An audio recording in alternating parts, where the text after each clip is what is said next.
Let's get ready to pixel art and stuff. What's up?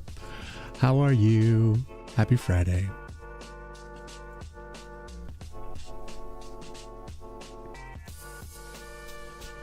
Welcome.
Let's see if I pushed everything off the laptop here.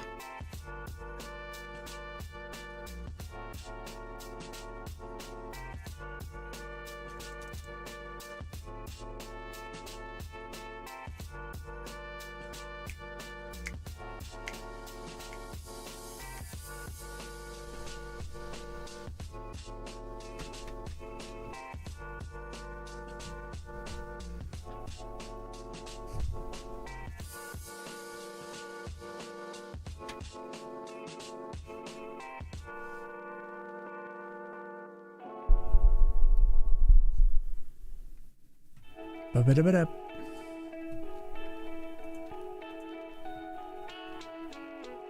Ba-ba-da-ba-da. Be-be-de-be-dip.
I think I am all pushed. All right, I am.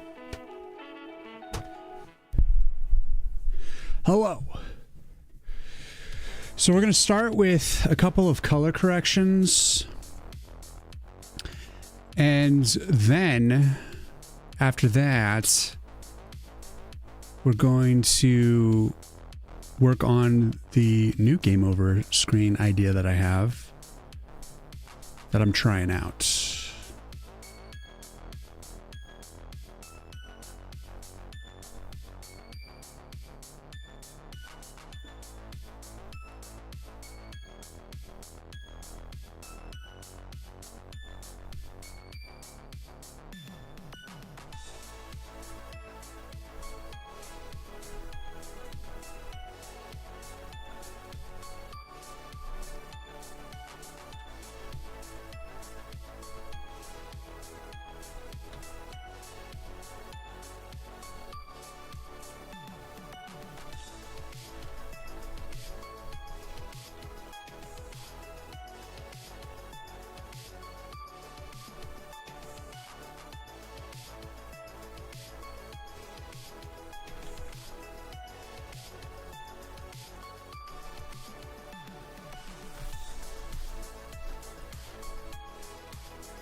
But yes, happy Friday, guys. Welcome in, welcome in.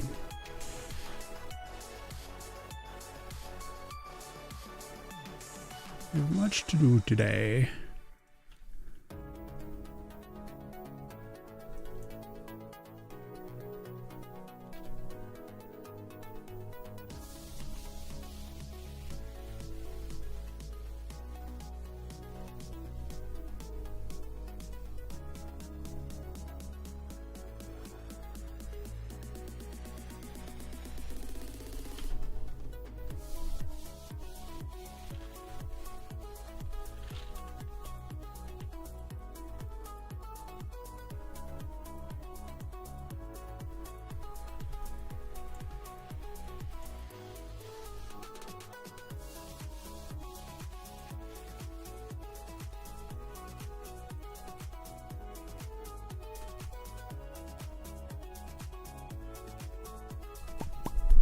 What's up, Fast Icon? How you doing? I don't know that I'm gonna go with the falling tree. I've been mulling on it, and I think I'm gonna do a different game over screen,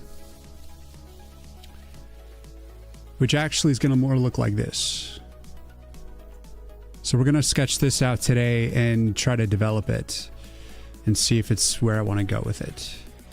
So it's going to be more something like this, but we'll get into that later. I want to get through, there's just a few odds and ends that I got to touch up before I move on, which is just getting these 4 files, getting their color corrections in.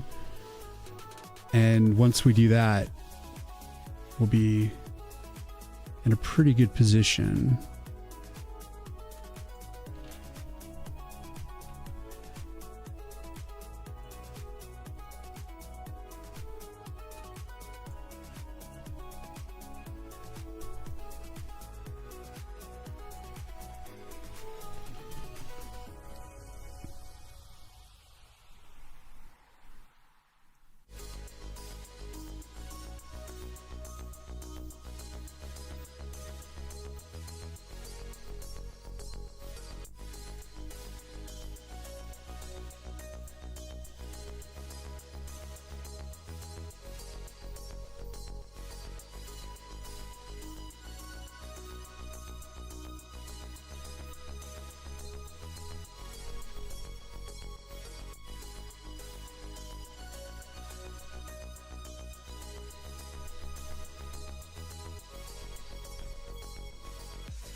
Triox, what's going on? Looks nice. Thanks you. Anna wants code. Good morning to you. Hello, guys. Hello. So I got to start with some color correction stuff. Oh. And I think I'm going to have to do it the painful way.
What's up, Reawakens?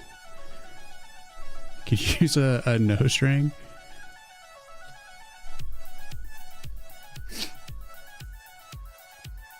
All the crazy things. How bloody dare you?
What's up, Lord? Welcome in.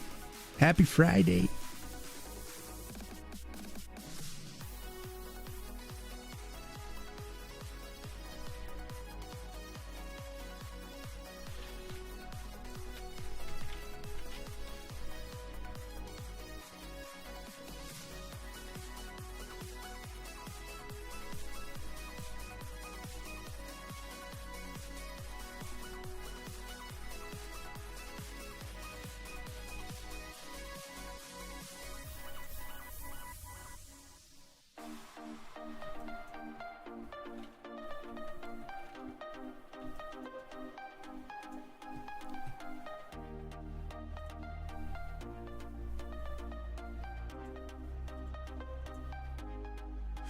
All right, let's test these color changes real quick, and then we're going to get into drawing this,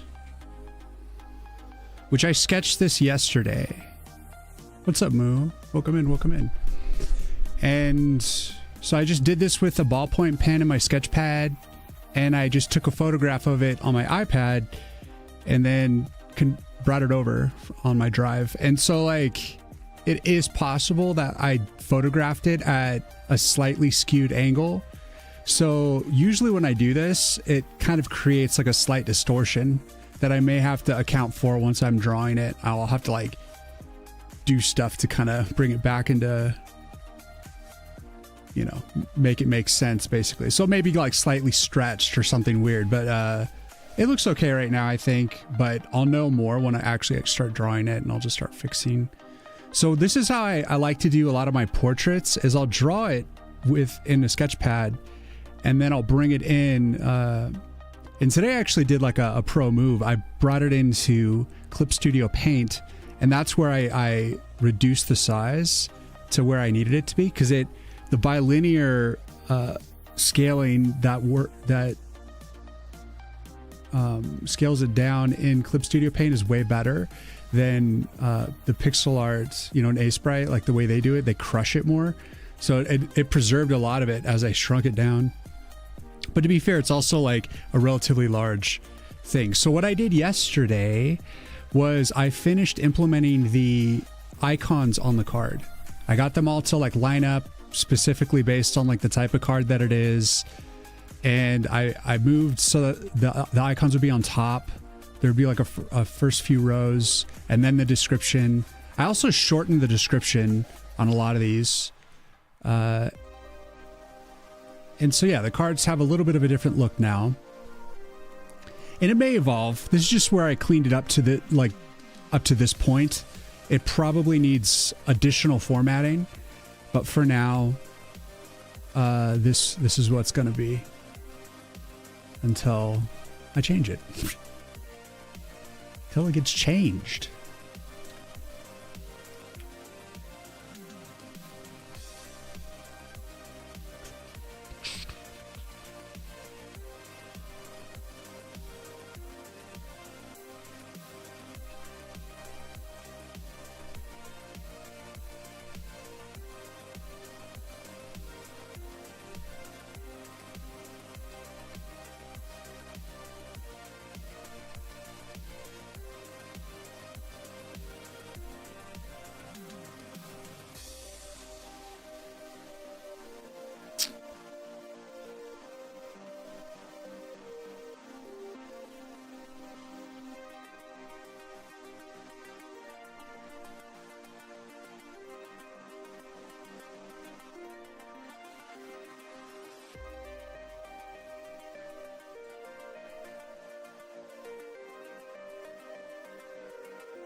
Thetra, good morning. What's going on? Legendary.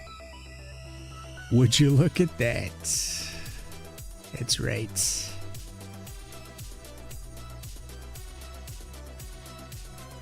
Right now I'm trying to test a few color balances. I'm making the final adjustment to the Arcana to match the bark on the tree and see how I want it to look in relation to it. And I think something like this is probably okay.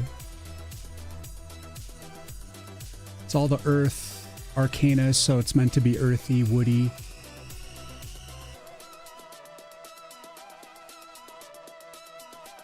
So I think I'm going to go with that. And I do kind of want to polish it slightly. Like...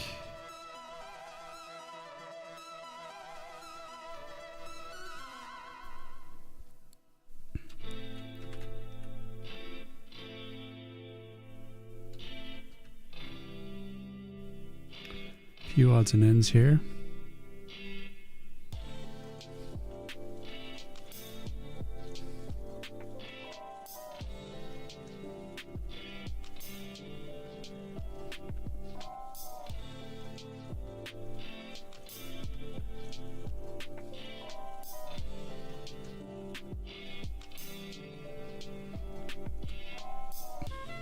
Which engine are you using? I am not using an engine. I am building it from scratch with C++ and SDL2.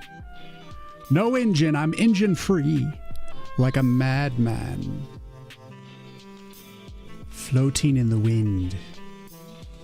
Of whatever drips out of my brain.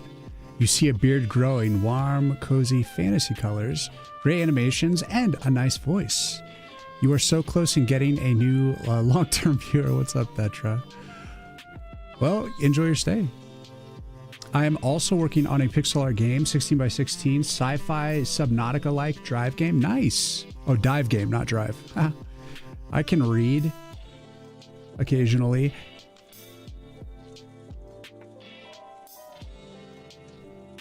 Thaddeus is why you looked into this room. No engine? Yeah, I just like to build stuff myself. But I am using SDL2 to bring, as a graphics library, to bring graphics and manipulate graphics on screen.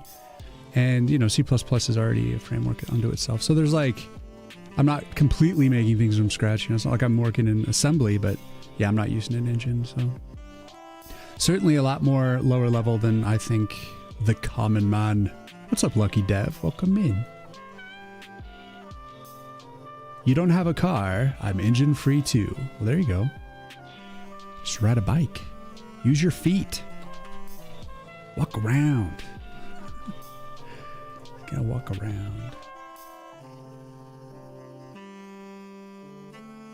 Let's see. This is all now suddenly very quiet in this song. Let's go to... Ooh, icy. I can feel it.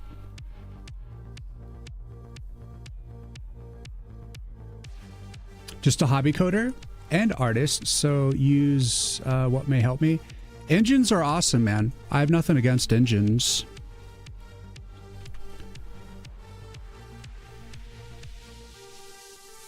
Basically, whatever helps you create, what helps you get out of your own way and makes it possible for you to move forward and whatever your ideas are, that's the right choice. That's the good one.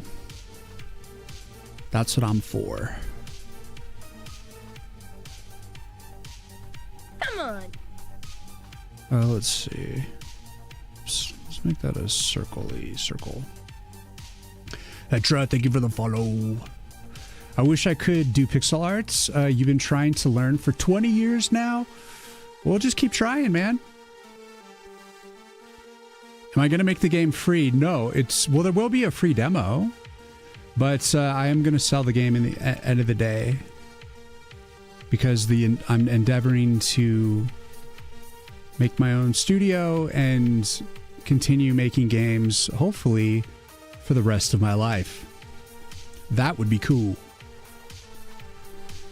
So in order to do that, I gotta pay bills with it. So the idea is to make games that can sell but are still creative and not like, you know.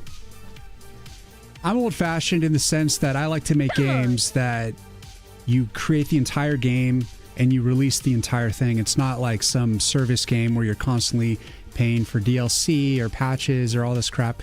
I mean, there will be patching for like fixing the game, making sure it runs well. But beyond that, you just buy the game and it's like, boom, the whole game. And it's going to be relatively inexpensive. You know, we're talking like 10 to 12 bucks, something like that. And then that'll go on sale. So it'll be really affordable. And generally that's kind of where I'll put my games. You know, I don't see indie games that are more than like, you know, 20, 25 bucks. So I don't see myself ever like making a game that's like more than like 20 bucks. Because I think games should be affordable. And hopefully, you know, if you have a good enough business model and you're not super greedy, then you'll be able to make enough just making a game that sells well and then go on to make a new game, you know.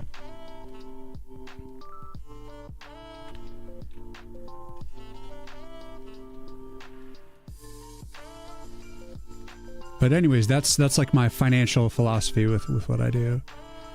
You're poor, so I'm just going to play the demo. Well, lucky that I would be grateful for that. Especially if you gave me some feedback on like Discord and stuff when you play the game and let me know if you have any ideas for improvements and stuff like that. I get it. Not everyone has disposable income for I mean, let's face it, games are like a luxury. They're not like a necessity, so the idea is to make a livable wage, you know, so that I can keep doing this in the long term. Legendary, thank you for the follow, by the way. The pre-PS3 era game developer mindset. Yeah, exactly. Yeah. You'll never find like ads or microtransactions in my games.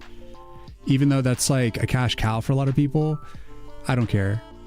Like I'm just not that,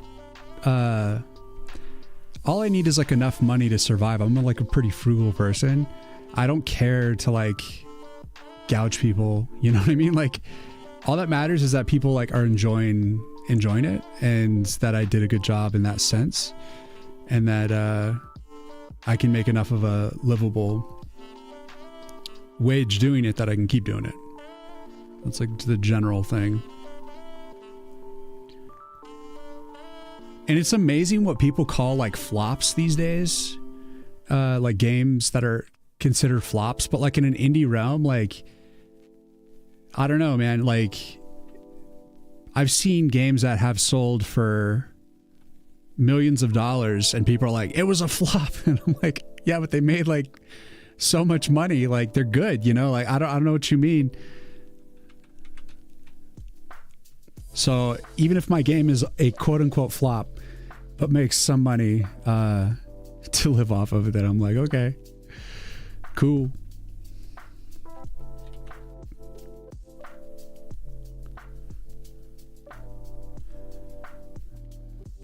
I think what gets you into trouble is when you have an entire studio filled with developers and artists and programmers, and then you start, you know, selling your company on the stock exchange, and you're just like, listen, you're just trying to make as much money and have as much growth as possible for stockholders and to support all the incomes for all the people. But I'm a solo dev, so it's like I'm scrappy. Like I don't need all that bullshit.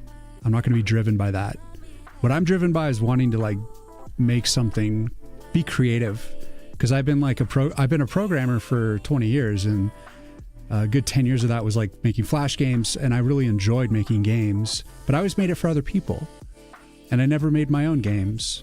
So I'm trying to take that experience and, you know, just make something that came from me finally, you know what I mean? It's just something I want to do.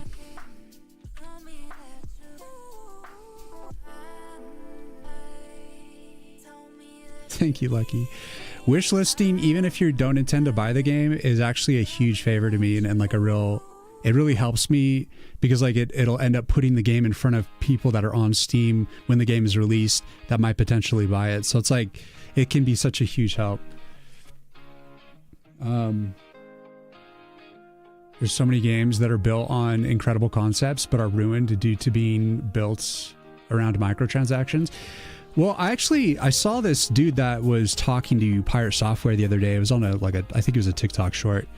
And he was saying how the saddest revelation that he had was when he put microtransactions into his game and it sold like in like a weekend or something. It sold more than like the game had made an entire year.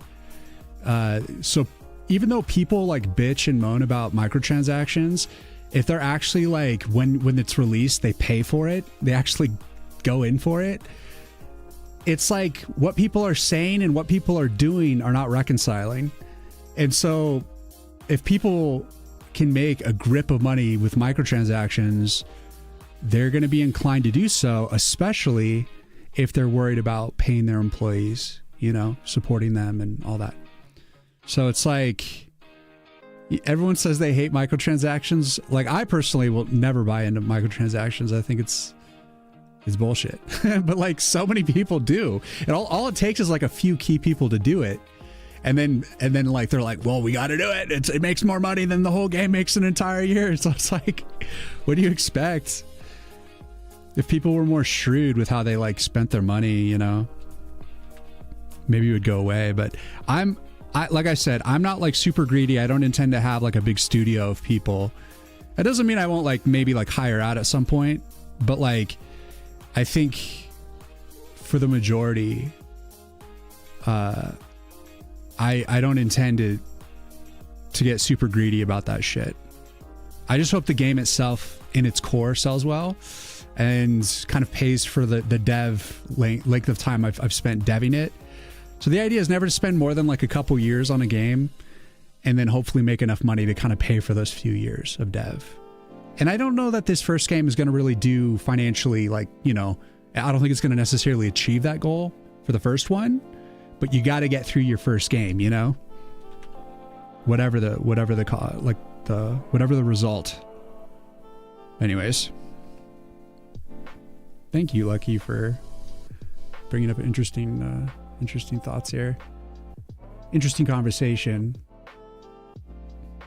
You take a multi-million-dollar flop? I know, me too. You know, it's like everyone's talking about how like the new Assassin's Creed is like dog water, but I'm sure they've made millions of dollars, millions upon millions, you know? And they're like, look, no one's playing the game. And they're just like giving free promotion, like hating on it. And people just buy it anyways, just to hate it. And then they're like, all right, so you hate the game, but like, thanks for the millions of dollars. It just doesn't like make any sense. It's almost like intentional at this point. You blame the horse armor. What was the first game you ever made? Mine was a clicker since it's easy. Mine was a maze, and it was like kids running home from school. Like school's out and they gotta like run home and just run through like this maze. And it was so, the hitboxes was so poorly made. Like I drew like an isometric maze in isometric perspective, but the hitbox was just like 2D like boxes.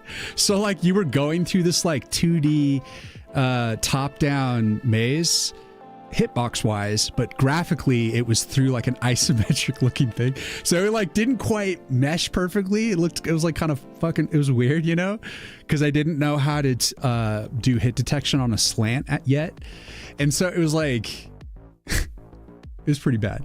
Everyone's first game is a little dog water, dude. That's just how it is. You paid quite a bit for League skins. There were like 2 to 3 skins and then $15 in the game is free. Path of Exile 1 was the same way in a retail price game. Well, look, if you enjoy skins and it gives you joy, then it's fine. I mean, you think about like you go to the movies, you pay like $15 and you watch a movie. You get like serotonin or you know, the dopamine hit for the movie experience. And then you walk away and the $15 is gone forever. And all you have is the memory of that experience.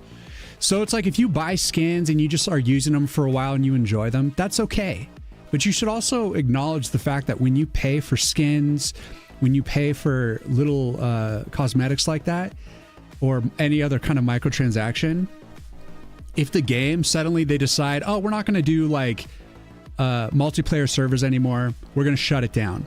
Or, you know, like it's like what happened with the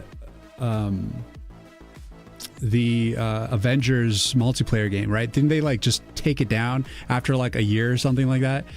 And I don't know if there was any microtransactions in that game or not, but like basically they can just kind of shut it down and render your purchases entirely useless, you know, because like if you can't open the game and play multiplayer anymore, then your skins are just, they took your investment and turned it into nothing suddenly. And I think that's shit. I think that if you buy something from a developer, you should be able to hold on to that for your entire life, you know? And we all know that like it's going to be as long as that technology holds out. And so for me, like making PC games, at least you'll be able to play on the PC for quite a while. And if my games are successful enough, then I'll continue to port them into new operating systems. Because why not? And I'm like making it in C++, so it'd just be a matter of getting it to compile in the new system. But I'm sure it's going to be an endeavor as you have like an increasing portfolio of games and you're trying to keep them playable on new systems, will become like a job unto itself. But I think that's part of it, you know. If you can get yourself a successful enough game that you need to be porting it,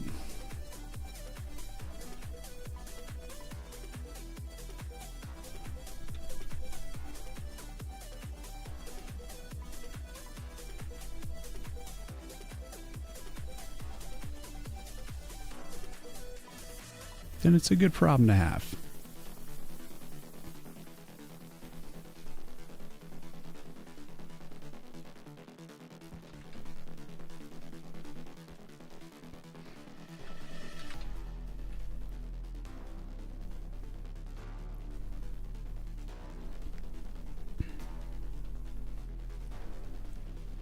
But I really do think we're coming into the era of like indie games for a little bit as AAA kind of flounders with regurgitated IPs. It's so funny that you say that. When I was young, I used movie tickets and Chinese food to gauge how expensive something was. They should at least hand off to the community instead of being jerks about it. Open source the infra and let the fans continue it. That's what the Stop Killing Our Games movement is for. Well, you know, one of my favorite games that was on PS3 was called Warhawk. Oh, we're on ads. But it was a PS3 game. It was purely multiplayer. And it was just like the funnest, like kind of capture the flag war game. And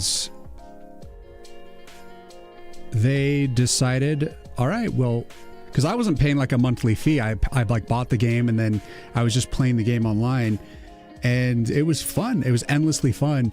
And then they just decided, all right, we've made enough money off this. Now it's starting to lose money because we're not like bringing in more income. So it's time to shut it down. And it was really sad. Like to be part of that community as it was getting shut down was like,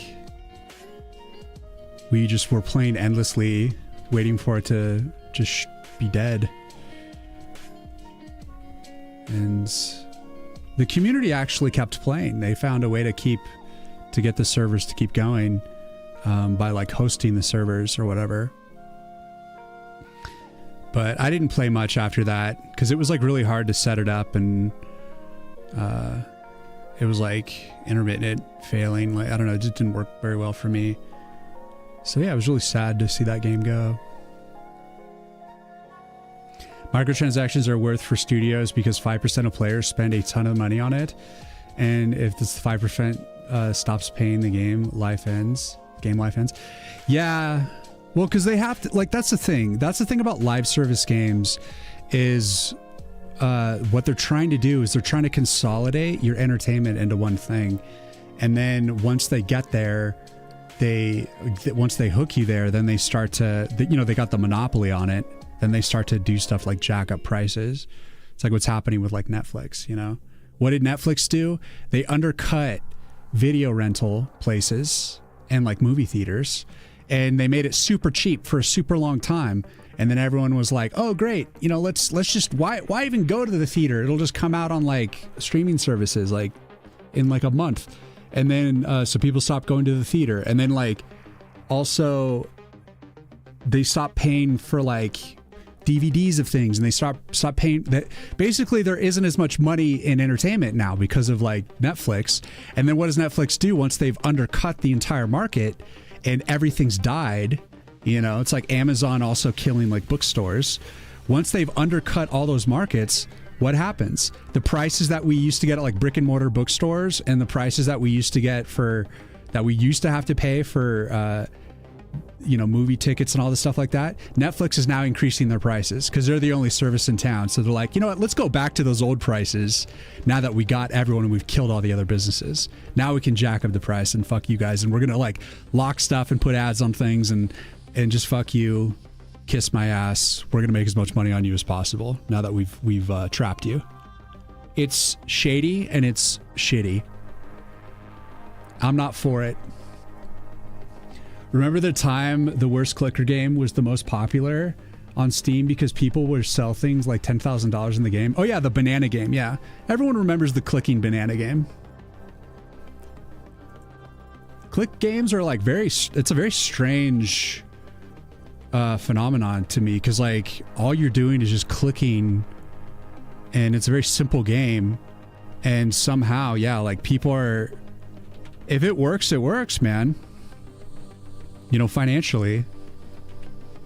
But how could you predict that, you know? Because anyone like logically would be like, why would this work? But then you put it out and it does super well, and it's like, oh my god, how is this even happening?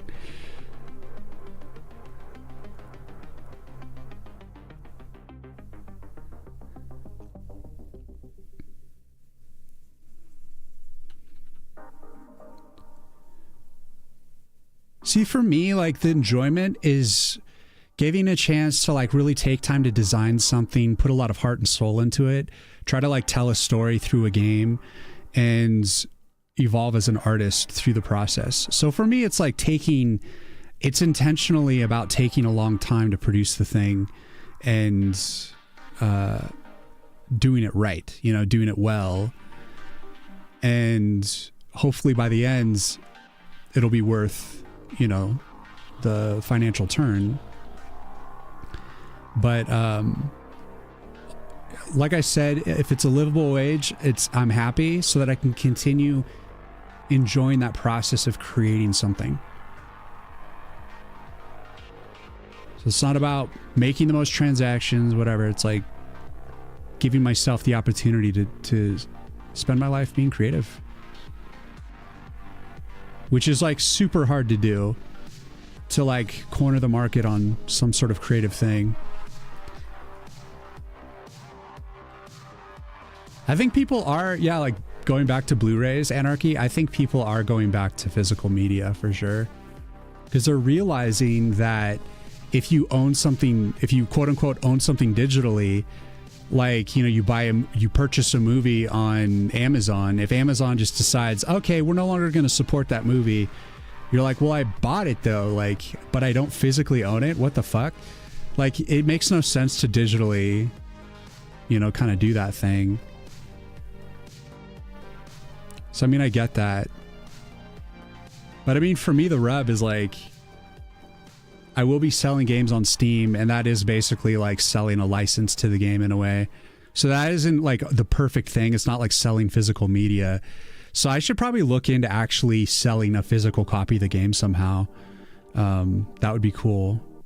I'm not sure how I would do that yet, but I think that'd be great. How to make a clicker be like, when this thing is clicked, change the variable points by 1, game done. What's up, Tape Drive? How you doing, man? You heard that games developed by Japanese companies had the difficulty in their American release artificially increased in order to combat game rentals?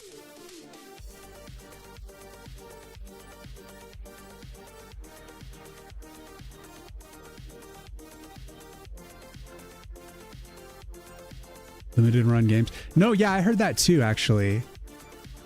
Well, I mean, originally games were designed to be in arcades, you know, and so they would make the game really difficult so that you'd have to keep pumping quarters into the machine to keep playing the game.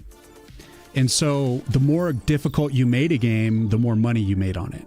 If you made it like enticing enough, you know, you created that enough like reward to difficulty level. And kids would just dump their money into these machines. And then I feel like nowadays, if you go to like mobile games, the way that they do that now is they'll offer the game for free, but then they make the game extremely difficult. And then as soon as you die, they're like, in order to continue, you have to watch this ad. So that's the new like putting the quarter in. And so they like force you to watch ads. Then they get like a nickel, and then they just like keep killing you so that you have to keep just watching ads to get like quote unquote free play.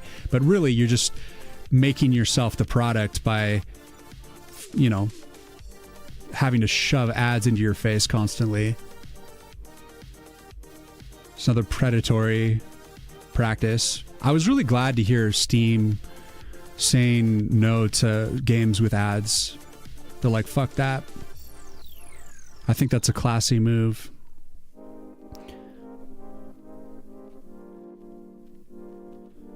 I think it's a classy move. But for those of us who like to enjoy free content, you know, we don't like to pay an arm and a leg for everything, absolutely everything. A little bit of ads here and there makes sense, you know, the money's got to come from somewhere. But I think putting it in your game like that is just like lame as hell. Like, I get it when it comes to like streaming, you know, or like videos, watching that there's ads, like that makes sense. You know, it's like old school TV. They're just ads, commercials, you know, but like to put it in a game is just freaking stupid. Stupid. I would never do that. I would never.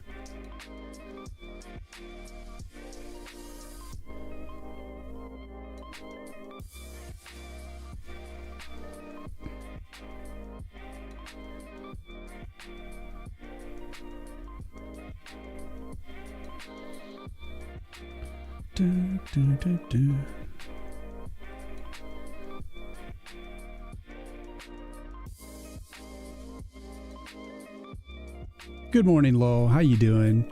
Shales, welcome in.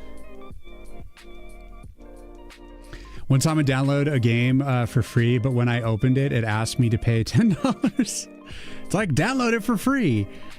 We just need your social, your PIN number, and your mother's maiden name.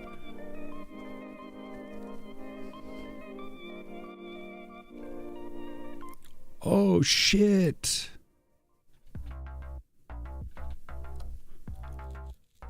You're like, I gotta play it. It's SpongeBob's Great Adventure. Here, take all my money. I don't know why I just thought of SpongeBob. With microtransactions, the 5% of crazy spenders require the 95% to make them feel better. It feels good for them if they can pay to win against you. You are only there to make them feel good. Yeah, I mean, I don't know. Like, pay to win games, it's like, what's the point? How can you actually have, like, why would you have pride in that? You know, it's like, oh, I'm like super proud that I like wasted my money on this thing. It's like, you're the rube, you know, like it's all about enjoying the game, and hopefully it's just a game you just paid for. But free to play games, they're ripe with like all kinds of trickery You know, it's like you got to pay for the battle pass, or you got to pay for, you know, you got to get this skin. And when you if you really enjoy a game and you play it long enough, eventually the skins just make sense, because you're just like sick of seeing the same shit, and you're like, well, all I got to do is pick up the skin. And it happened to me when I played Rocket League back in the day. I bought a few cars. You just kind of get sucked in, you know, like, but in that sense, it didn't help me. The cars didn't drive better. I just wanted them. They just looked cool. It's more like role play, you know?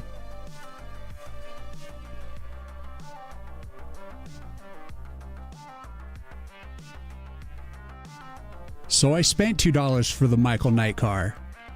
All right? I needed kit. I needed it. It was like $2. Give me a break. You know what that means?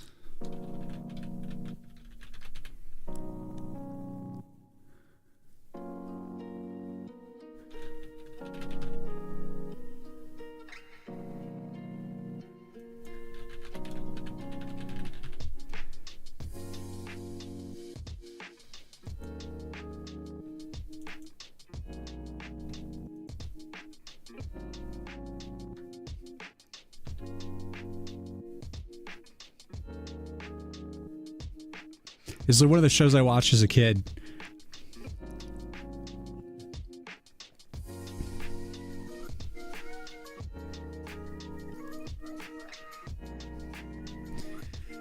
Good to see your game is STL C++. I'm missing good old times. C++ STL OpenGL. Ooh. No UE.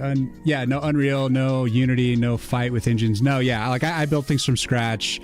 But if you say OpenGL is good, there's people in this chat that will tear you open. I personally haven't really learned much about OpenGL. They argue for a lot of other things. I'm not even like deep into shaders yet. All of my effects are just manually animated in Sprite for the most part. I do have a particle engine for some stuff, but I'm not doing enough like shader stuff yet. Because I'm making my own engine. It takes a while to figure. I started learning OpenGL, but man, is that complicated. Can you help me delete some mouse effects that I get from an app I already uninstalled? You have to create, like most scams create a problem, and they like say, it's like when you see really predatory like TikTok shorts that are trying to sell you something. They're like, oh, are you like... Are you using this toothpaste? You're literally killing yourself. You need to buy this toothpaste. You may die like in the next 8 hours if you don't buy this right now. Like they literally just try to scare you into buying things. It's so predatory. TikTok is a horrible place. There's like a few gems, a few cool things, you know, a few nice brain rot things. And then there's just like all this predatory shit, all this like polarizing and like horrible things. I'm like grateful that I've like gotten off it. I look at it way less now because it's not good. It's a shitty place. Knight Rider. That's right.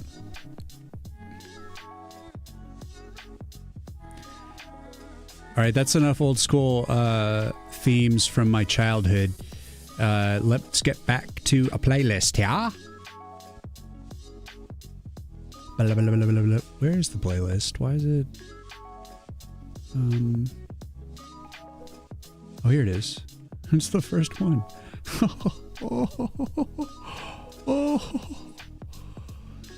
Spider ass, assy spied. Spishy spoo, spitz spied. Stinky butt, shut your mouth. Singing words just like stuff. And I am really good at this stuff. Yeah, I'm like pro level. pro level lyricist, so you can relax. I got this. I could hear that sound when you mentioned the name. Marketing sometimes is about getting people into a doomsday cult. Yeah, totally. Nowadays, especially, and it works. It's really dividing, and I choose not to buy in. The opposite gender is not the enemy. The opposite political viewer is not the enemy. It's like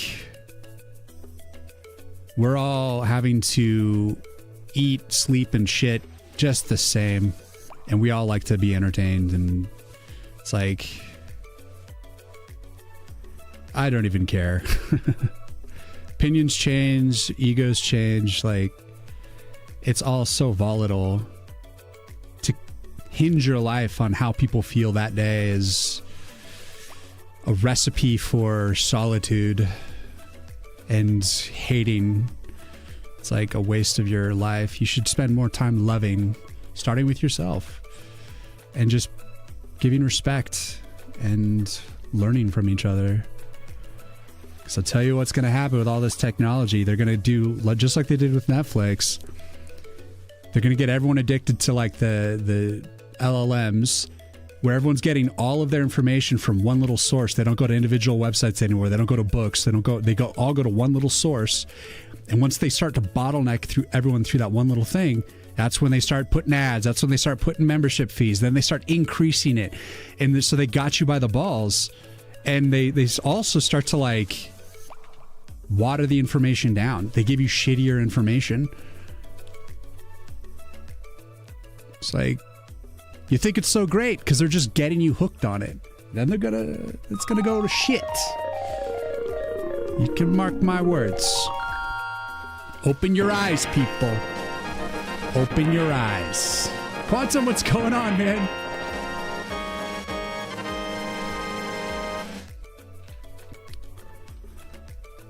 Welcome. Happy Friday. How was your stream? I hope it was delicious. Yes, Legendary, a little Terraria. I started the stream today with some Terraria, but I find myself wanting to listen to it again. I happen to love Terraria, especially the music.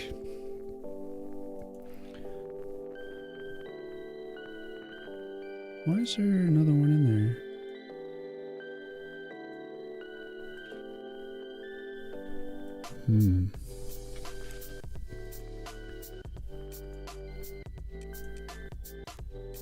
Just a little polish on the old barricade. Had a good stream, actually made some progress. Oh, let's go. You guys check out Quantum. He does cool mods and awesome programming stuff. Had a good stream, actually made some progress, only to discover my file folder opening stuff doesn't account for case differences in Linux yet. Ooh. I actually need to start thinking about how I'm going to do like a file save, you know, for my game, like a state save. And I'm probably going to have to save a file. Unless I write stuff to the database. Can you write stuff? I think you can write stuff to a database, right? I could potentially, instead of saving a file, I'll just write to its database. I need to talk to my buddy about that. I haven't figured out how I'm going to handle that yet.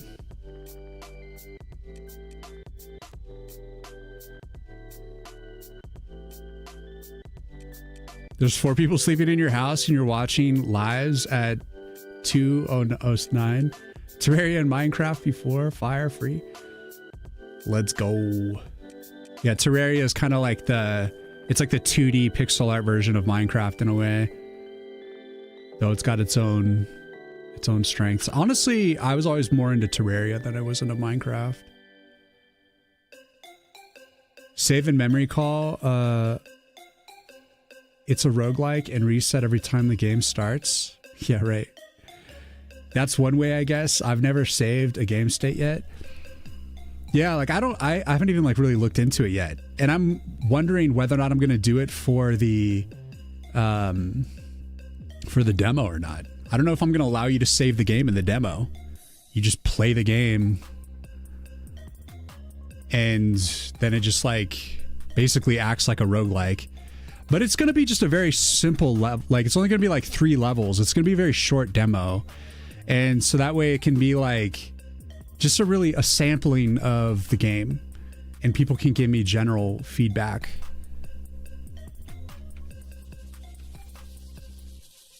All right, those colors are good. Let's move on.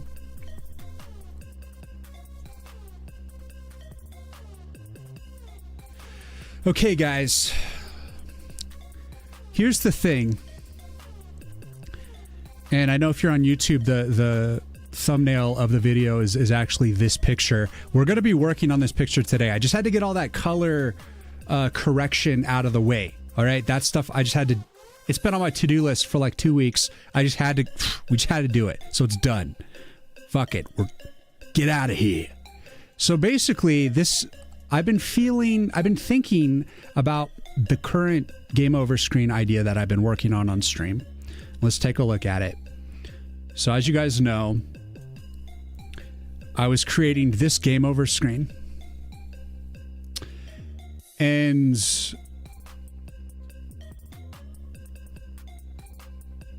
it's all rough. It's all super rough. And I was just trying to think, do I want to really invest in this animation and really do this? And,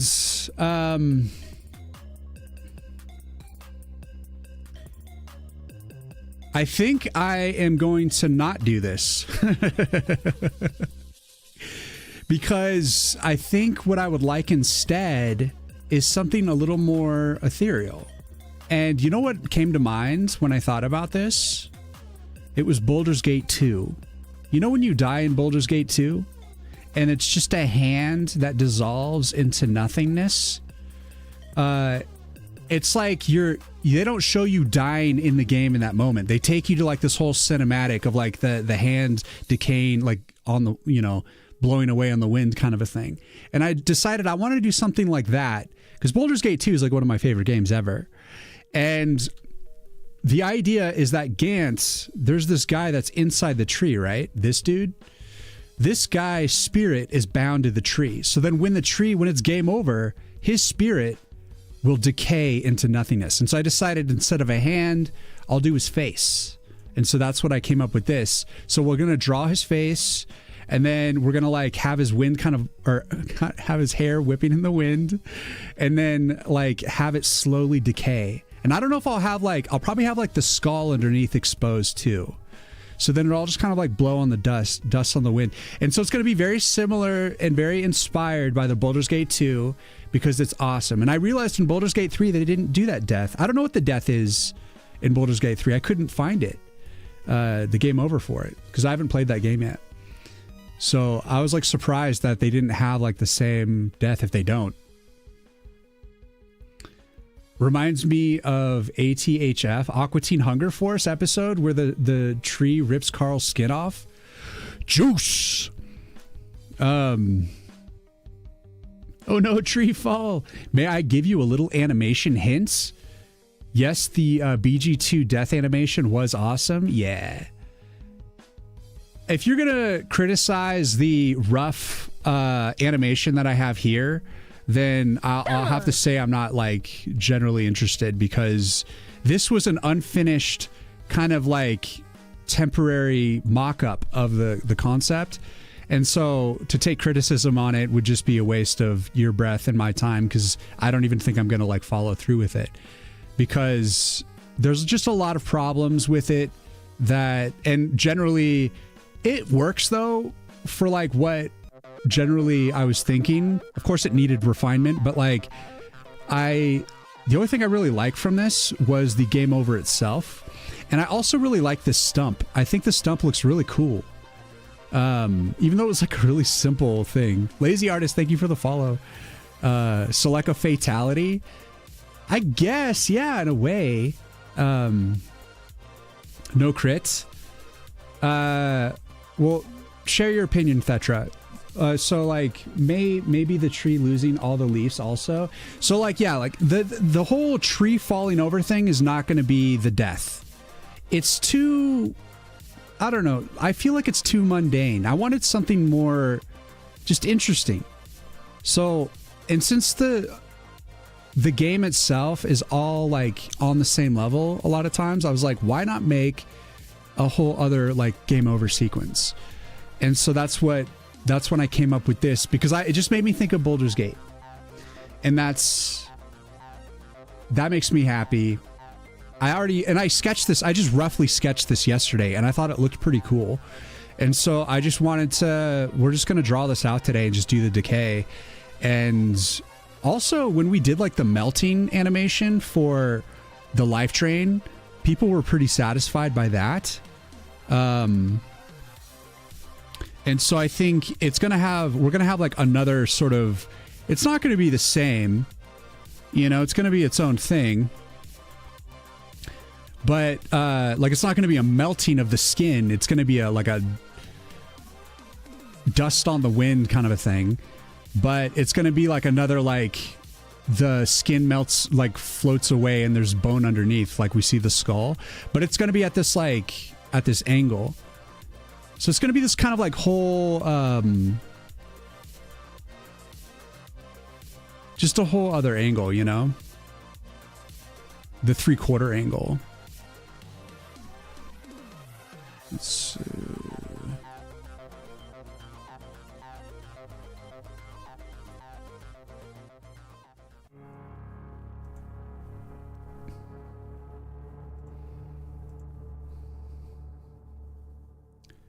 Fire and flame? Yeah, perhaps. Indeed, yeah. Okay, yeah.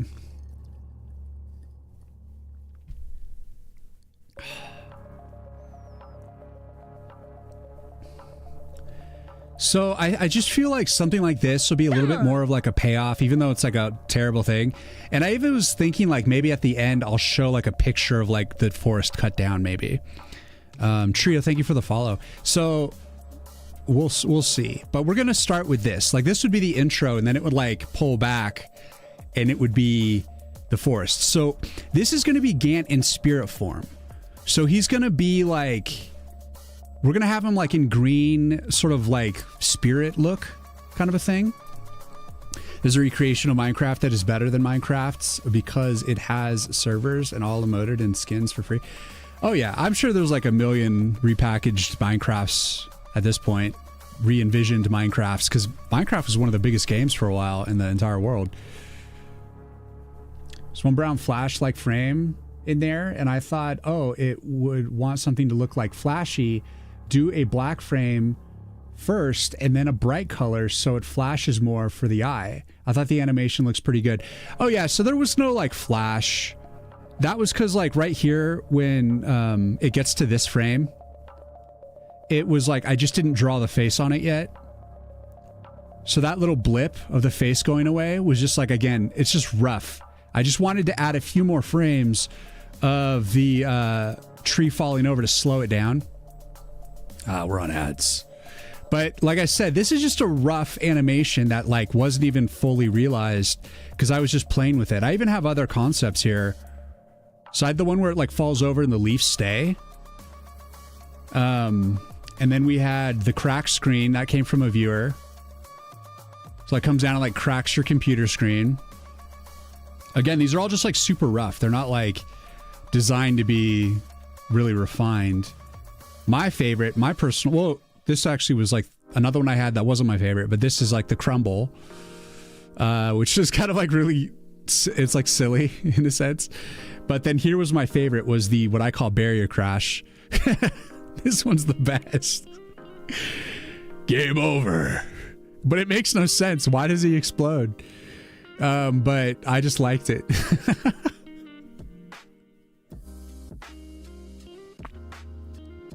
I thought it's like a flash struck by death. I made it like almost like a ninja sword on the first one. Like it was just like cut instantly. And it just, none of it made any sense. And I'm just like, you know what? I don't want to do any of this like tree gets destroyed animation. Because it's just doesn't, I don't know, it's too mundane. There's not, it's not special enough. And then of course I had the other one where it was like, it falls backwards instead of forwards. Which actually I thought looked kind of interesting. But maybe we'll like do this one and it'll say game over. Or you know what I think I wanted to do is just like show the face decay, and then it'll just show this screen from like this point on.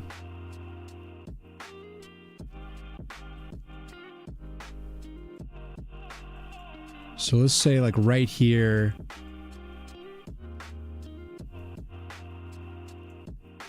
So like have like the little leaf like fall down. And it just says game over, and you get like your game over stats, and like you just kind of look over the level and you see like the little stump. And so that would be like after you watch, let's let it save, big ass file. After you see this animation. So this is like the payoff. I mean, it's a game over, so it's not exactly a payoff, but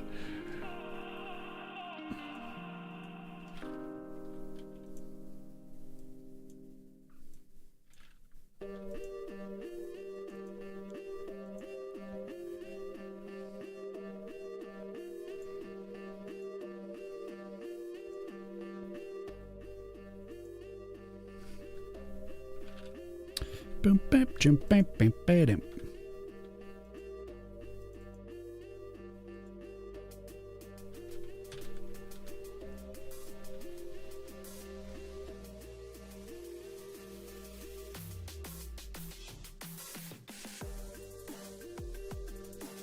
All right, we're gonna start tracing this.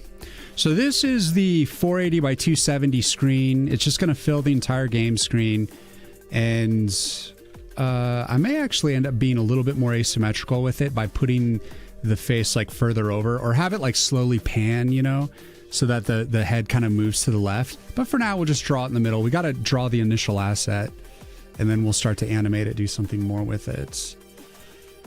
Try to read the Minecraft code and see if you get it. What is Minecraft written in? What's it even written in?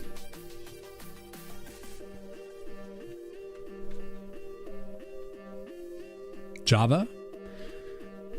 I might be able to understand it. Originally in Java. Interesting. Most plant-like death would be if it would wither really fast. Well, I'm going to have his face withering, Akris. I'm going to have his face withering. The language shall not be named, Java. The language that shall not be named. Why is Java the key to the success of Minecraft? You're going to have to back that up, We Leave.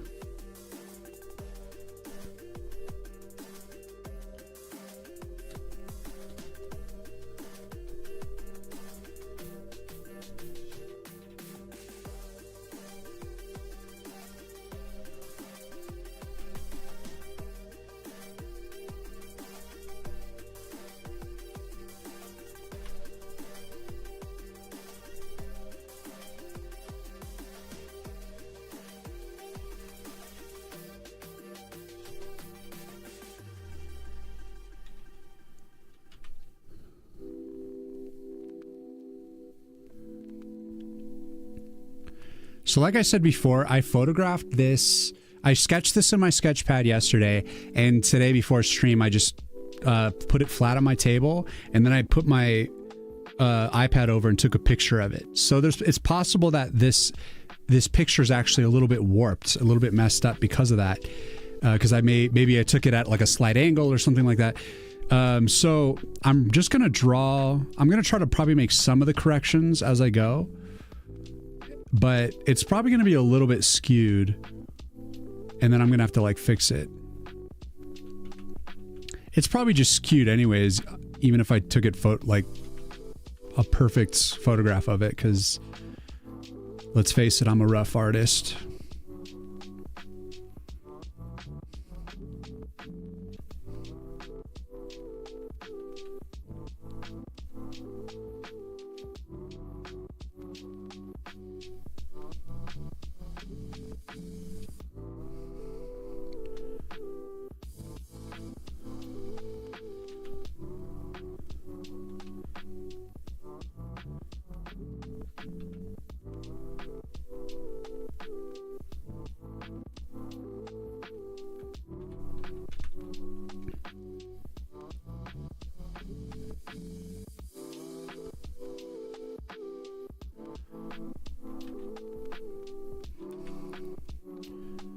I always have to polish stuff. Like, it doesn't come out like perfect like first time, you know, it always comes out kind of ugly and rough and wrong, and then I gotta like fix it. Just face? That's not enough. It's also hard. It also should have at least leaves getting brown and falling down, exposing bare branches. It's kind of interesting.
We're arting, look at, we're arting.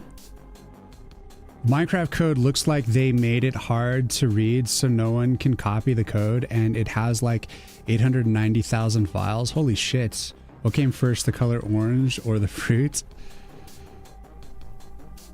I bet you the fruit did. Nah, the color for sure. You know, I was actually looking into this. I was considering whether or not, like, do you guys have a general opinion about whether you should be obfuscating code?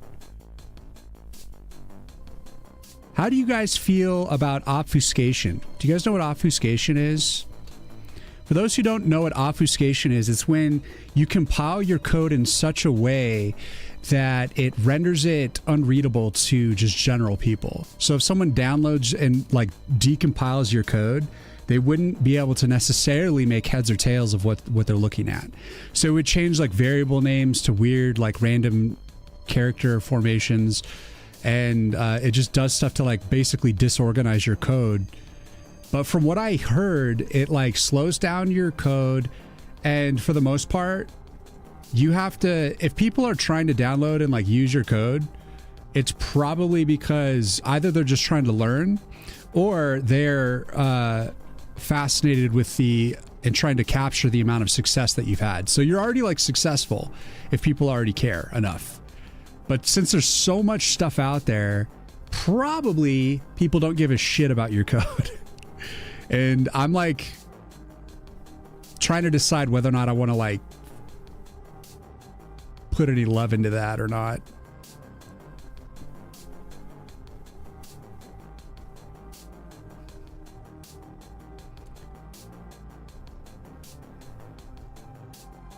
Java has no protection, so you can decompile the code in 5 seconds which like modding explodes in Minecraft. Okay, so like Minecraft intentionally made it moddable, even though it's massive.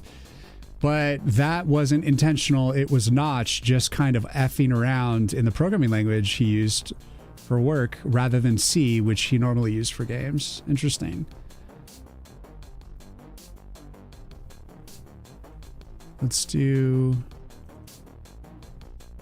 a little bit of this. Historically, orange, the color, was created much later. It's named after the fruit, which was earlier called yellow red. No, the tree came first. Lucky's got us all. He's got us all. We got.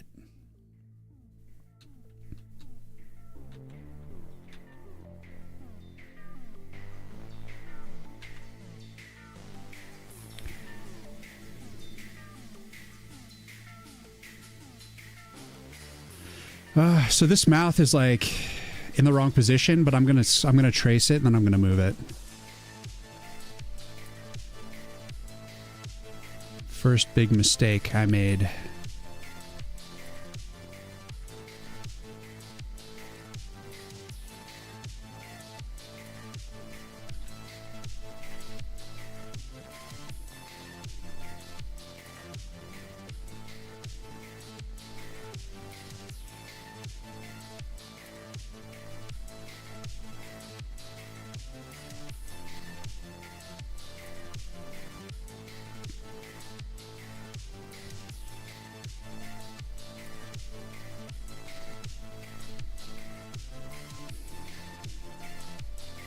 It's like, even though I'm making corrections to the line art, I do want to do my best to try to hold on to what I created initially, because it was very the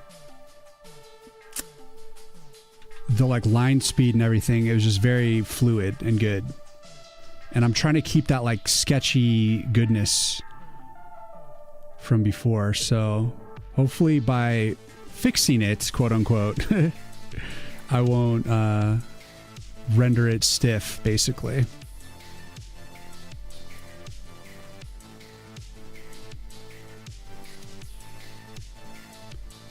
That's the challenge.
What's up, Robbie?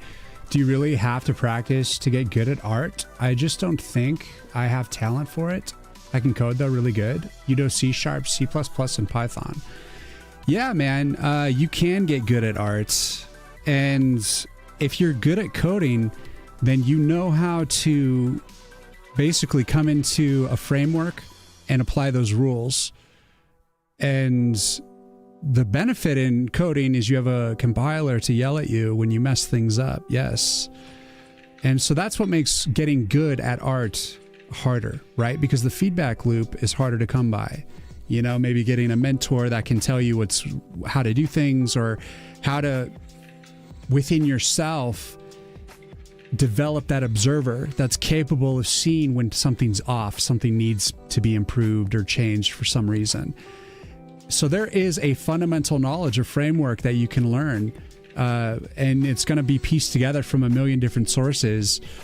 And ultimately what you're trying to do is develop the ability to observe what makes a piece of good art work. Like what is the shape language? What's the construction that goes into it? Why is it good? You know, why does the composition work? And understanding literally like the math of it in a sense, you know, which, you know, just through spatial reasoning, you just kind of get a sense of it. And through that, you learn like what's proper proportions, what is properly in 3D space, how light, you know, works wrapping around objects, all these sorts of things. You can build these understandings over time, and it takes practice to basically what takes practice is both the observation skill and the actual execution skill. So you can observe why something's good, and then you can try to like then take that observation and turn it into a picture. But then like once you've made your version of the picture, looking at why is it not quite right? You know, like what could I do to like get it to look like this other thing that I'm like referencing, or the style that I'm trying to be like. So at first, your observation skill is going to be totally shit, and you're going to draw stuff, and you're going to just be like, oh, I think this is kind of good. And then you'll come back like 5 minutes later and be like, oh God, that was dog shit. I should be embarrassed. And that's your observation skill increasing. And so like, you're always going to feel like bad at first. And really what I call the curse is that feeling never goes away. You always look at your stuff thinking, wow, that's wrong. That could be fixed. That's wrong. And the better you get at your observation skill and picking out what's wrong about things, the more refined it gets. It doesn't matter how good you get, you'll always find something wrong with what you're doing when you've leveled up, when you've mastered it.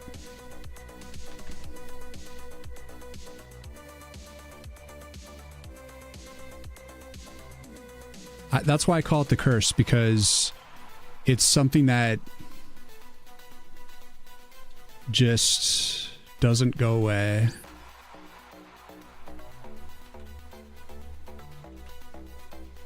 You'll never be fully satisfied, and that's just part of it. You have to just grow to accept it, you're never going to be like 100%. There's always going to be something wrong. And after a while, you get comfortable with it. So at that point, you start to like then hit a mark of like, you just want it to be like 80%, you know, like what you think is good. 80%, great. And if you can hit that 80%, then you're like, all right. But then at first, you're like, it has to be 100%, but you're only doing 2%, you know? And then you get to the point where you're like doing 40%, and you're like, oh, like it needs to be 95%. You know, like you start to kind of like bring it together, what you're capable of doing and what you can observe is wrong with it. And there's a point where you're just kind of like, I see it's wrong, but it's okay. It's good enough for what I'm trying to achieve here. Like in game dev, for instance, like when I'm creating these things, they don't necessarily have to be perfect, because I think about the context in which they're going to show up in. This is going to be an animation. So this is going to be like a moving picture. So it could have like a little bit of flaw in it because of the fact that it's going to be like moving through space a little bit, and like, you know, it's just going to kind of like blow by. And the fact that it's just going to show up just for a brief time means that it doesn't have to be like the most polished thing. For some reason, a game that I really want to make is one that makes you hate it, like getting over it and difficult about climbing. Oh yeah, getting over it, or like Jump King. That's another game that's designed to be hated. What's another game that's designed to be hated? I don't know, but we need to all bring back ragdoll corpse explosion deaths. That's what needs to happen, where just body parts explode and just bodies like literally just like flop around for like 5 minutes after you die. Everyone has to bring that back. We need to start a movement.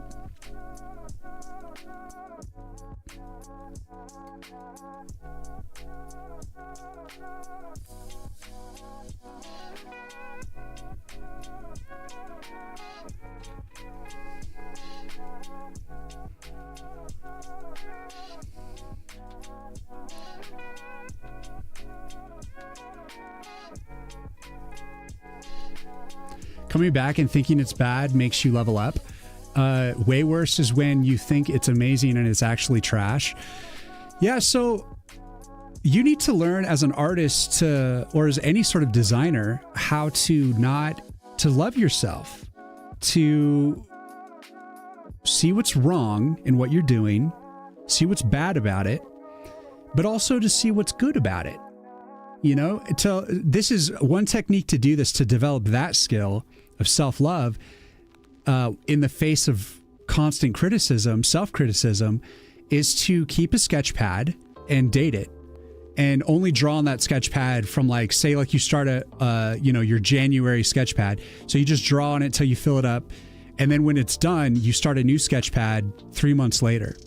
And then as you're filling that sketch pad out, you then look at the time when you drew that thing in January and you compare against your own progress. And that's the only comparison that you should ever be making in regards to trying to gauge how much progress you've made, how good you're getting. And if you do that and you're generally just working at things and you're genuinely looking at tutorials, you're doing life drawing classes, you're constantly drawing and figuring stuff out, you will see improvement. And you need to be doing things that just says, hey, I'm making progress here. It's slow, but it's this weird, complicated thing that people can't exactly explain how to do it. But I just gave you all the tools. That's everything you need to like figure out how to do.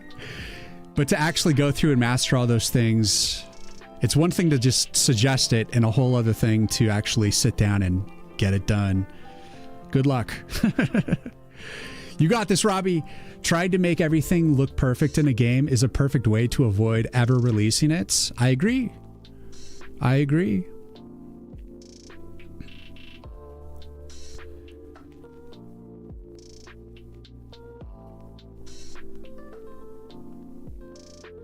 That's why I'm okay with things being a little rough, especially if it's something that is showing up in an animation.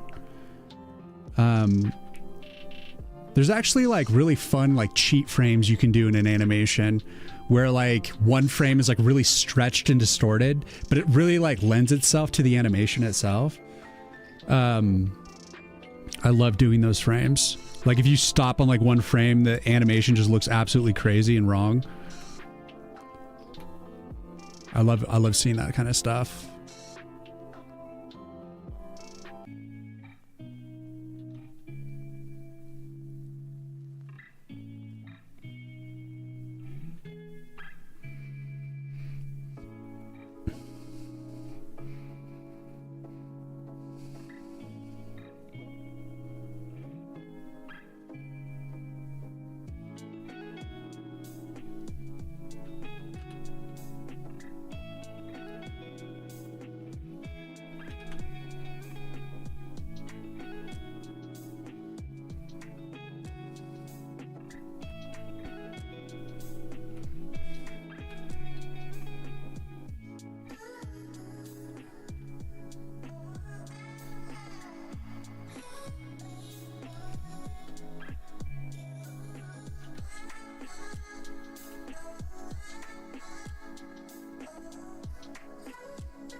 To me, a game idea that would make someone hate their life.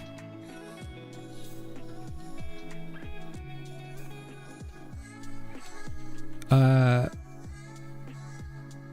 easy. You queue the game up and it just brings up a bar and it says loading. And it's just a really simple loading animation. And then it just shows it loading slowly. And then when it gets to 90% or when it gets like to 100%, it just like flips around and then it starts over. There's your entire game. Ultimate prank.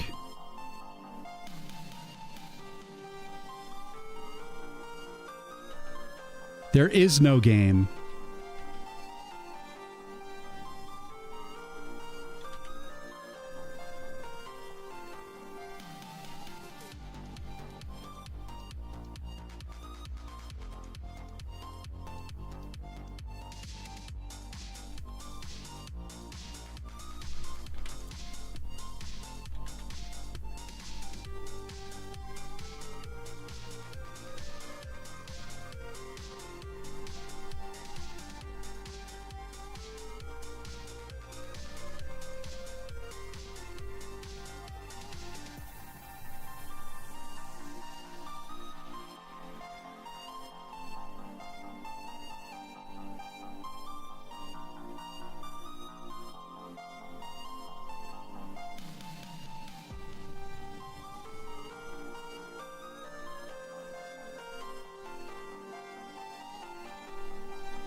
Once you start seeing 3D space and shape language, computer software does really help to make up for the mechanical skill. Yeah, I hear that. Non-skippable cutscenes. You can make that in 5 minutes, Lucky. Well, good for you. You're also evil as shit. If shit was evil, then that's how evil you would be. Evil as shit. Oh, yeah. Very sneaky.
Boo-ba-doo-boo-boo-ba-doo-boo-boo. We're making progress, drawing pictures, doing the thing.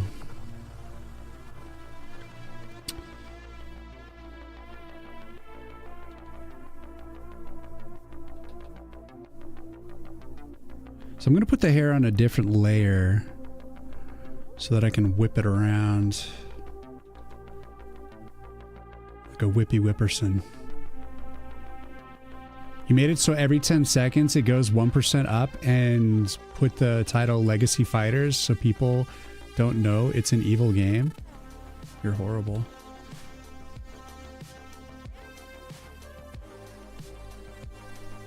And to think I contributed to this. What have I done? What have I done?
This is going to be the game over screen, Moo.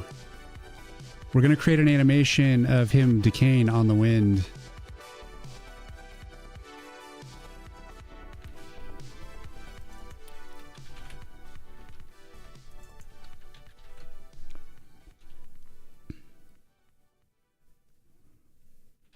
If that's all right with you.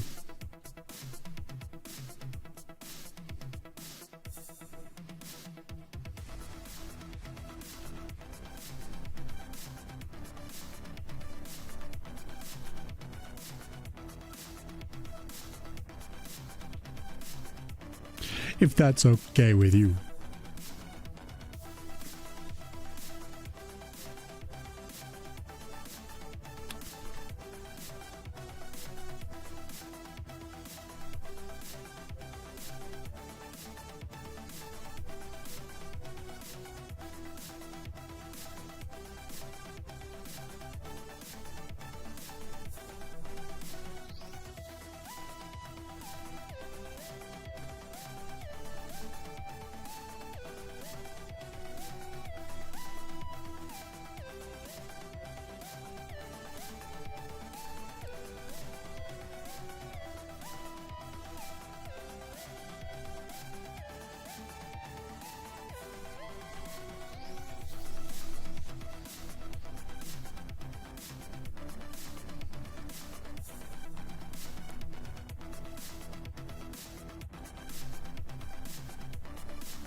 Management has made some changes to the structure.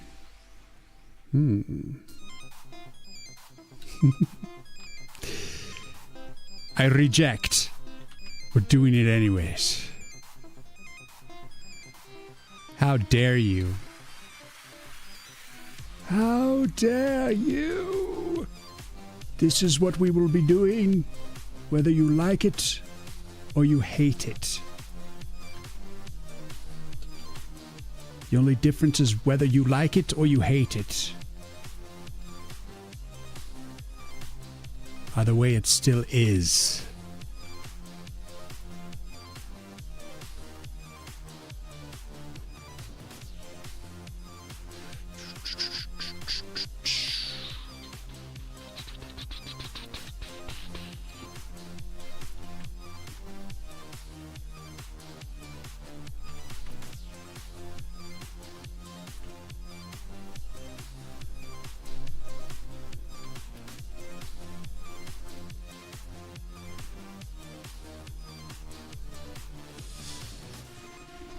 All right, we got to do the worst thing ever, which is flip it.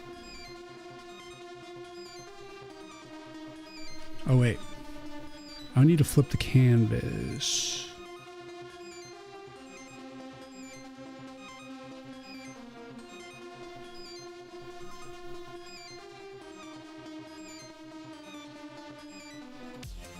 Flip it and rip it.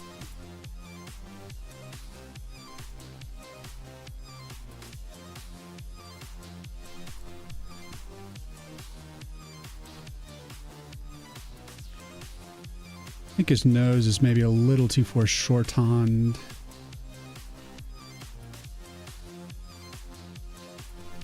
Let's see how I want to do that.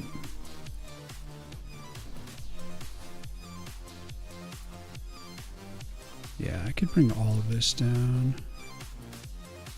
Let's do this. The cheekbone, maybe. All of it.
Too much death. We want to make things faint now. Appeal to larger audience.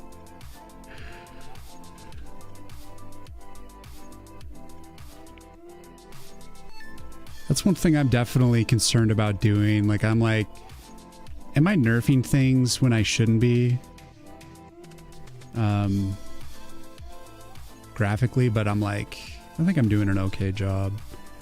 I'm gonna get more, let's say, gnarly with it when I do the next game, the horror game. We're gonna get a little bit more playing with gore, playing with deeper things.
JK, of course.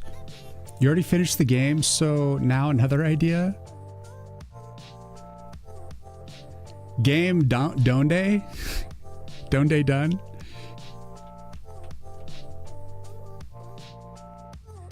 The don donde done, Dane. Well, I guess it's done.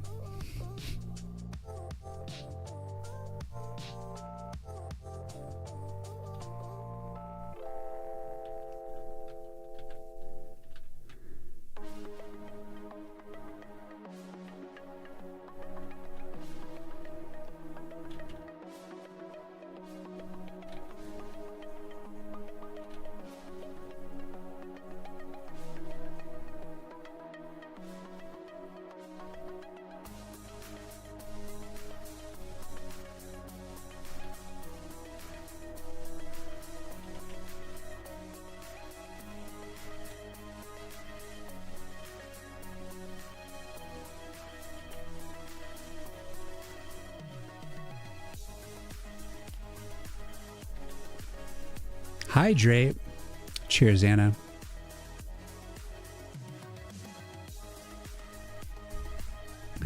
Okay. So I think the first thing that, like, his expression isn't really going to change. We might make his, like, mouth move a little or something. But let's give him a basic color pass. So I want to give him, like, a spirit form. Now, we haven't drawn the spirit form yet. We haven't drawn it at all yet. And I think in order to draw this, here, let's dump the old pictures. Let's see, this is the gray background. So we're going to say, let's rename my layers here. That's the perspective lines. Probably keep that. I just like roughed the perspective. It's not like actual perspective lines. It's like pseudo, but good enough for me.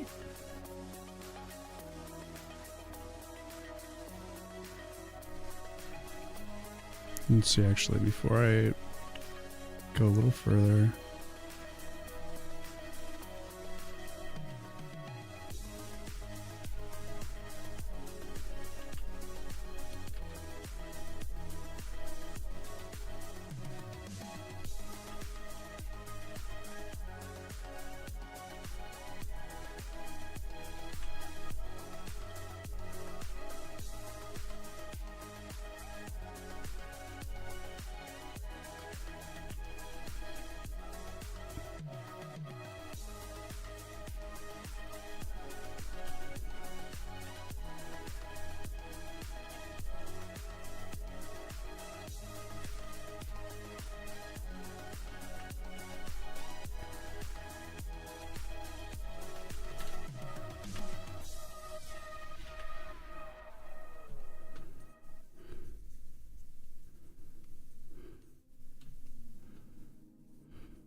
Cetra. All right, let's change. We're in death music right now. I feel like we should listen to Pillars of Eternity, maybe? Is that going to change the vibe too much? Nah, it's a little bit of a medieval vibe. Since we're kind of channeling Baldur's Gate for this a little bit. Baldur's Gate 2. Old school, baby.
I super concentrate on why my character was spinning, and then I hear, oh, go, yeah.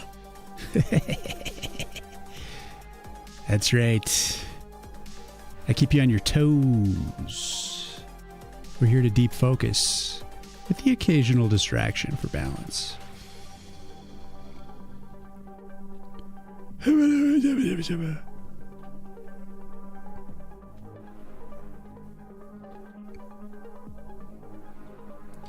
I am not responsible for the random things that come out of my face. You might think that I am, but...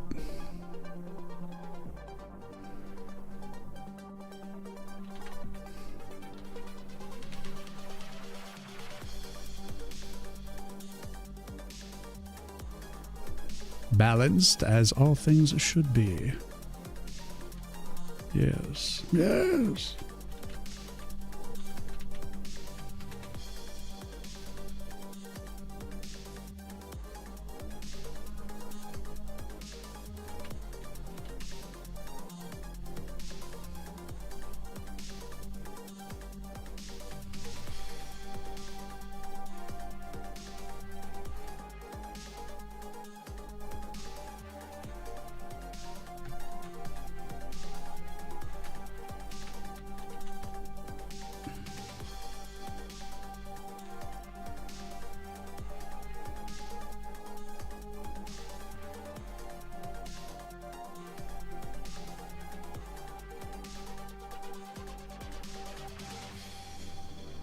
Come on.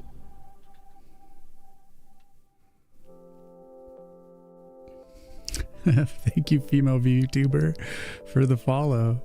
Female VTuber 9000, eh? The most feminine VTuber of all time.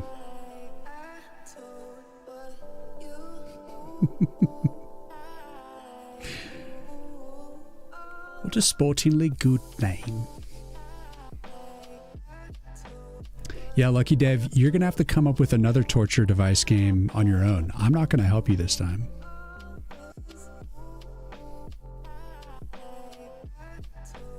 I will not contribute to the suffering.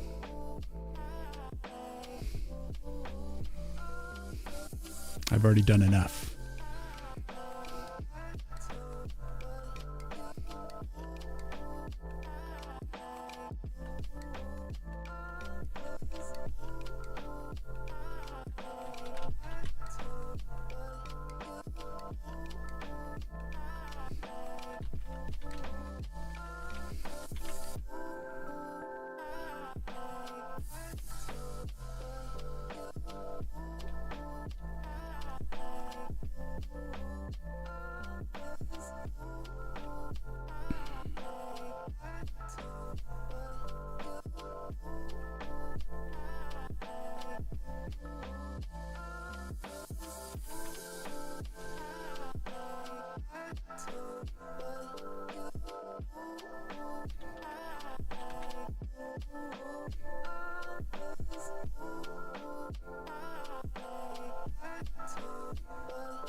Yeah, this particular soundtrack is from Pillars of Eternity. Pillars of Eternity. Courtesy of Torkel Miyomo. Suggested this to me a while back. Someone that used to hang more when I was playing Baldur's Gate. A lot. Baldur's Gate 2. But now that I'm a stuffy game dev. Don't see him as much.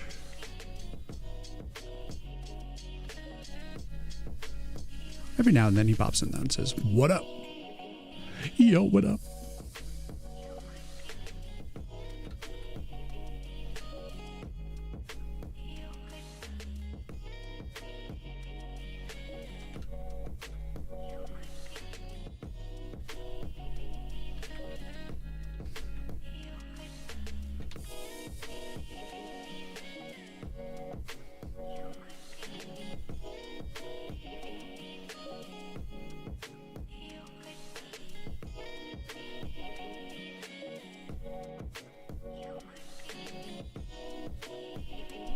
It's a good vibe. I like it. Yeah, it is. Yeah, I wanted something medieval and feeling Baldur's Gatey because I was doing this animation. I wanted to capture its essence.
I always need the perfect music when I'm drawing or writing. Usually when I tell people that, they look at me like I'm crazy or something.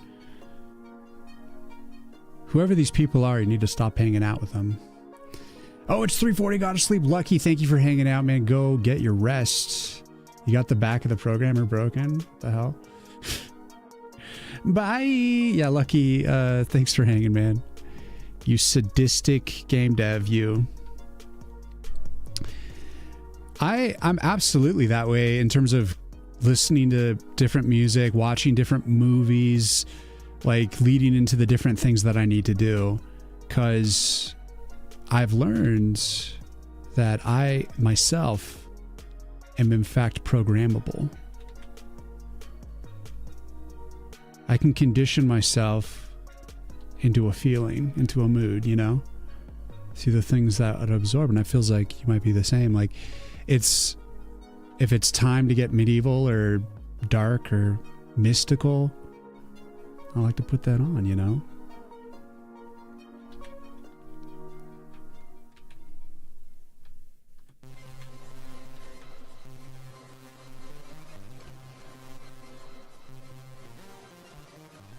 When you're an empath, when you're capable of absorbing the energy of an environment and have it be reflected through yourself, that means you are sensitive to environments that you're in, which is bad. But if you harness it for good, you can use it to like enrich inspiration towards things, and actually it can become a superpower. So it's kind of like a double-edged sword. But for those that are like, you do that, like you listen to music and they're obviously like extroverted or have like maybe not a lot of empathy, because things don't affect them. They don't feel, they're not open. Maybe only certain things do or something. Maybe perhaps these aren't completely shut off people. Who am I to know for real? But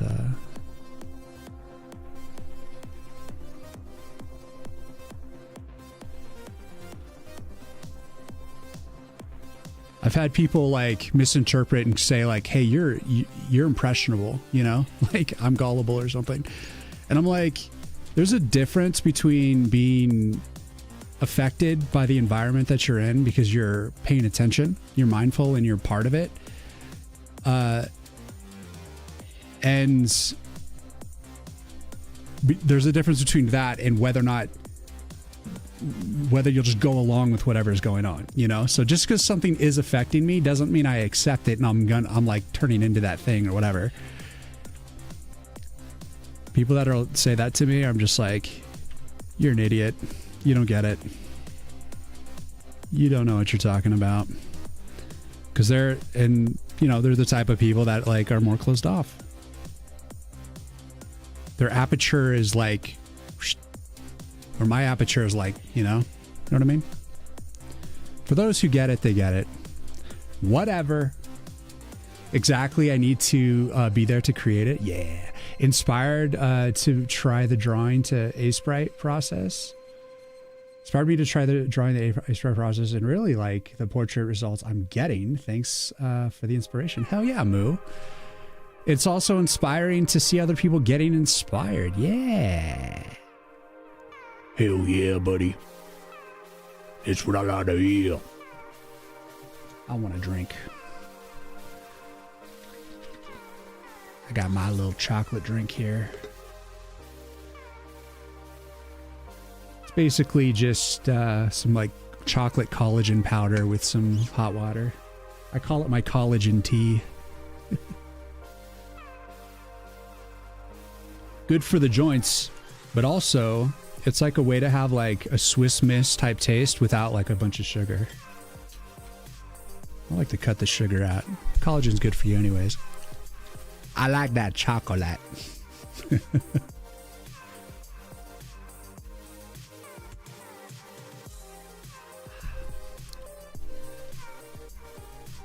Yeah, no, people like that just get me rolling my eyes. It's your loss. We getting creative up in here? Hell yeah. That's right.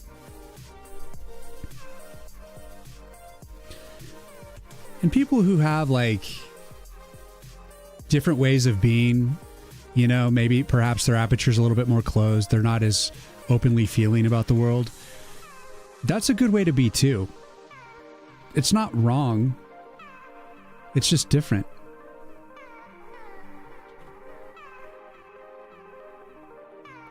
The only thing I say to it is like, if you criticize me because you think I should be like you, that's when I'm going to call you an idiot. But like, just because you operate differently than me doesn't mean I think the way that you operate's wrong.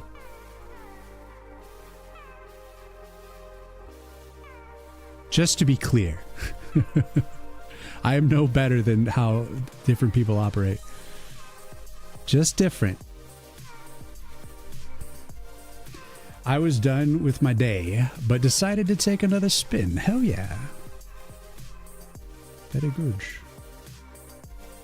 Very good. Sire, very good.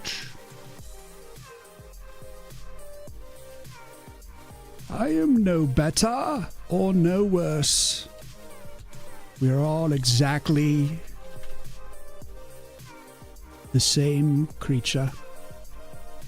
Breathing and eating, shitting and sleeping like babies. Little babies.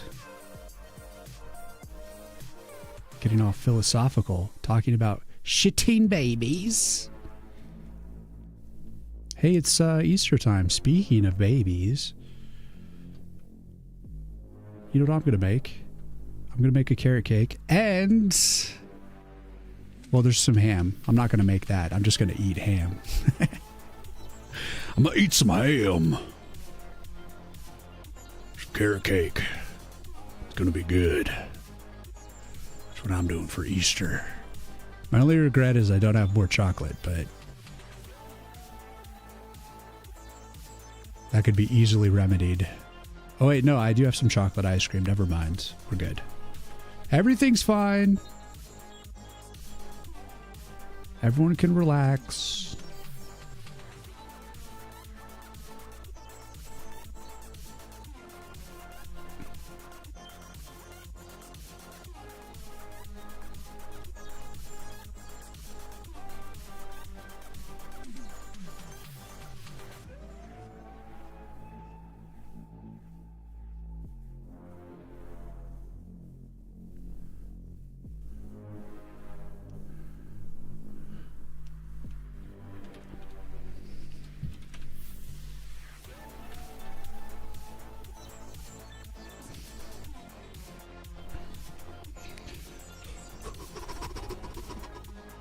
Look what we created so far, guys.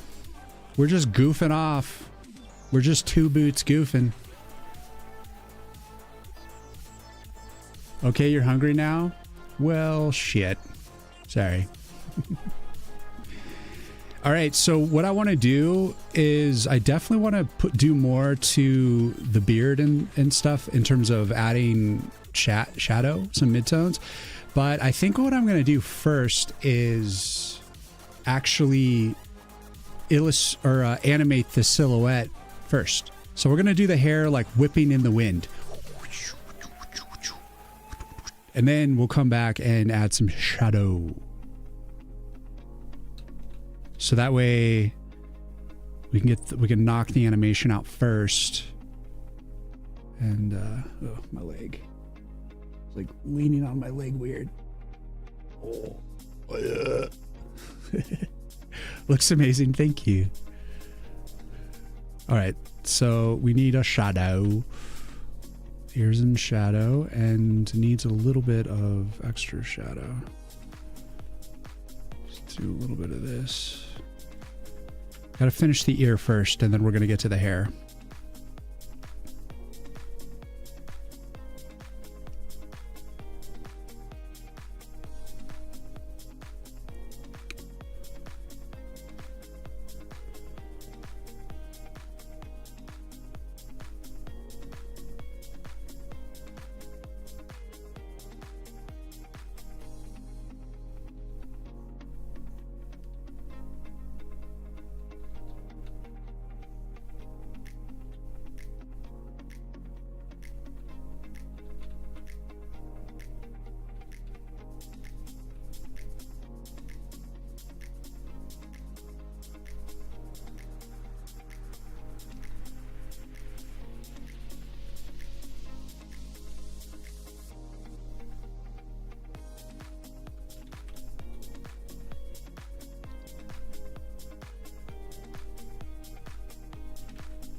Doing the first animation is always easier.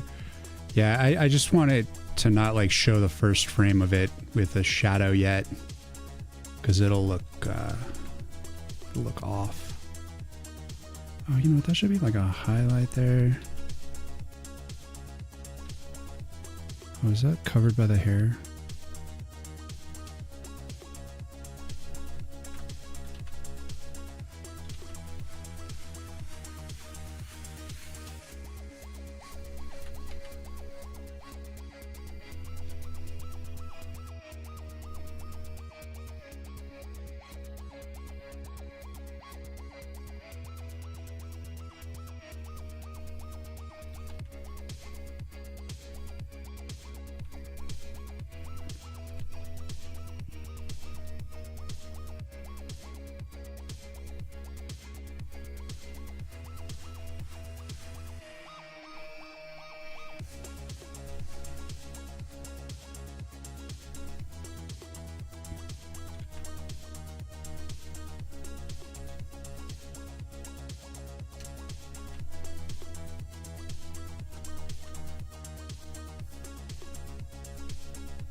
Looks like me when my coffee cup is empty. What's up, Prophets? This is game over screen. That's why it's so dark and horrible.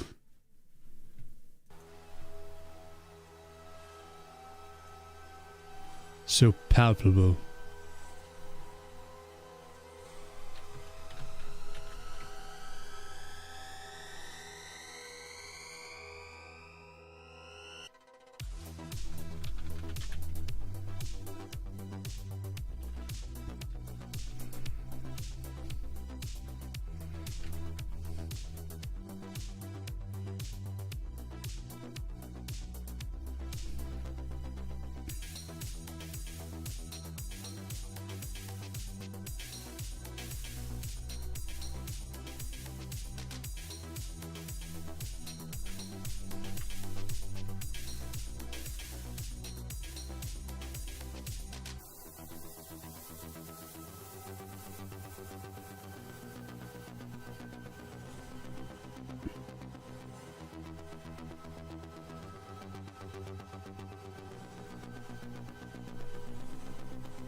Oh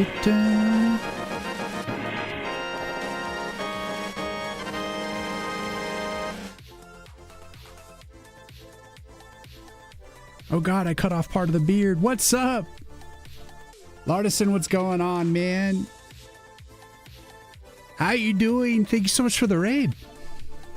Welcome, welcome. How is the progress going, sir? Your game is looking pretty damn cool. Guys, check out Lardison. He is very good pixel artist. And he is an author who has created a... he's already written and published a book, and he's making a game based on the book. RPG, and it looks really good. Go check him out. Let's see, we need this beard. Beard repair. I'm going to put this on the hair level. Right now I'm working on the game over screen.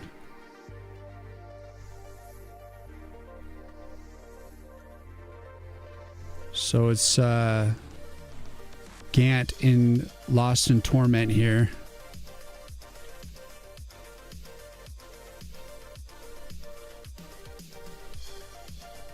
But yeah, how was things? How you doing? How you doing, man?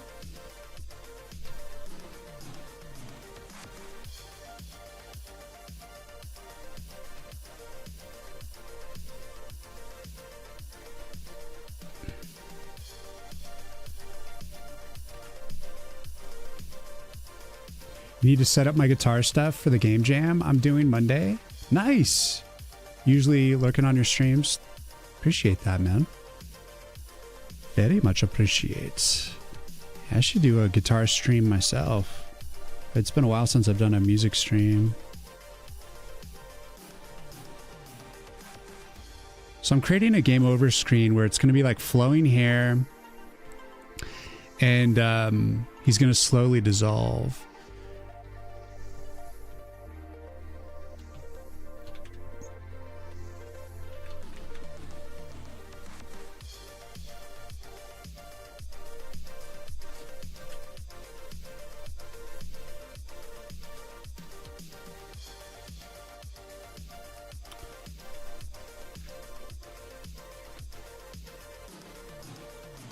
So you know pretty much everything because you usually lurk on the streams. Well, here's the wish list link anyways. Guys are making Woods of War. If you want to wish list the game, it's available on Steam for such things. And I'm trying to get enough assets together so that I could submit for Next Fest. That's coming up in June, which I have to do pretty much tomorrow. And trying to get a demo out. Which is probably premature, but I'm doing it anyways. Why? Because I'm a little crazy. I figure if I just have to get it done, then I'll just get it done.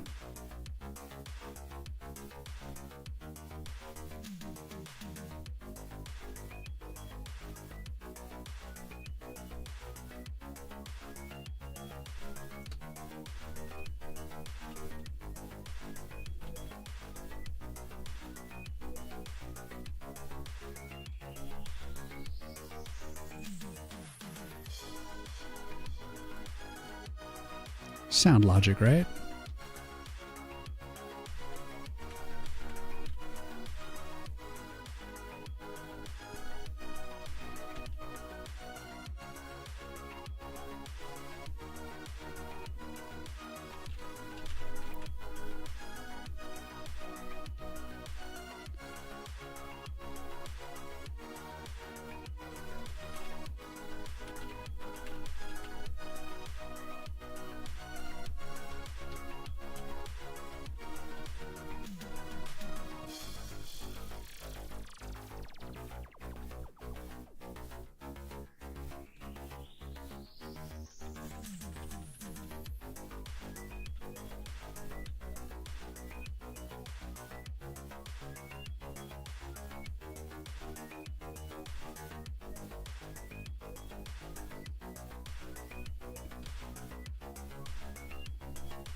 How's the wish list going? It's coming along little by little. I need a lot more, but I'm working on it.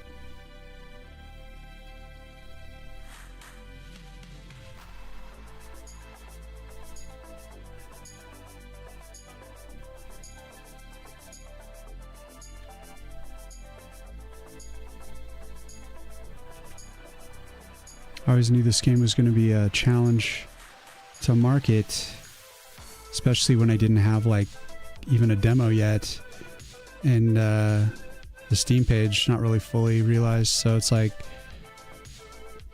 it's been a difficult task for sure.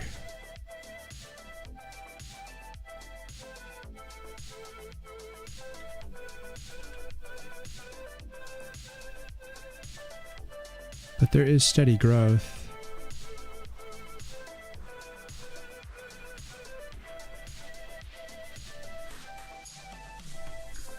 I'm hoping next fest will be a good opportunity to get it out there.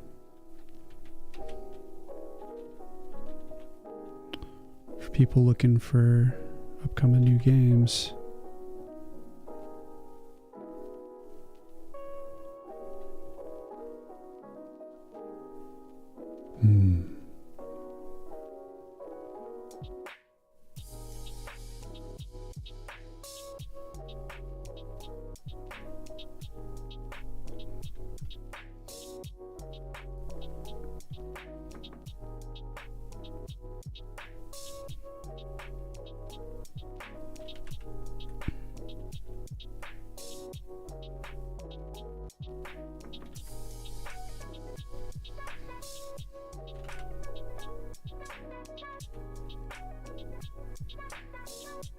Yeah, the only marketing I've really been doing is like the YouTube shorts and streaming, so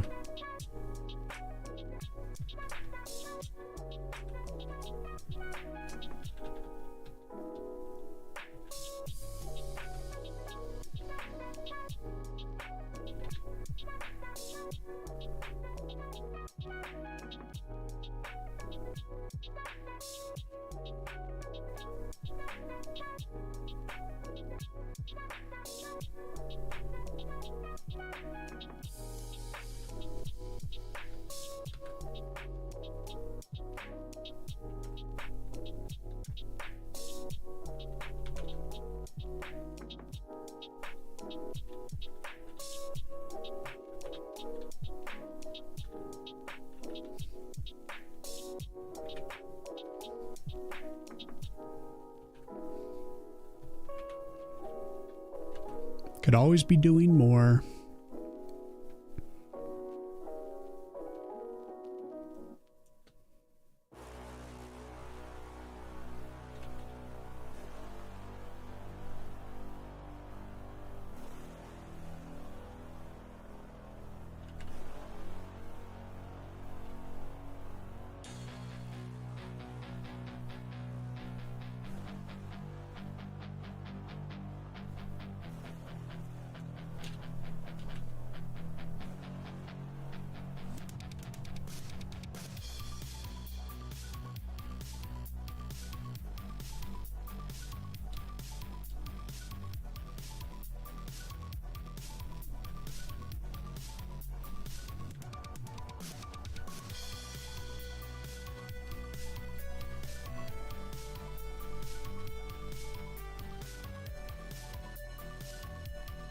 Heck.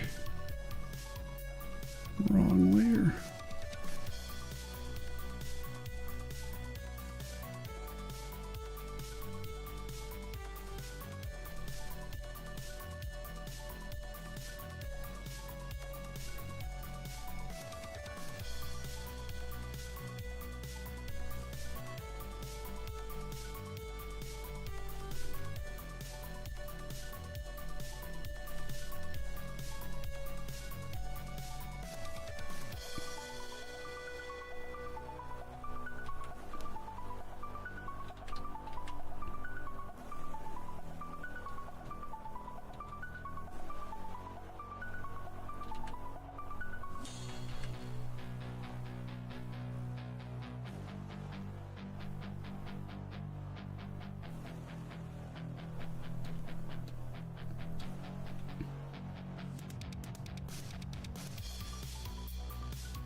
Adrian, what's going on?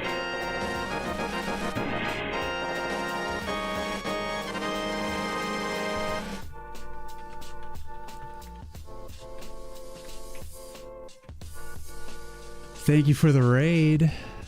How you doing?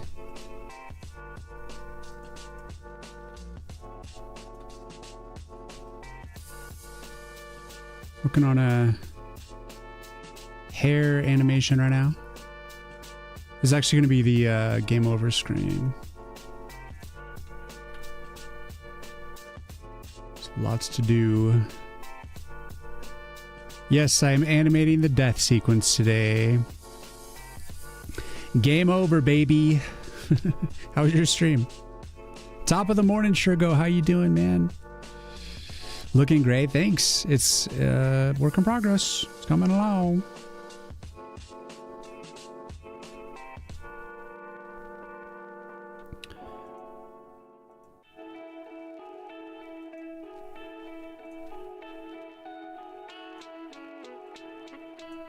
It's doing its thing.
What's Woods of War? Yes, it is a tower defense card game. Here, let me show you.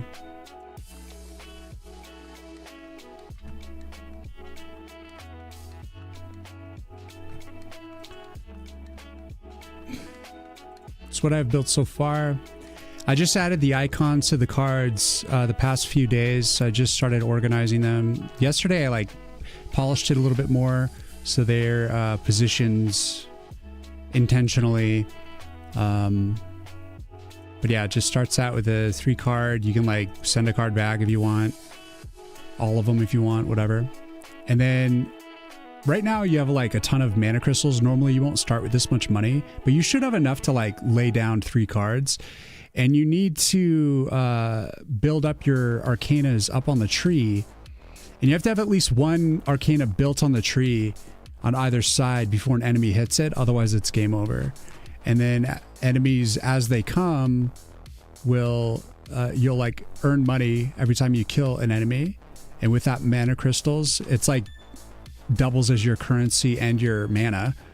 So then you take that, so I got another Thornblade. I can either use that to just build on a new node, or I can use it to just upgrade the existing one to rank 2, making it more powerful. And then I just earned a little bit more mana crystals. And when you kill enough dudes, you're building a special energy the whole time. And when your special maxes out, you grow a death flower, which grows at your beard. And here, I'll just trigger one. And the death flower is AoE cards, big specials for big damage. So you can do flash freeze, life drain, meteor strike, and use that for big damage. And so yeah, it's a speed deck builder. You're dealt cards every 17 seconds, and then you're having to just make do with what cards you're given. But you do get to curate your deck. You get to specify what goes into your deck. Or you will be able to. Not for the demo, probably, but eventually.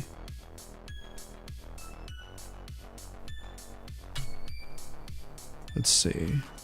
Doesn't quite hit for that range. So So I'm going to boost to rank 3 there. So this one like kills enemies as well as heal your arcanas.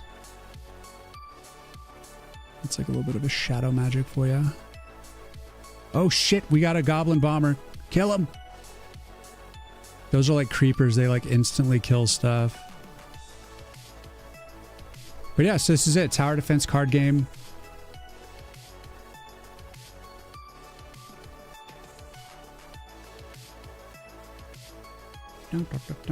Akris, thanks for pulling up the wish list. Yeah, if you guys want to wish list it, it's available there. I'm dropping my pen. And I'll be releasing a demo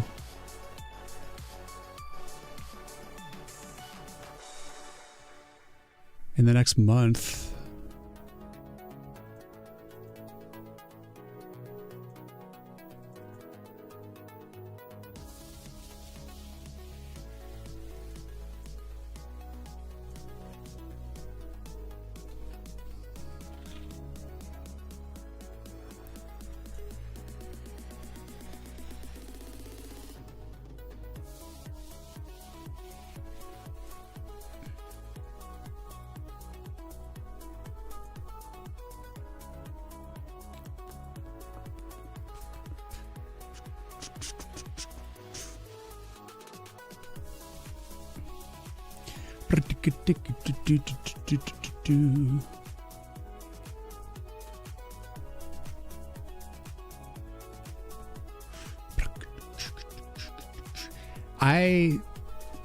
Probably this next week, I'm going to be adding sound effects to the game. So it'll actually be like sound. But for now, no sound. So it's a game. I thought it was an animation video. What engine did you use? I just built the game from scratch in C++ and SDL2. The game looks amazing. My game looks trash. Don't say that, dude. TK, I don't want to hear that business. Which I'll reiterate when we're out of ads. I released my demo today. Nice, dude.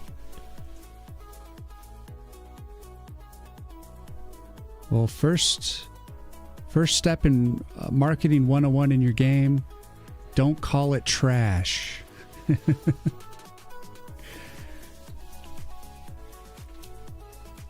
Call it a work in progress or something. But yeah, thanks, man. I'm excited to get a demo out as well. It'll be interesting to see how people feel about it once they play the game.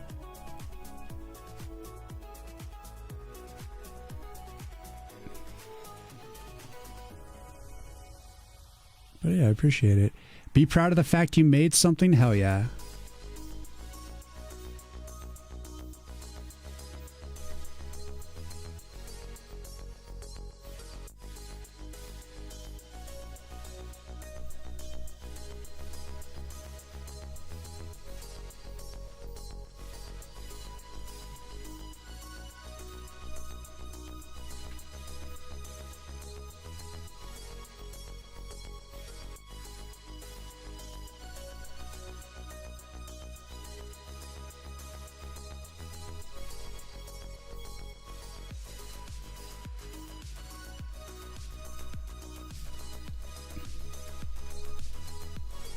I've been working on mine for a year and 3 months.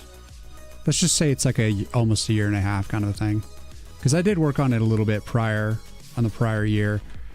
And yeah, I've just been trying to polish the thing.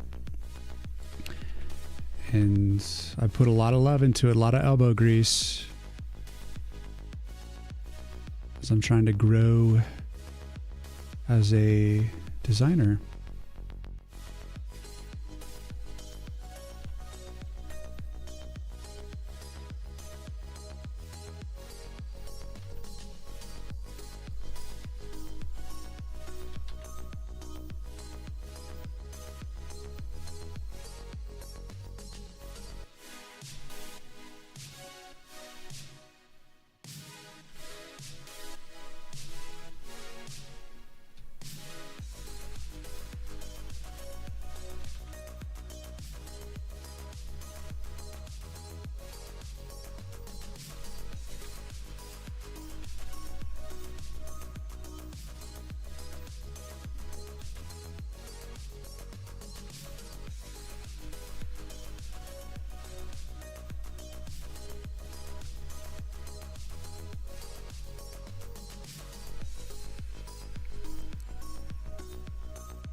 I like the art. Thanks, Active. Like all I made yesterday was a tree, not much or good on its own, but the fact I did it is something I'm proud of. That's good. You're either on the path or you aren't.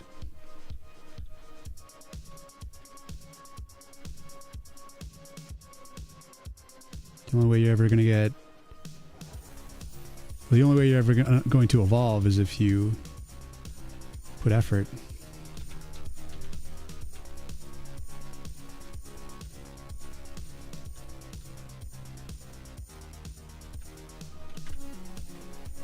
Obviously.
Bringing it to life little by little.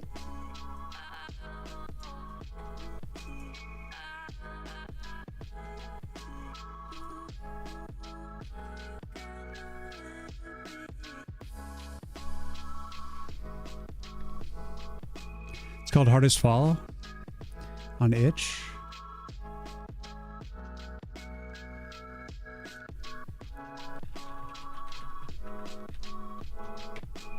There you go, dude. Go ahead and post your link for itch. Feel free. Do you think that it would be easier to make a 2D or make a 3D asset if I would first make 2D views of this asset from different perspectives before doing it in 3D? Does having a 2D reference help a lot? I'm sure it does. Yeah, I'd imagine it does for sure. I'm sure there are some people that like to sculpt just straight into 3D, but I'd say it's more likely that you're going to have the turnaround character sheets that people are drawing off of. But you still have to take liberties and figure it out, you know?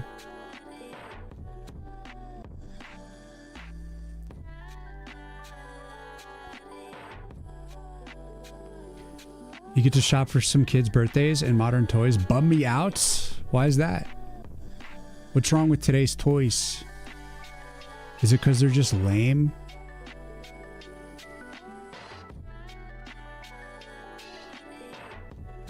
Gotta call BRB. Fair enough. Fair enough.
Toys are either lame or bad versions of stuff from 20 years ago. The toy market fell apart. Yeah.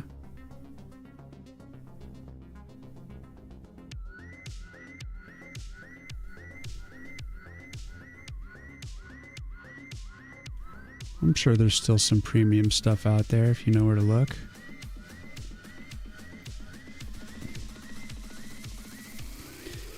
But kids are sometimes just as happy with a box than they are the actual toy.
And you are back. Although if you spend like $400, there's better action figures than ever, but it's not for kids. Yeah, pretty much. Media ecosystem is very unfriendly for kids. No magazines, no choice for own adventure books. Choose your own adventure books. No wonder they merged with iPods. Yeah. With all this about permit and not getting timed out for 60. Oh, that was so that you could post a link to your thing. If you want to post a link to your itch thing, you can. Otherwise, you get auto-modded if you post a link. Otherwise, you're mad I didn't keep more old toys. What was your favorite non-video game stuff as a kid? I mean, for me, it was, I had like a little kit, from Knight Rider. I had a pizza thrower for Ninja Turtles coloring books. I used to take metal spoons from the silverware drawer and bend them behind the couch because I liked the way the metal felt. Everything was a toy, man, when you're a kid. But like, I had this little bag, this little like canvas bag that had a strawberry on it. And I had this yellow wiffle bat. And I would stick the wiffle bat in the canvas bag, and I'd like strap the bag to my back, so it'd be like my sheath for my sword, and the sword would be the wiffle bat, and I'd walk around like I was Casey Jones swinging my bat. My brother had the original like Nintendo when I was like 6 years old. So I was watching like Mario when I was a wee lad. Little BMX bike. What more did you need, man? Oh, I used to love the Centurions. Power extreme, stream. It's basically like the poor man's Iron Man, I guess. They would there was 3 dudes in the Centurions. One was the air guy, there was the sea guy, and then the ground. And so they each had their like different powers, and so like I obviously always wanted to be the air guy, and they had like these suits, and they would say power extreme, and then like the satellite would like shoot down the tech that would like make them like fly or whatever, and they would be like different modifications for whatever they needed. And so I always loved that. It's essentially what like Iron Man turned into, like by the second or third like Avengers movie, he was like getting stuff from the satellite. That was totally Centurions. Now I get it.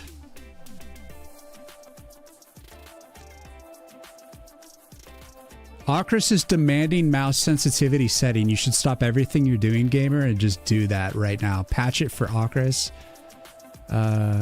Immediately. It's very slow for me, and I can barely rotate. You should at the very least take notes of any player feedback for sure. I'm just kidding around, obviously, but it's always it's very useful to get that feedback.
Definitely, I will get a note of some feedbacks and do them all at once. Increasing mouse sensitivity. Thanks, guys.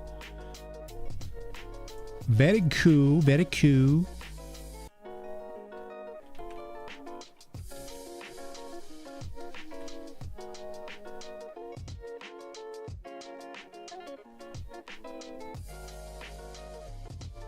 Yeah, making the controls feel good.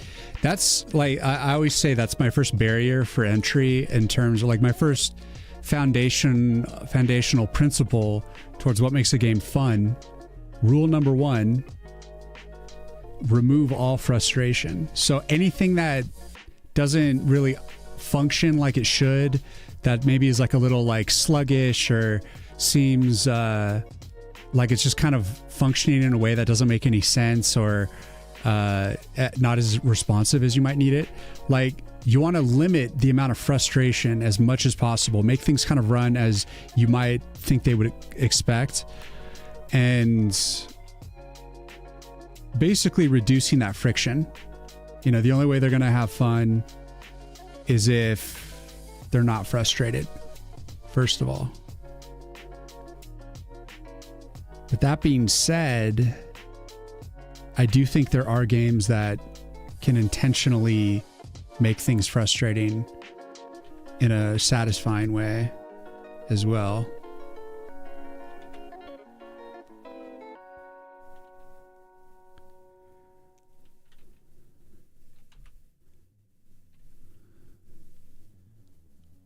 I think the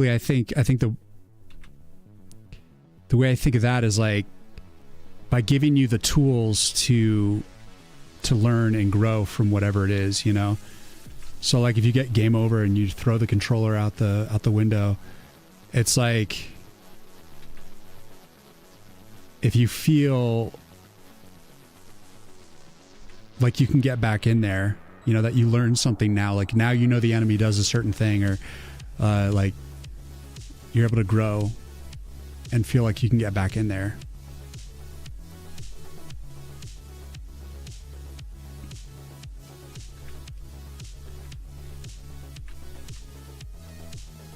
It's weirdly everything.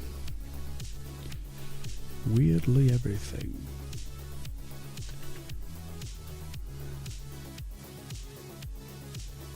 Balance all the forces.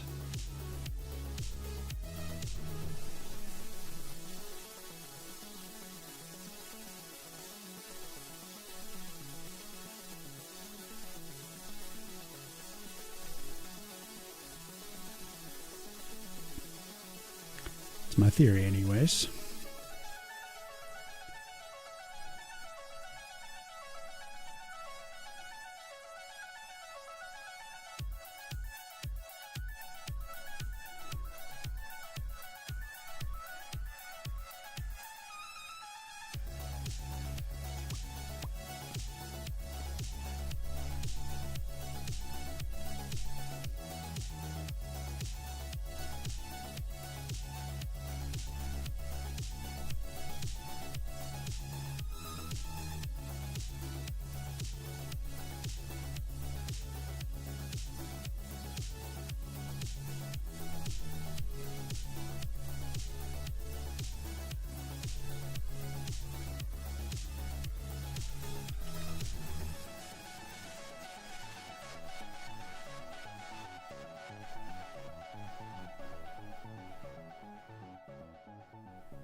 Quiet Blue, thank you for the follow. Thoughts on the next attempt at Star Wars movies, starting with Ryan Gosling as Starfighter? Who cares?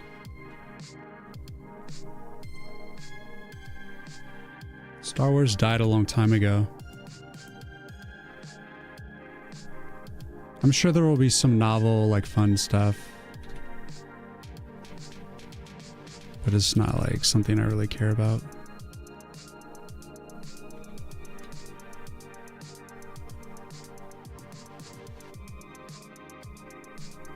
Will they keep finding ways to get people hyped on it? Of course they will. Pretty much always will.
Guy who made Andor wants to be a Star Wars horror movie.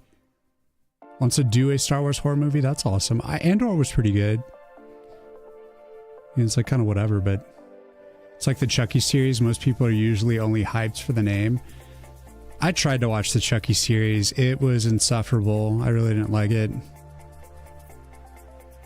I mean, the Chucky bits were like fun, but like the character development was just really like forced and unnecessary. It's just like, give me a break. So it wasn't made for me. And I'm like a horror fan, you know? I don't know if like I'm like typically super into Chucky, but yeah, that show was like a big miss for me.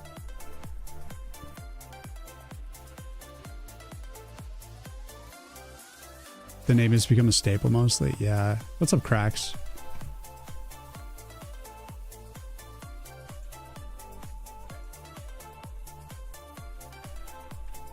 It's a weird, wild world out there.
Here, Dicer, what's going on? Howdy, man. What are you working on today? So this is like the game over screen, and it's just the initial start of it. I'm going to have them like decaying away, but got to have like the initial scene.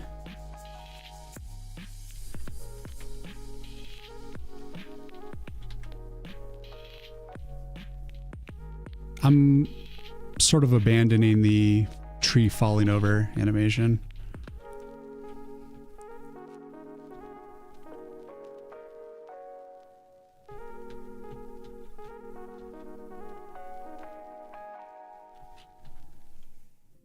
Wasn't interesting enough to me.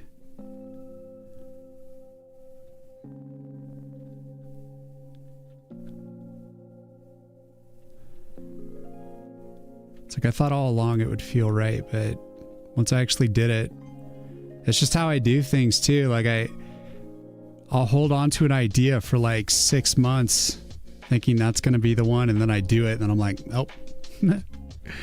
Gotta do something else. Just like that.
Aloha Nugget. By the way, why he has ears when dying, but through the whole game they don't show up?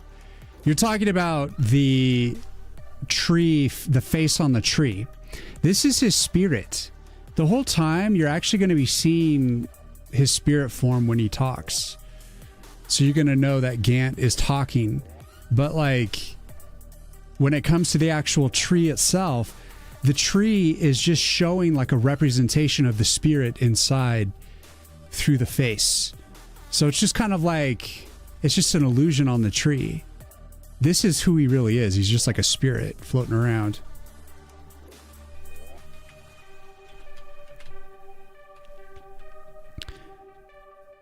So I figured, why not when he dies, we see the spirit?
By the way, you could say it didn't land right with you.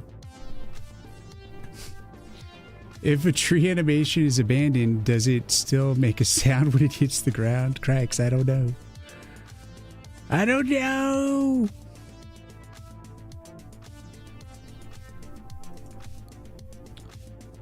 It's a cool idea. Well, it's going to be fun is making this, making him into a Skelly Bones. But I just got to finish adding some shadow here, and then I'm going to work on the next phase.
Just a skeleton, skeleton around, doing the skeleton thing. This layer is going to be called Skelly Bones.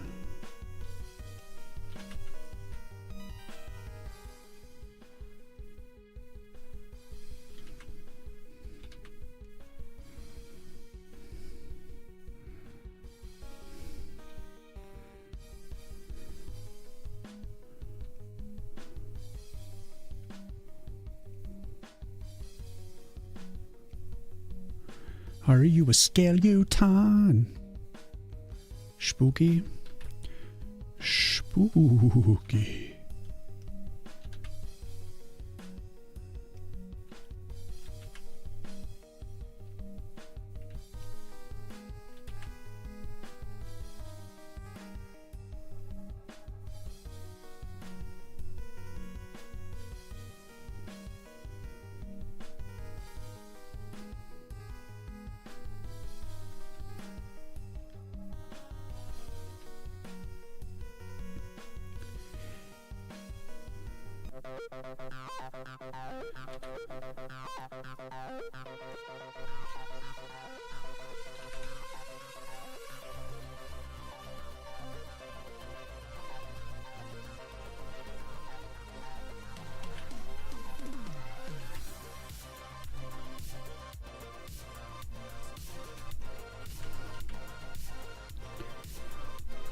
Even the elf's skeleton ear hole is pointed.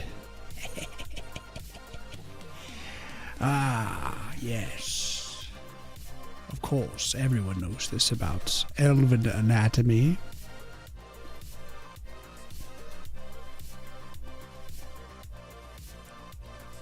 It's not as if I'm just making shit up as I go.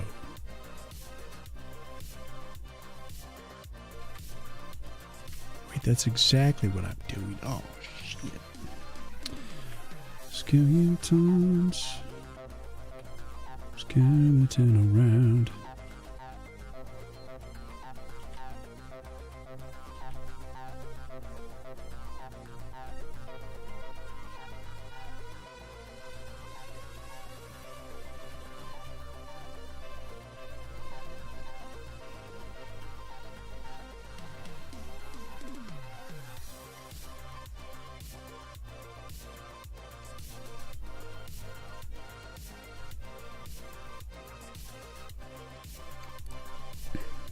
The Bone Zone?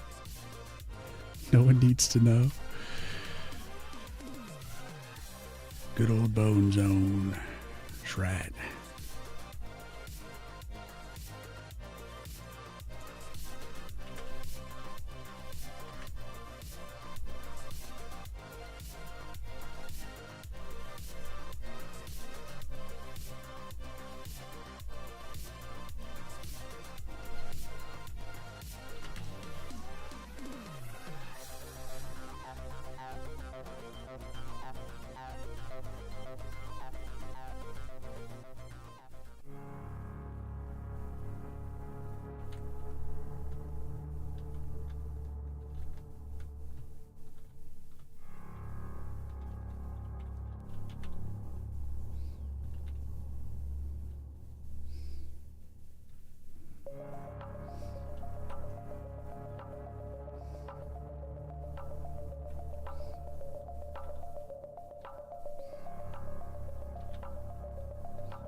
Pee pee poo poo, what's going on? On goits! On goits!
Why am I chopping the man's hair? Because we need to game over, bro.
What's up?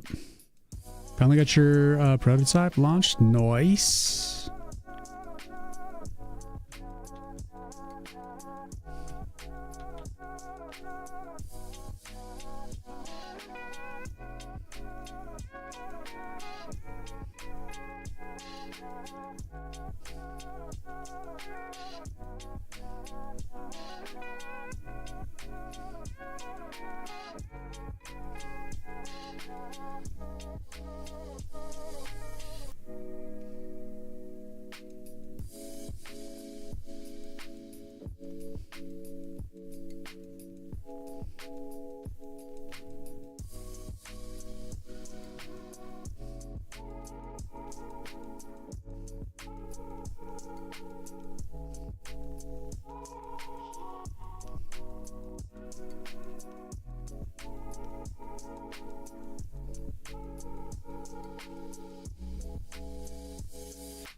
I'm inventing a separate game where you rip off someone's face. Pretty much.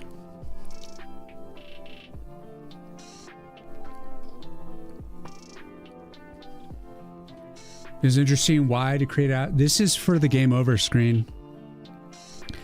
And I feel like I'm approaching the dissolve pretty sloppily, so it'll be interesting to see how chaotic and if it flows at all. I'm hoping at the very least keeping the flow of the decay line good. So we go like...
It's gonna look so insane.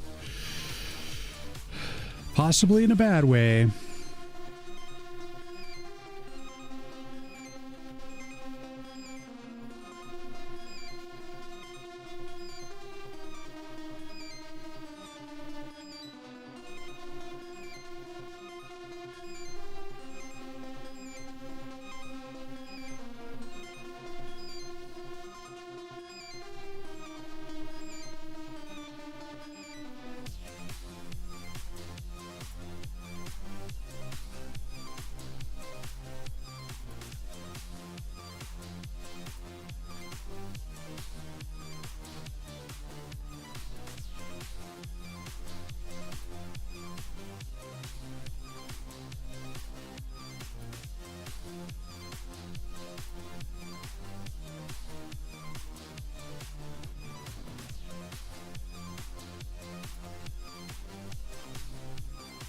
Should have been more organized about it, but hopefully it's can work this way, because it'd be nice if I didn't have to spend hundreds of hours on this. I'm going for chaotic, and then I'm going to go back and maybe try to create a little continuity, just make some stuff up. Like if there's like really noticeable chunks that change or whatever, and I can like just draw and fill it in.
Ready? What's going on?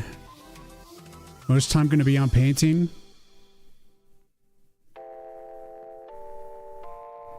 Ah, the painting's already done, actually.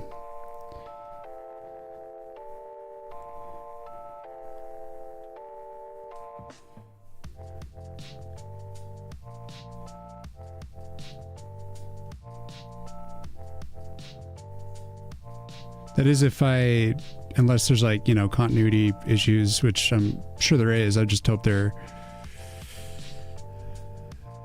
it's like relatively minimum.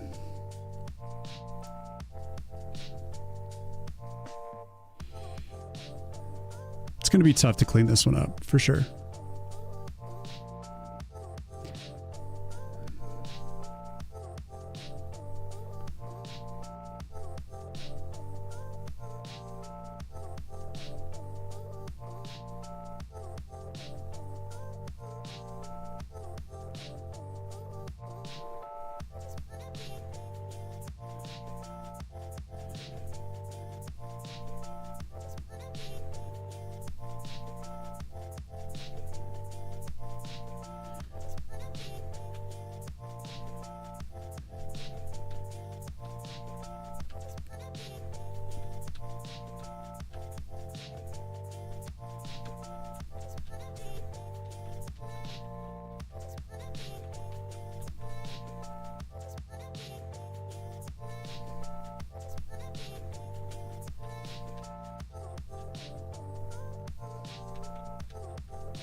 There it is. Decay.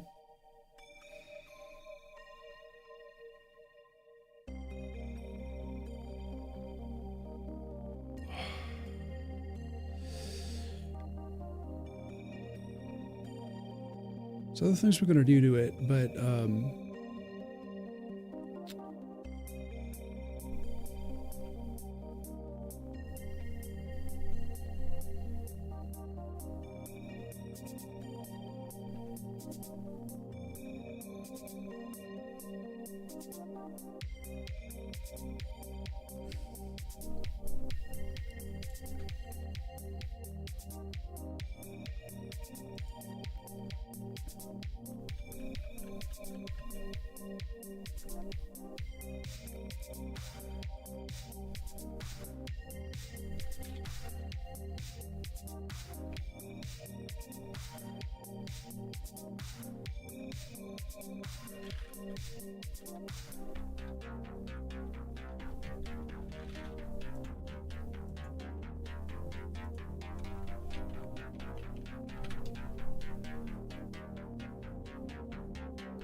this is a spirit. Why has a skeleton?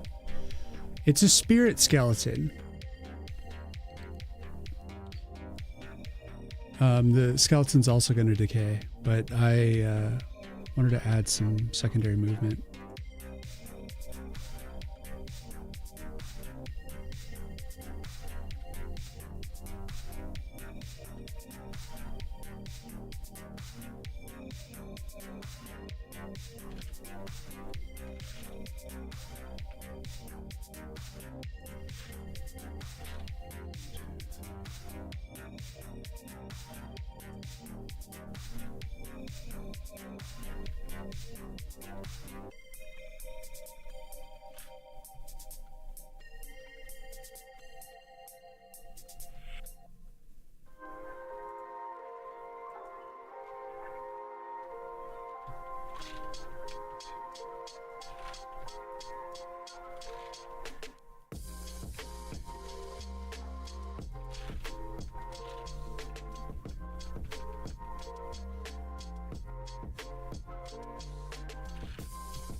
Good morning, nature.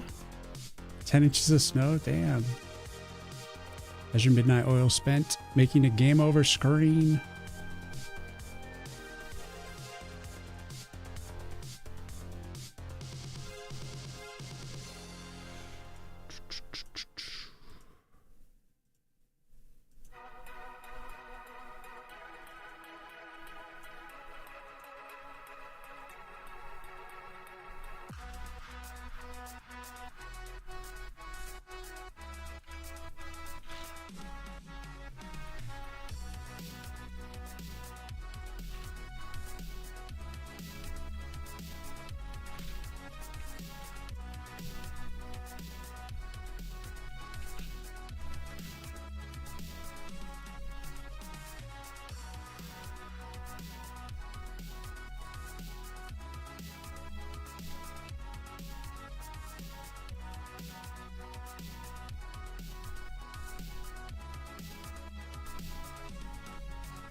Come on.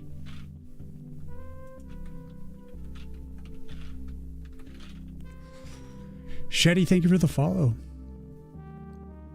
It's not too bad. Cold, thankfully. Is that the golem of the Woods of War? No, it is Gant himself. All right.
Jed.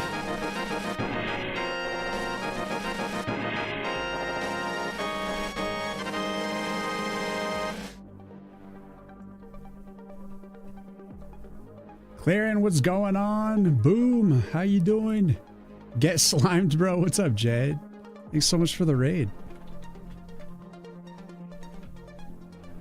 How was your stream? Hey. Yo, yo, yo, yo, yo, yo, yo, yo, yo, yo. I'm working on this decay animation for the game over screen.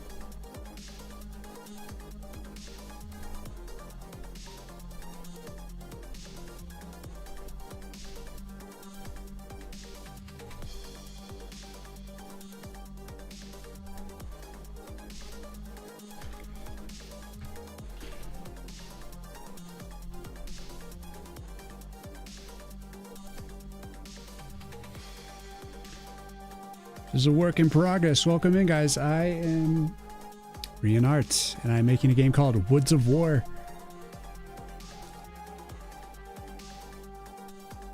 Challenging but good. How are things over here? Pretty good, man. Just working my way through this animation, and here I'll show you guys the game. It is a tower defense card game. And there is a Steam page if you want to wishlist it. It is, the Steam page doesn't have current, like, doesn't have a trailer, doesn't have the current screenshots or anything. What's up, Fruit? How you doing? Poor dude, that must be painful. Yes. Which software are you using right now? Sprite to animate this. And I created the game in C++ and SDL2, no game engine. And yeah. Jed, thank you so much for the raid, man. If you need to go rest, do your thing, do it. Get the hell out of here. Or lurk. Either way, it's all good. So, I just added the icons to the cards. That's a new element to show the stats. So anyways, it's a card game. You come in, you can just like replace all these if you want, whatever. Just like you're deciding on your like starting hand. You start with 3. And right now, the mana crystals aren't set right, so you have like infinite mana crystals basically right now. But you'll be able to play 3 cards initially, and then after that, as you kill dudes, you're earning mana crystals that enables you to drop more cards. But aside from that restriction, you can play the cards whenever you want. So it's in a sense a speed deck building, except you are limited by like how much mana crystals you actually have. So in a way there is a little bit of management in that regard. But like here I got another steel tooth saw, and I already got one on the tree, so I can use that to upgrade the one that's there. And once you've max ranked it, you can either use the cards to heal if it has less than max HP, and if it has max HP, then you can use it to do like an attack boost. So you can keep playing the cards infinitely.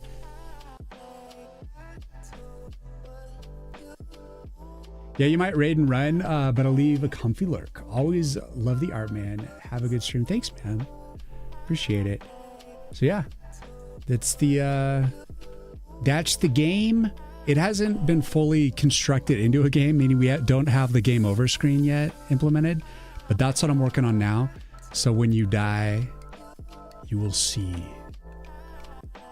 decay and death. Work in progress, but it's coming along.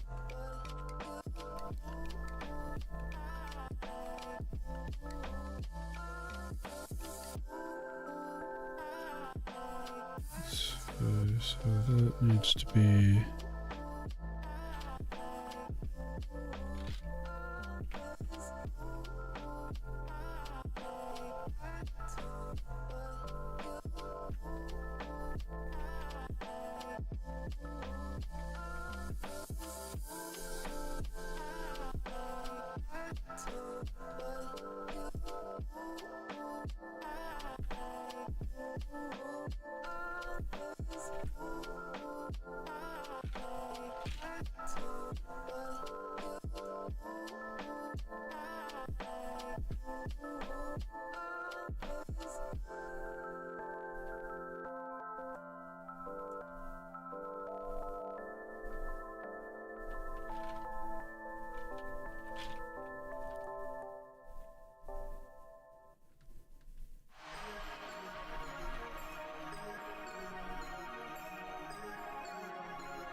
Bro, this is cool. Thank you, Shetty.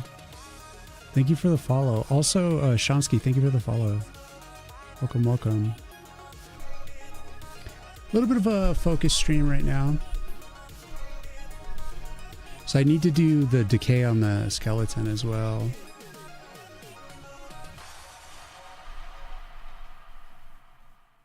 I think we'll start that here.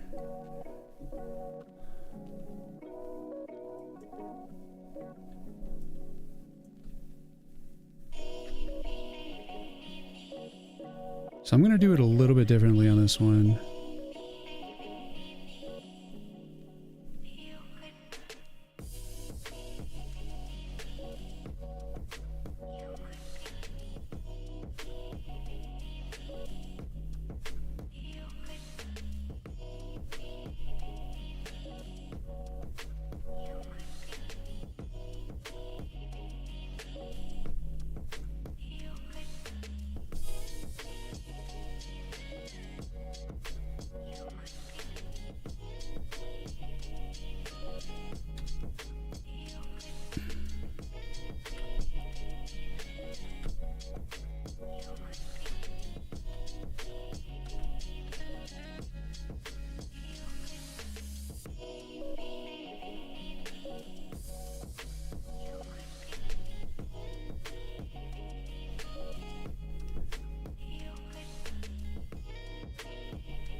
It is pretty.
Come on.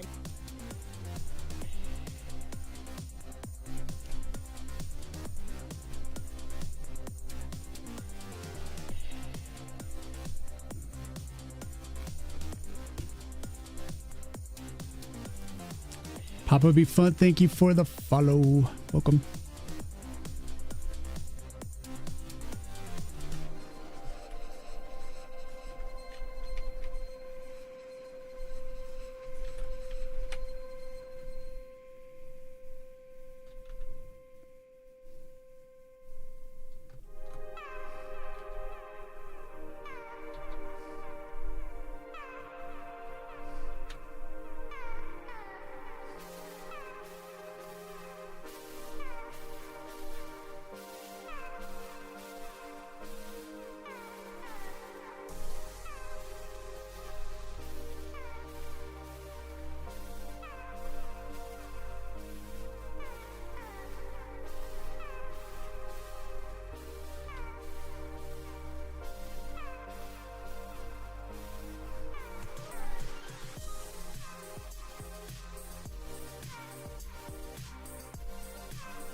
Come on.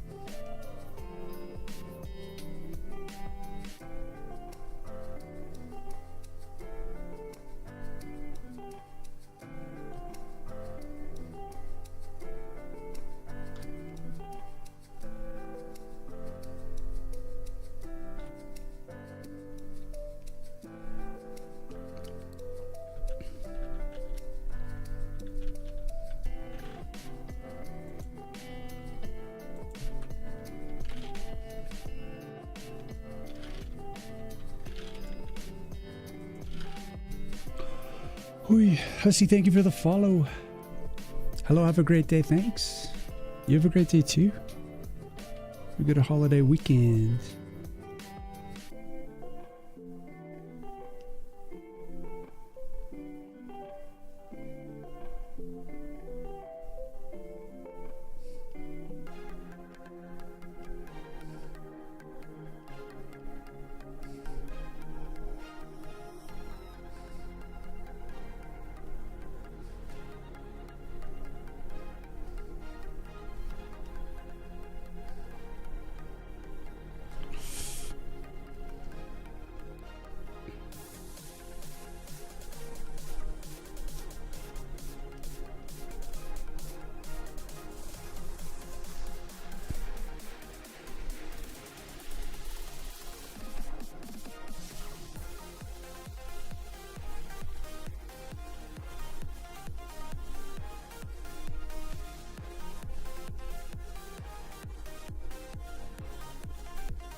Looks awesome. Thank you, Illegal.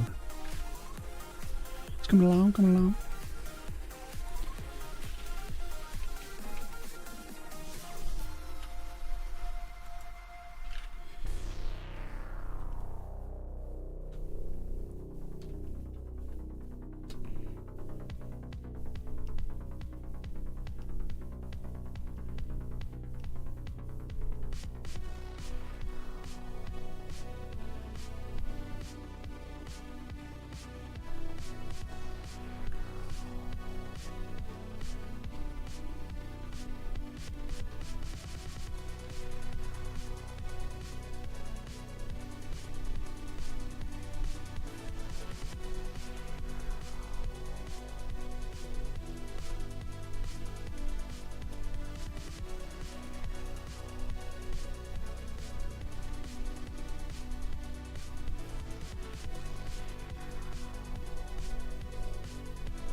Looking so good. You're taking 2D art to the next level.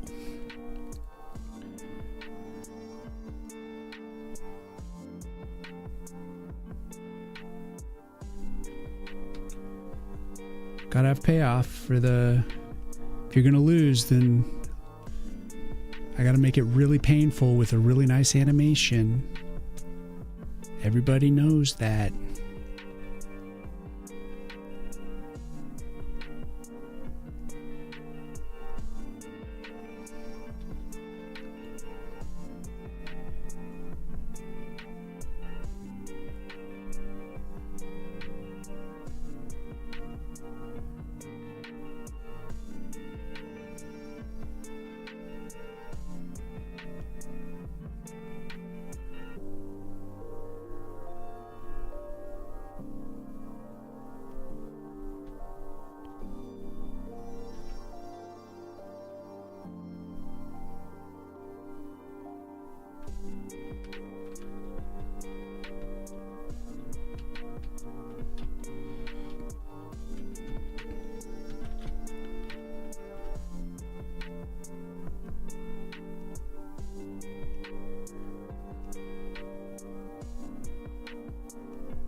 That's what happens when you don't have enough calcium in your diet. I'm afraid so.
Just got in. Are we doing map or landscape piece? This is for a game over sequence, Ian.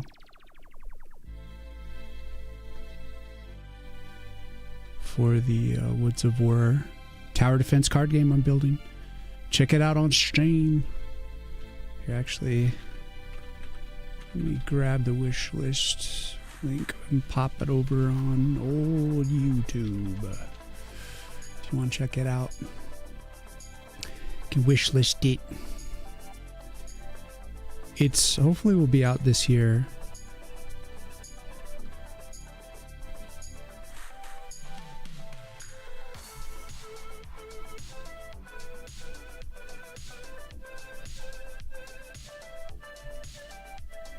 There is a great deal of work that must be done. I'm hopefully this weekend actually I'll be updating the Steam page with new screenshots and stuff. Oh, so much to do. So much to do.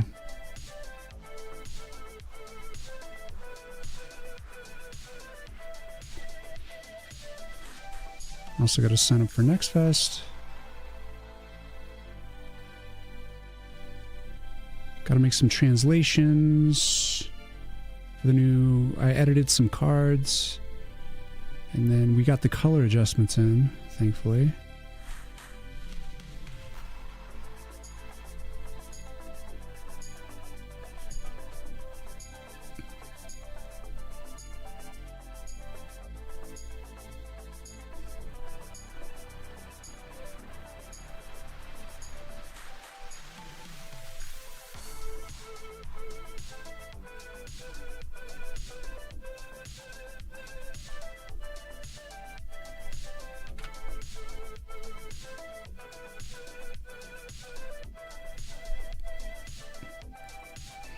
What made you choose a card game mechanic? What influenced game, medium influence you to go that route? So,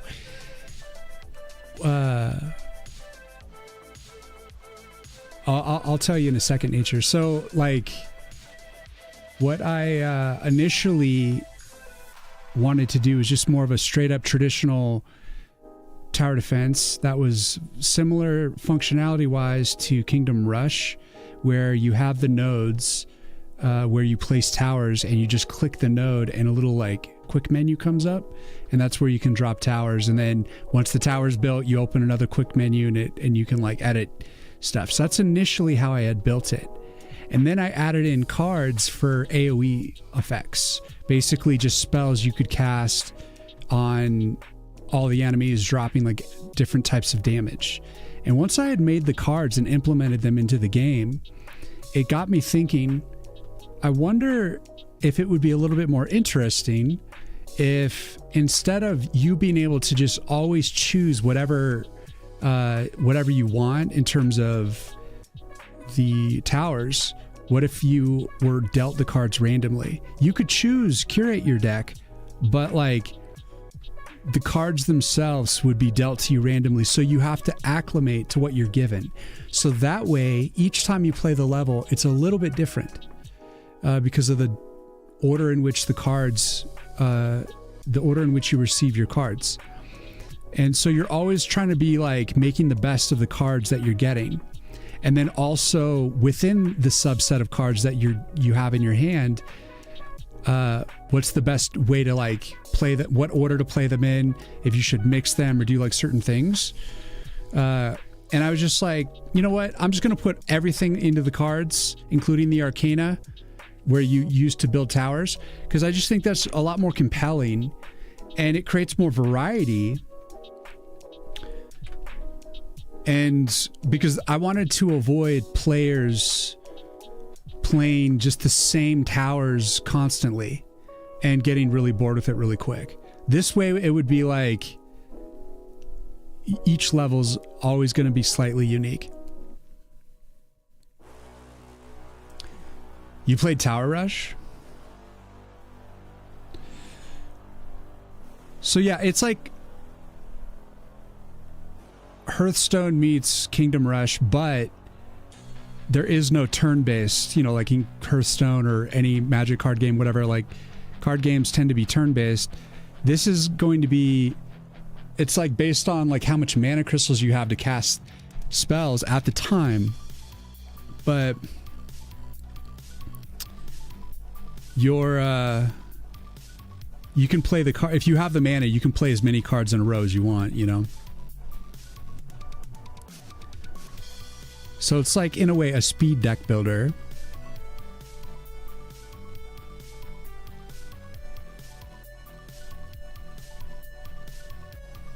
So yeah, it'll be interesting to see how it goes over, because like a lot of, I don't know like how many deck builds are like live action like that. It's a live action deck builder.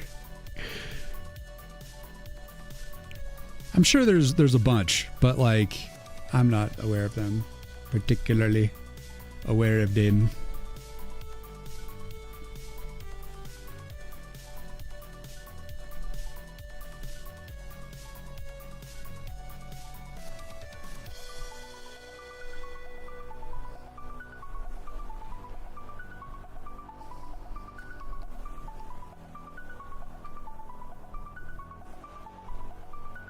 Chris did ask earlier if he's in spirit form, how is there a skeleton underneath his skin?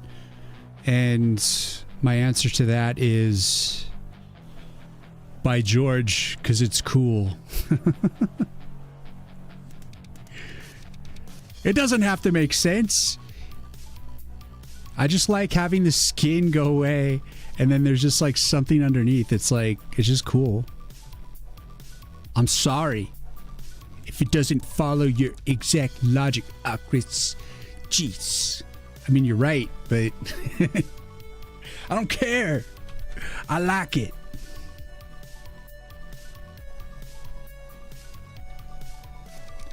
Ultimate decay, spirit skeleton decay.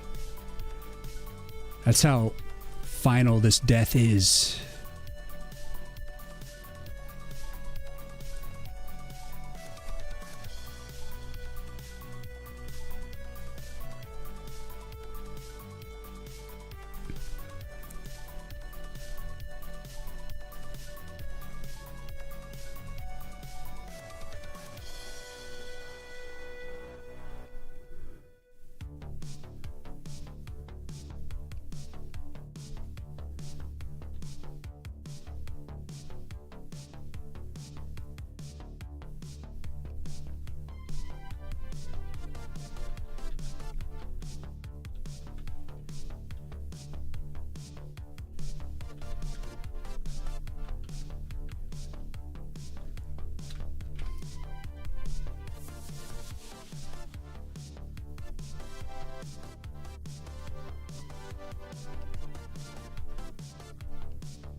Since it is live, are you barring the spacebar strategy?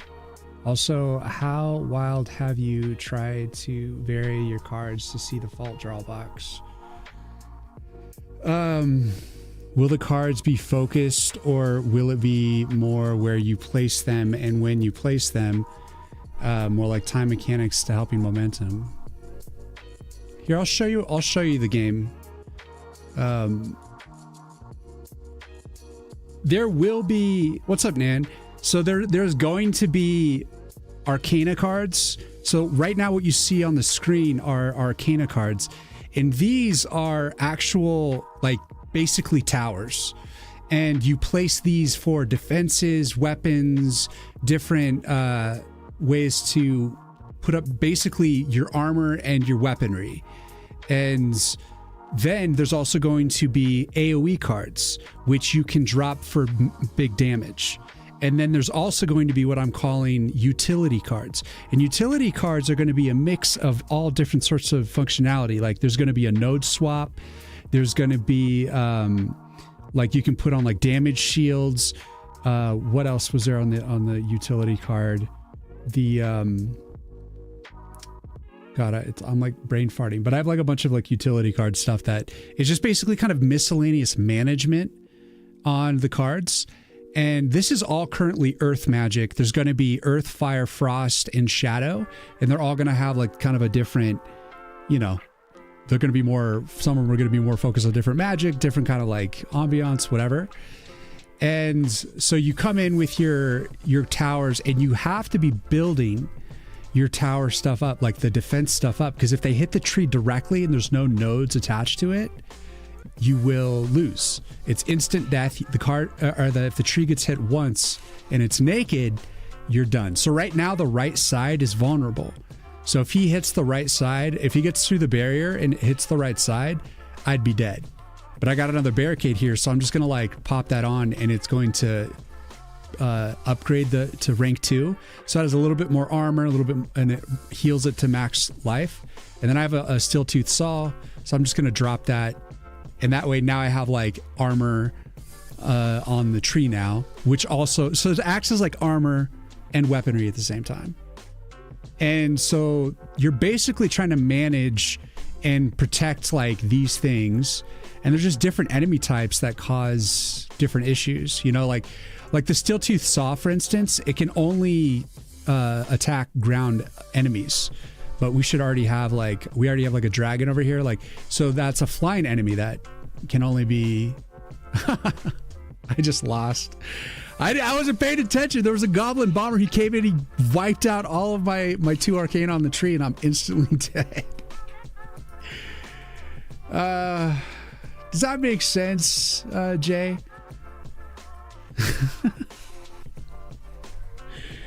And I'm going to be working to add more variety. I'm going to make it so that you can mix cards, and once you've upgraded the cards to a certain point and you want to play like another like Thornblade on a Thornblade, you can, it'll either heal it if the HP is not max, or if it is max, it'll give it like an attack boost. So you can constantly be playing cards infinitely, and it's no big deal.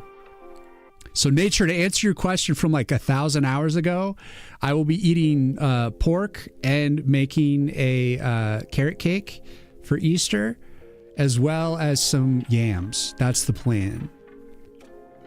Some sweet potato. Also, your art style is eye-catching, so congrats. Thank you, man. Where you place them and when you place them. Or like time mechanics to keep. Yeah, so like the time, it's like a mix between like just traditional tower defense and card games. So like once the tower's built, it's like you got to maintain it. But anyways, the bones are part of his soul. There you go. I was just thinking, what if your hair goes first, then skin, then bones? I after doing like the nice decay on the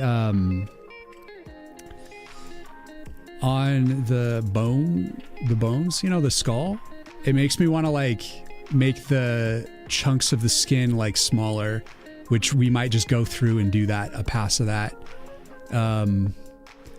But I just made it like decay everything all at once. But it does like do the skin first, like the skin and hair first and then the bones, which is kind of funny, like now that I kind of see it. But like I should probably toggle the I don't know, I might time it a little bit so that they start to decay together a little bit more.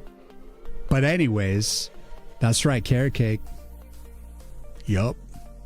I got a box and I'm gonna make it. It quickly ramps up. What's up, bro? But yeah, I appreciate you, Jay. Thank you for asking questions. I always like to let people know what's going on, because I know some people come into stream and I'm just in the middle of working on an asset and they're like, what the hell is even going on? So it helps to be reminded to just tell people that's what's going on, and please wishlist it. Woods of War on Steam, so that I have wishlist to help push it out on the algorithm when it's released. Nan is in ads. Nan is doing ads. Oh well. Sometimes life just gives you a can of shit, and it's called ads.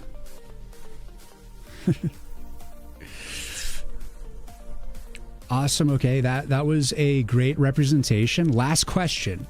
Will the map frame or zoom outs be larger for the massive onslaught? I understand it would be difficult for the models to be seen. Yeah, it is on Steam. It is on Steam.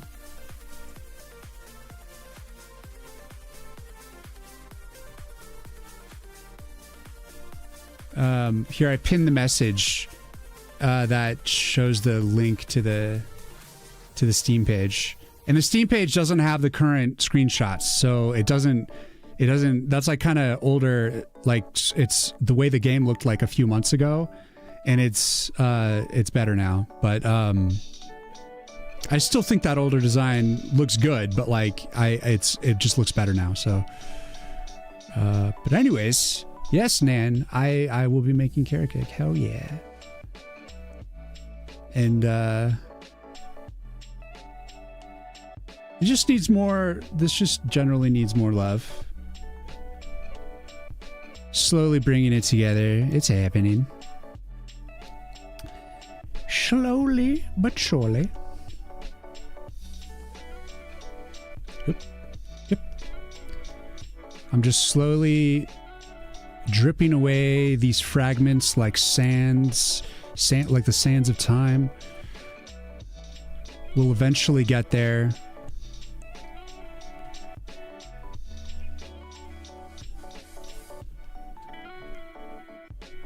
But this will be a much more interesting game over than the other game over idea I had, which is the tree falling over.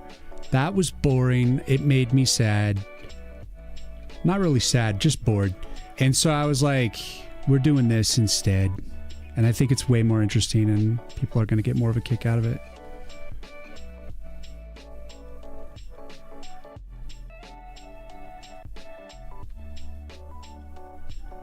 It's my little homage to Baldur's Gate 2.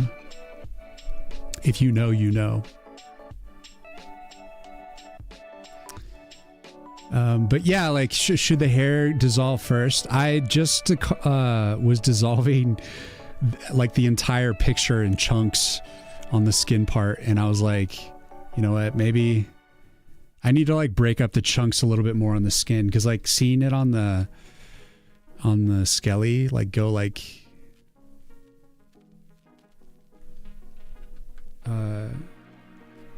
in like tinier and tinier fragments looks really good. So I may need to go and do another like fragment pass, just like fragment everything on the dude.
I like it.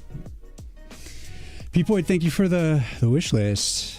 Thanks for pulling the link at the top. My pleasure, my pleasure. Hopefully it works. It's the first time I've ever pinned something in YouTube. People, thank you for the follow. Just wanted to wishlist the game because I love the style. And then like 10 minutes later, I saw your stream on my Twitch page. Let's go. Awesome.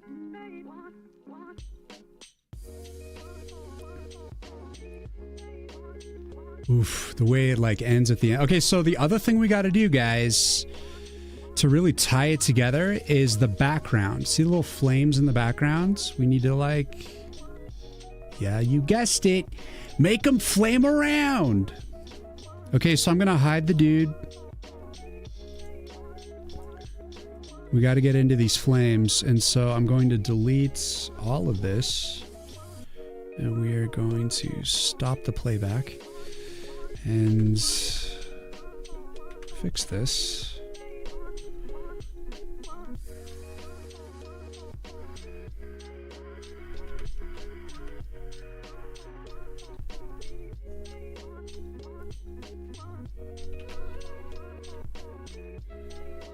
How's that even possible?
So it's just going to be easier if I break these into different layers so that I could use onion skins.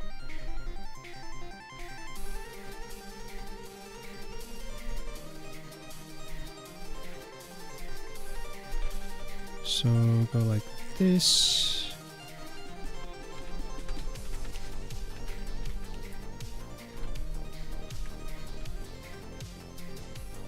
Oops, no wonder. No wonder.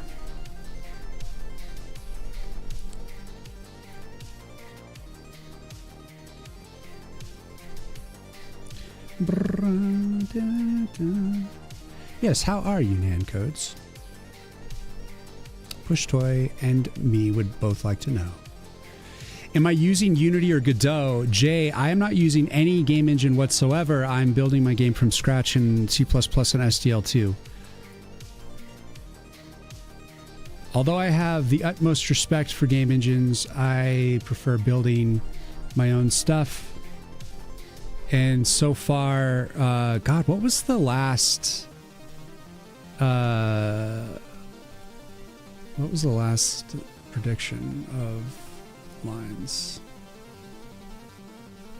Let me see.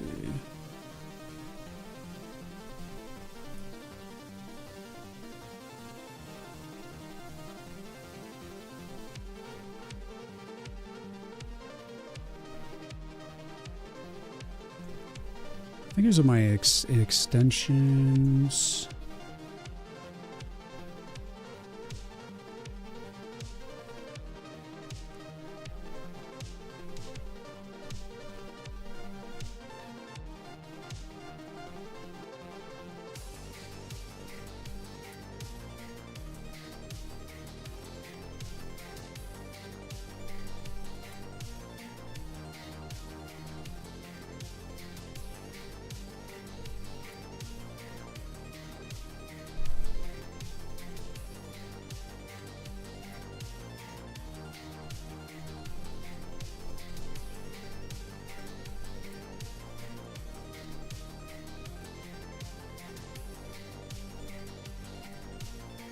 was it? Shit. So it says usage. Open the command palette. That was the command palette.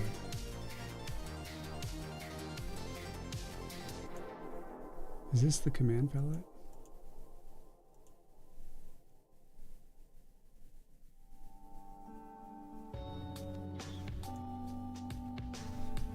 Yes, here we go.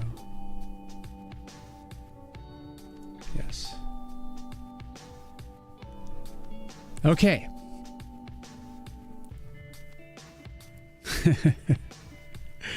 So there is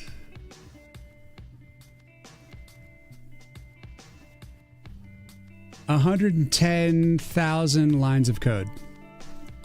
I've only written 100K lines of code, guys. Relax. Nan writes 110 lines of code every day.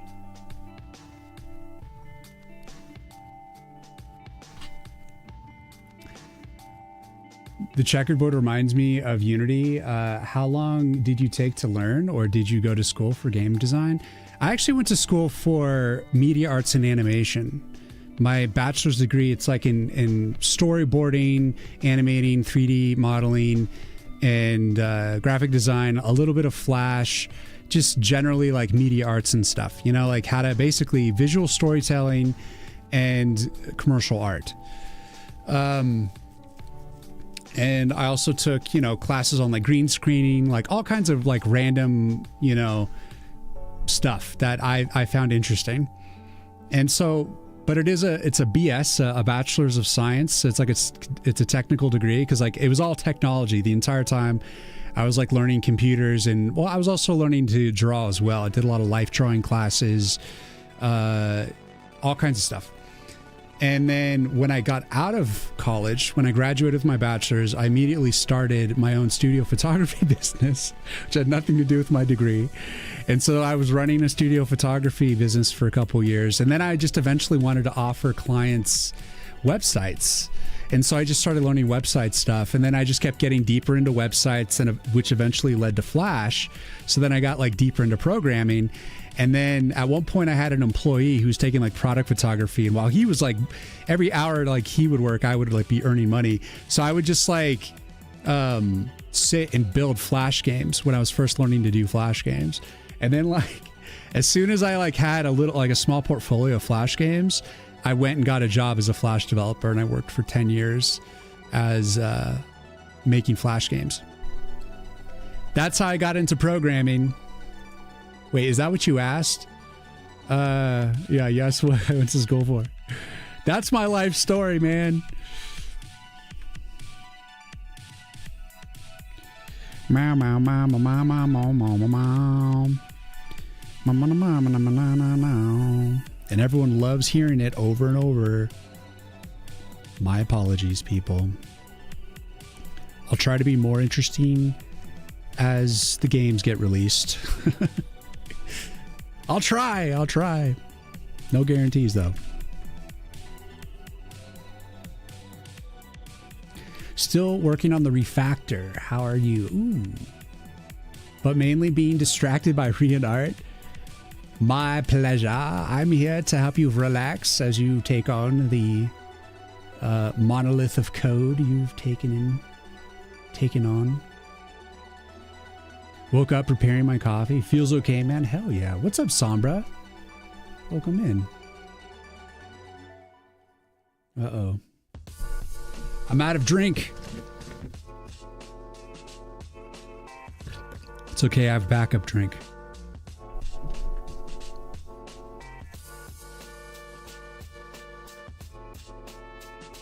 I will tutor you on how to be interesting. No, you will not. It is impossible. I will never be more interesting. I will only be Inigo Montoya. Crazy. Looking for the man who killed my father.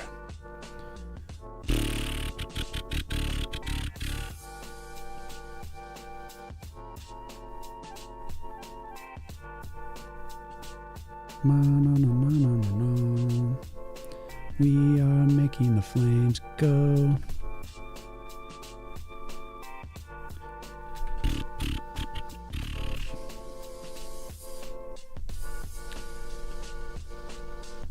Oh shit.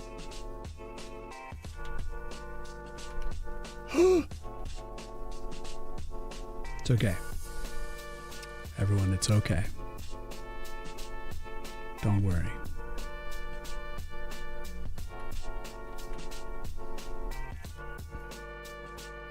$110 lines of code times 20 from all the debugging. Beta, thank you for the resub.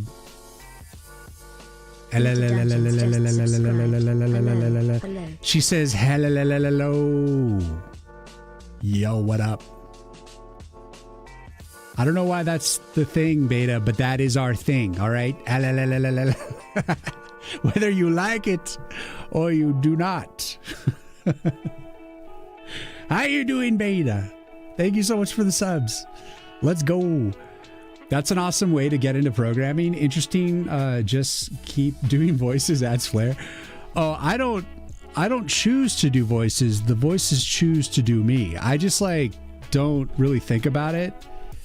I constantly am doing voices because it's unconscious. I just do it.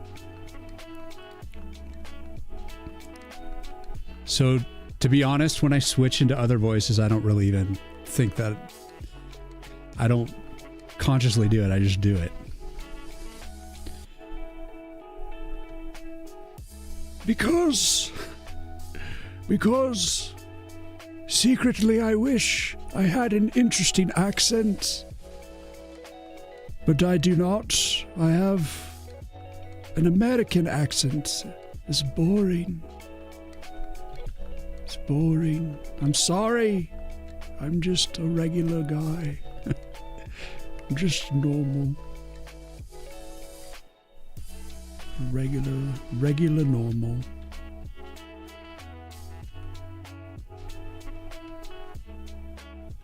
Oh well.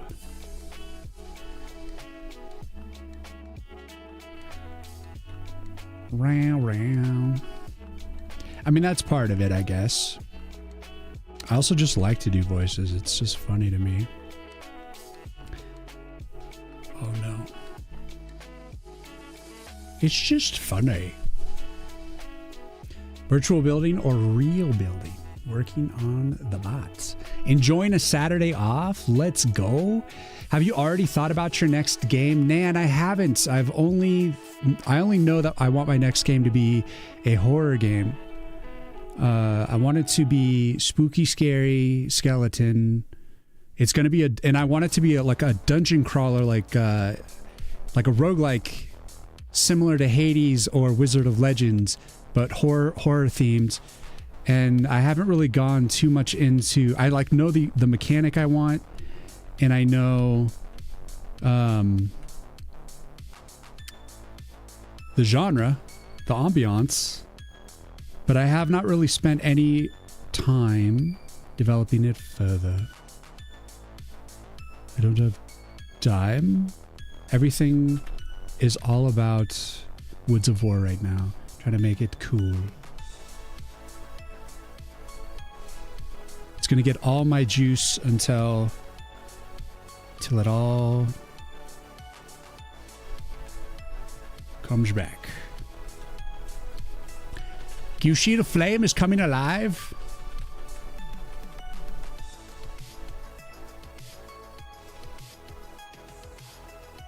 How big is the flame going to be?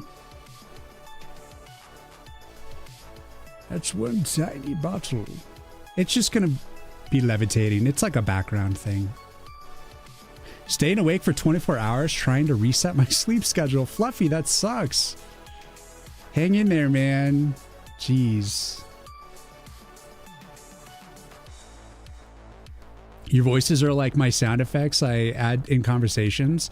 It helps the other people with an anchor point to the experience I'm trying to relay. Ah, you speak in sound effects. Interesting.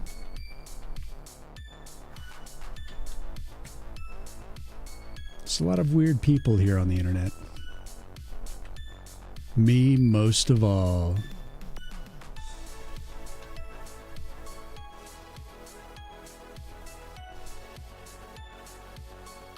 Get what you're going through? Damn. What's up, Medusa? Doesn't have a thought about next game. Has many thoughts. Shut up, Medusa! Shut up! I have thoughts, but no, that's the thing, is those are preliminary thoughts, okay? Those are like very generic thoughts. They're not like specific story plot points or like a look, an aesthetic, none of that. No specifics. Because believe me, as a game dev and as a designer, there's a difference between a vague idea and like the specifics. There's a lot of specifics. And so for me, it feels like all I know is what I aspire to do, which is the horror game, right? How dare you say those things to me? How dare you, sir? How dare you? I doth protest.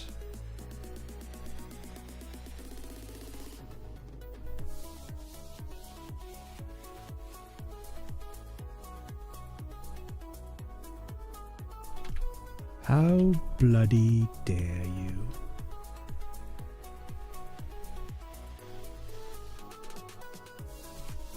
But you know, like, thanks for watching. First of all, silly voices are the best, and they can just flow sometimes. Or they can be ham-fisted and horribly timed. Isn't it great? You speak through emojis? Special people. Isn't that a Bleach song?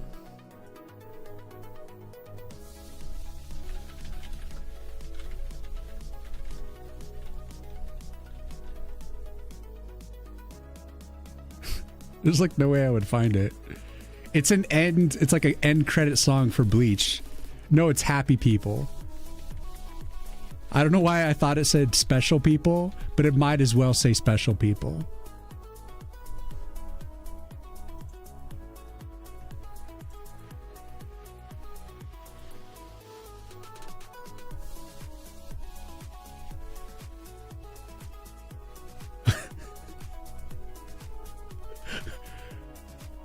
There you go, baby. But just imagine it says special people. Special people. That's what we want. That's the people on Twitch. All right, we're special. And YouTube. We're special people. All right. For those of you on YouTube, you're listening to lo-fi music, hopefully, and you're not listening, you're not hearing what I'm playing through Spotify. If you are interested, you can come to Twitch to hear the random stuff that I'm playing here. Because I can break the rules here. But not on YouTube. They are very strict. Hey, it's been a while. Did you finish the game? Legendary? What has it been, like 30 minutes? Incidentally, I have finished the game. Here you go.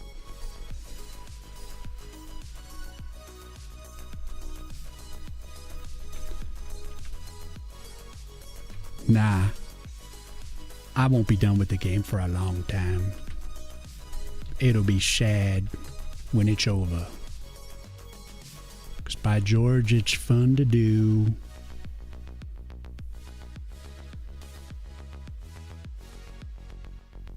I like making games, man.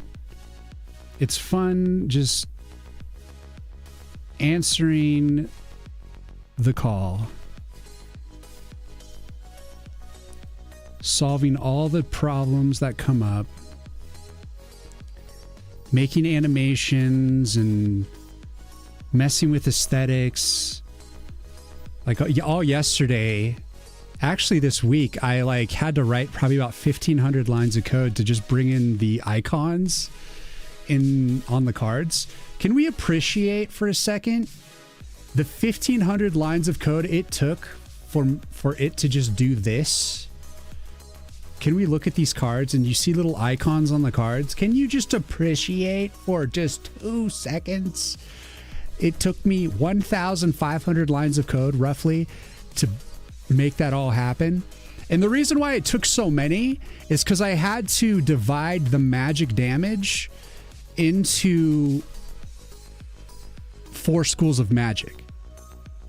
So I had to make it so there was earth, fire, frost, and shadow damage all separately. And then on top of that, I had to add in the magic armor, which is magic resist. So then I had to add the 4 resists. That's why there were so many lines of code, because a lot of it was like for every code that I had to write, I had to do it 4 times. So there was a lot of copy paste. But I had to add it to everything. I had to add it to the arcana, to the enemies, to the cards, and all the different scenarios where arcana hits, you know, like the hit events and the hit event on the enemy. And then I had to get all that going. And then just so I could get it to show on the card as the magic resist and the little magic damage. And so, I mean, it wasn't exactly correlated, but it was. I'm going to take a second to appreciate that. All right. Back to the flame, yeah.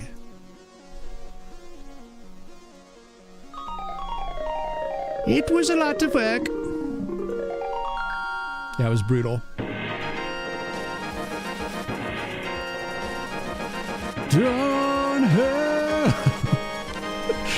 Don-ho. Bye. Hi, bye. Well, let me get you your SO before you leave. But get out of here. Gotta run, pal. Dude, do your thing. All right, people coming in. What's up? Let me show you the animation we're working on today. So this is the game over. This is the game over animation that I'm working on. And I'm currently trying to like do the flamey part in the background. But this is what we got so far. Kissley, thank you for the follow. Welcome in. Do the Haunted Mansion plot. It's tripe, but it works. Unknown relative leaves a house in the will. On one wanted us, so you got it. You went and looked to the unbeknownst to you. There's a dungeon below. God, what does that make me think of? It makes me think of, there's like a point and click adventure. I think that's on the Amiga. And it was actually, I think, originally designed by Geiger. What was it called? Let me see. Geiger video game designs. That's probably the worst thing. Let's see. Or maybe it was like one that was trying to copy his style.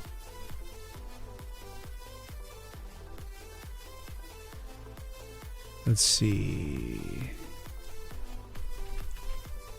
Geiger contributed to what?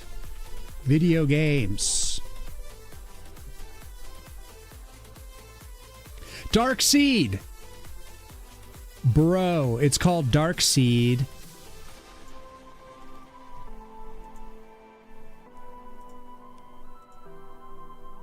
And it's exactly that plot where like you go into a haunted house, like it's a house that like I think your aunt left you or something. You go into this house and then like you slowly uncover like a portal to hell in your basement. And it has like Geiger designs. Look at that fancy animation. It's coming together still. It's still coming together. Sombra. Copy style Geiger never worked on a bleep bloop. Are you shitting me? No, he worked on Darkseed, bro. What the fuck? Fake? Shut the hell up. It's true. Let's see if we can find Darkseed OST. I actually really love it. No, not Dark Souls. Darkseed.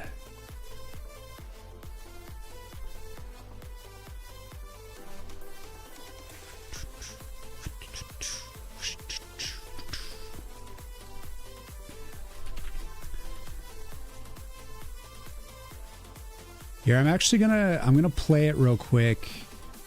Play YouTube. Dark Seed OST. Dark Seed. Oh, I've also like, it has to be like one, it has to come from a playthrough because it's, let's see, long play.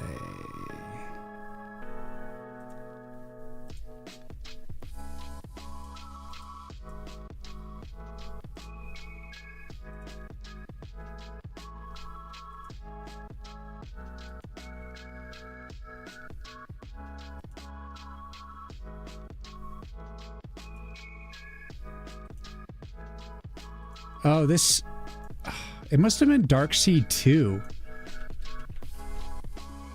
that I liked the actual playlist. I like the music. This doesn't even look like the right, it looks like the right game, but it's not. Oh, never mind. This is like, was Geigerized, but like it was, I was thinking actually of an entirely different game in terms of the music.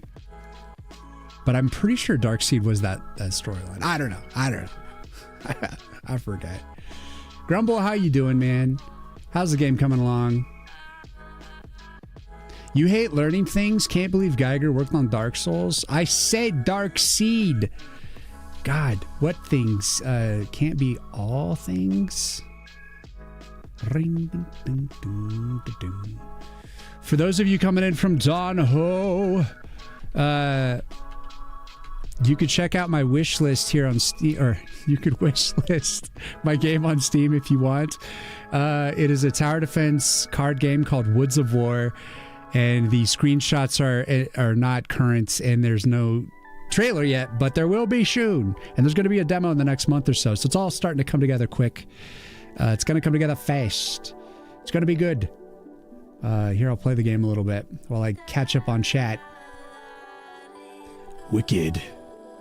Learning things is essential in growing IT world. So here we go. It's just a card game tower defense. Starts out as similar to Hearthstone, where you get to like pick and choose cards. Let's see if I can kill him before he... Oh, it doesn't matter if he hits... So we can, like, make left Arcana shoot to the right and vice versa. If we want to focus fire. Boom, we killed his ass. He did take a hit out of my... my spike shot here, but I can actually heal. It's really expensive, but I can heal. You can actually directly either upgrade or heal stuff, but it tends to be more expensive. Here, let's get this one over here.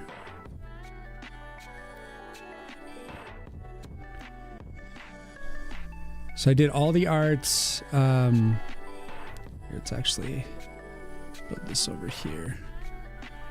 And coded it all in C++ SDL2. No game engine. Did it all myself. Hey, we got the Goblin Bomber, dude. Let's see, what's the deal? Let's upgrade this one. So you're served cards like every 20 seconds, and like you have to try to survive. Good. Building secrets? Hell yeah. Yeah, I've been thinking about if I'm going to put secrets and stuff in mine, what I'm going to do. But, you know, the thing about secrets is you can't talk about them. The one rule about Fight Club is you can't talk about Fight Club.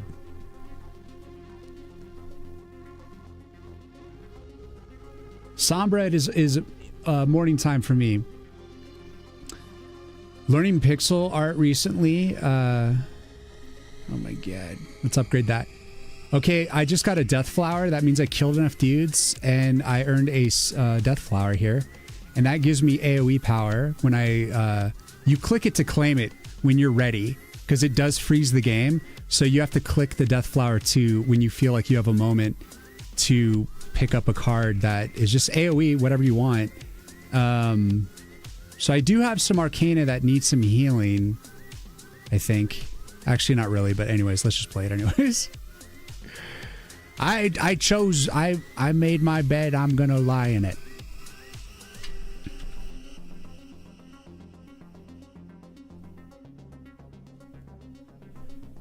It looks like the spike shot is messed up. Okay, we actually got to fix that. So when I saved the color correction for the spike shot, I didn't save it correctly. We got to fix it. Let's see. So projectile version 4. All right, so I think actually, did I stack it?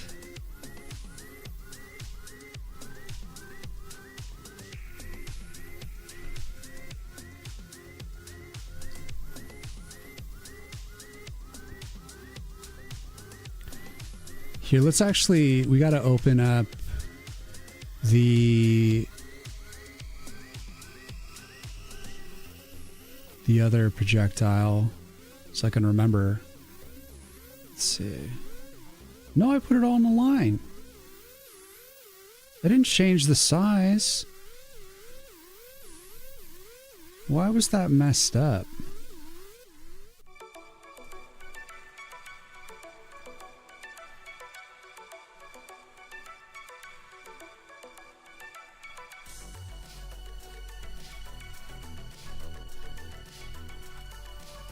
I don't understand why that projectile was messed up. I did just replace the, like, update the coloring, but, like, that projectile should have been fine. What is going on, man?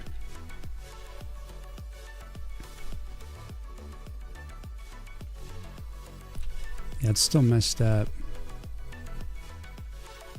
So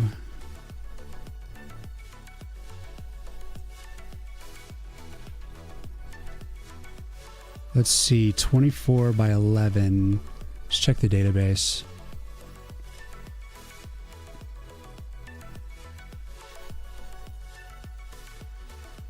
You want to start, but you're level 40, headed to 41.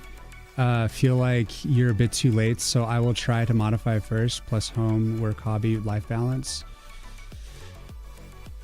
Hey, man. I'm an older dude, too. I was, you know, I'm an 80s baby, and I'm doing this shit. Because the happiest time in my career was when I was working as a Flash developer. So I just knew for a fact that making games was very enjoyable for me. And so that's what I'm gonna do. All right, so let's see. The projectile on the spike shots. What is your size? And I think the secondary. Oh, see right there.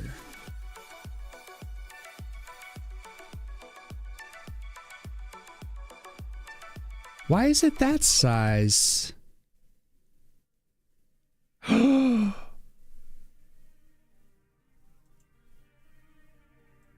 Oh shit. I forgot. There's like another version of there's another version of it now. What did I, okay, where is it? We color corrected the wrong one. I wonder if this is even on this machine. It might be on my laptop. Let's see. Spike shots.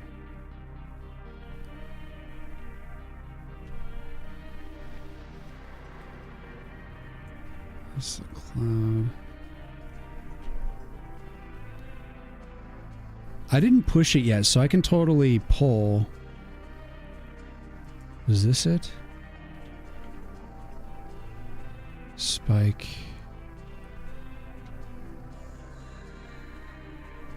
What are these?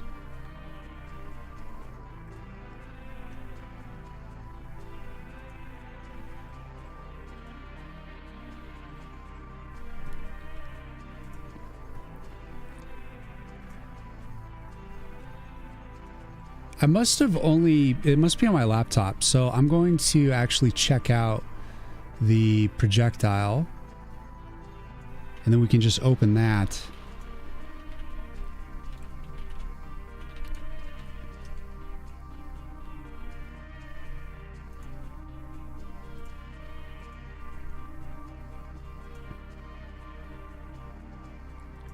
Dun, dun, dun, dun, dun, dun, dun.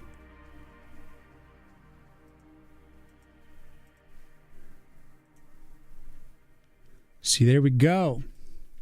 It's got a little trail to it. Yeah, I didn't have that.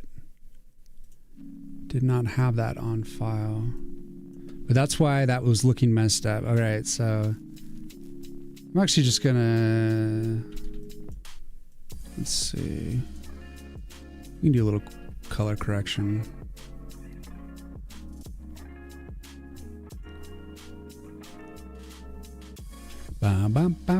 I thought the color correcting was done, but I was wrong because I saved the wrong projectile.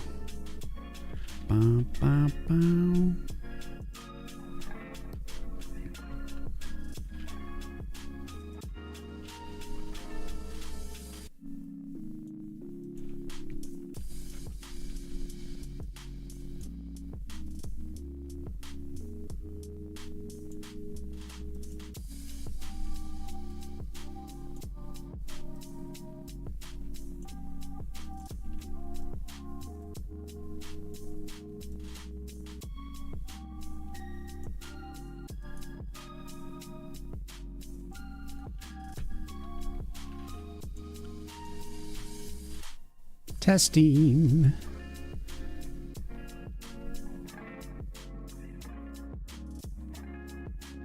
The downfall of keen observers in chat.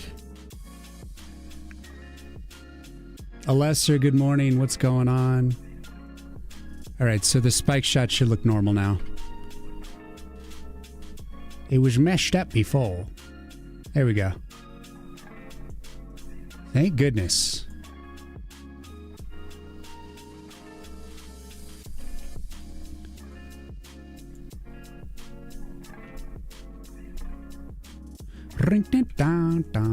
So yeah, like as the game develops, I'm going to definitely add deeper and deeper sophistication into the cards. As much as I want to have at least up to 50 cards, but for the demo, there's only going to be like 10 cards. And the end game, I want to have like around 50 cards or more, at least. And there's going to be a lot of assorted things that you can do with the cards. So the complexity will eventually come about. And for now, this is just where it's at, and it's slowly getting layers of complexity as new enemies come in, and you know, I code the thing. But that's also something that I'm going to be looking forward to having player feedback on, is how to like increase the complexity in a fun way, you know, adding like additional like abilities and stuff like that. How's the dev going this past week? Pretty good. Pew pew little spike trap. Yeah. It's going pretty good. I'm supposed to sign up for Next Fest yesterday, but I decided I wasn't going to do it till I get like this. I have this like this short to-do list that I was trying to get through, and I'm almost done with it. But I still got a few things I gotta do.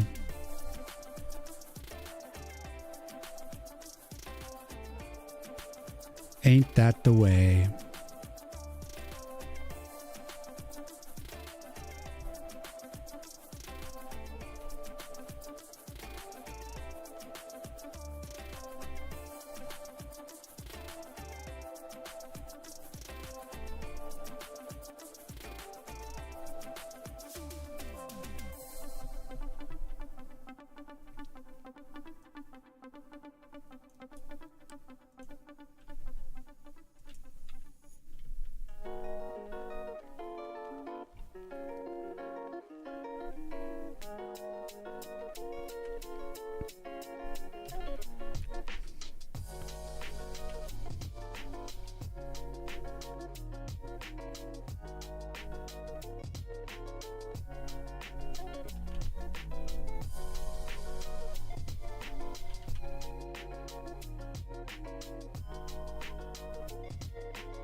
By the way, thanks for your time and for your stream. My pleasure, Jay. Thanks for hanging out, man. Good to meet you. I'm happy that YouTube is starting to show more viewers, and it's really really nice. I am still putting out shorts, but the last short that I put out was a little tutorial that was 30 seconds long, and I knew that that's the kiss of death for a short. It didn't do too well. People want brain rot. People want shorts that are like 7 seconds long. At least that's what YouTube wants. Because like the vast majority of people will watch like a 5-second short, but they won't watch like a 30-second short. Unless it's really compelling. And unfortunately, I don't have shorts that are that compelling. That constitute 30 seconds to a minute. But I can make like a decent little like show off a little animation, a little feature of the game that's like 5 to 10 seconds. So anyways, I'm going to be putting out more of those, going back to that style on future shorts on YouTube. And if you sub to me on YouTube, I don't generally send out my shorts to people who sub. I try to capture like new people with it. So I unselect it so it doesn't send to actual subscribers. So when you subscribe, the main thing you're tuning into on YouTube is the lives. Because I stream Mondays, Wednesdays, and Fridays. And so that's the main purpose of that. So if you want to see the shorts, you have to come to the homepage manually. Last I tuned in, you were working on Game Over screen, I think. Yeah, so the Game Over screen, I still have this nice type. I did this typography, and then I was working on like the tree falling over sort of game overs, but I didn't like it. It was too mundane, not special enough, and I just kept coming up with like different ideas for game overs, and I didn't like any of them. I was just kind of messing around. None of them felt like right. And then I was like, you know what? I was just thinking one of my favorite game overs is Baldur's Gate 2 when you just like decay into nothing. So I took that idea and I was like, let's just do it with Gant's face. And so that's what this is.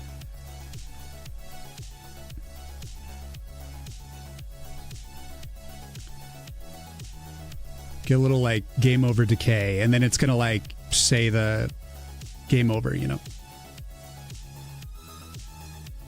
But yeah, that's what I'm working on today.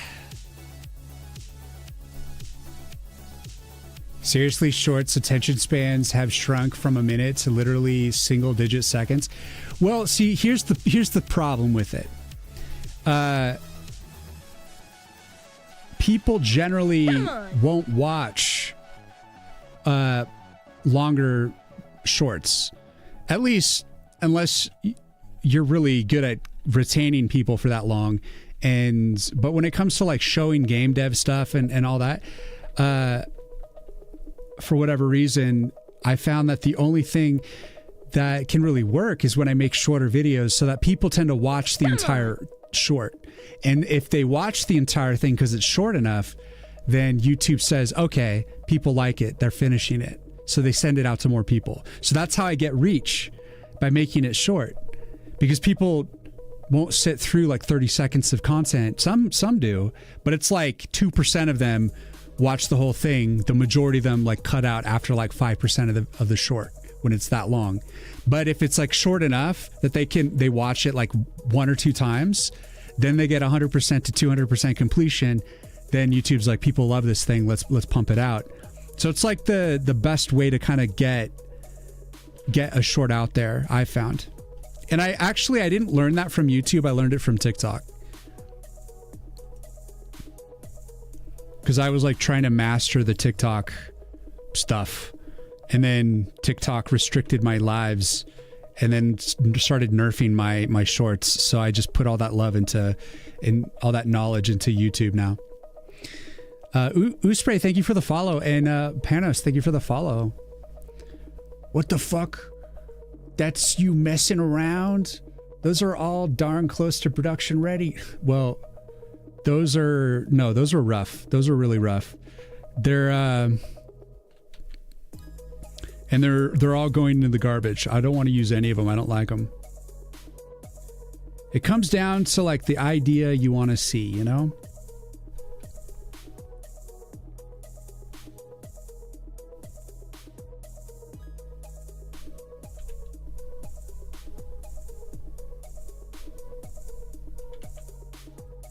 For the longest time, I was making my shorts like a minute long, and they were not doing very good.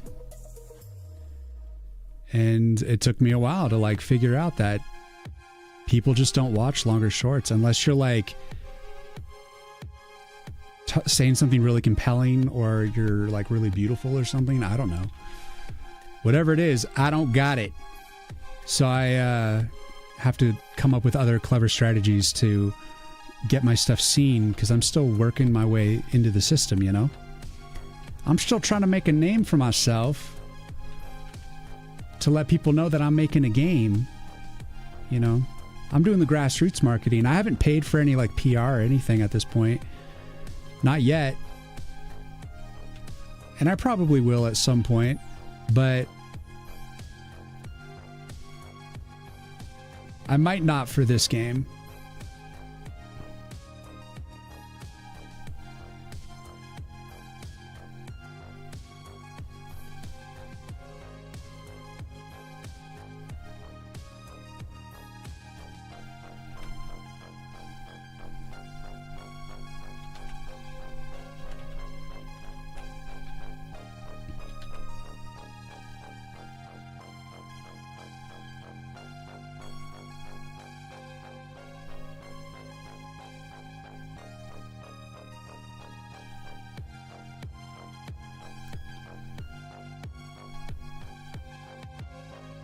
This one, I'm just trying to hone my grassroots marketing skills.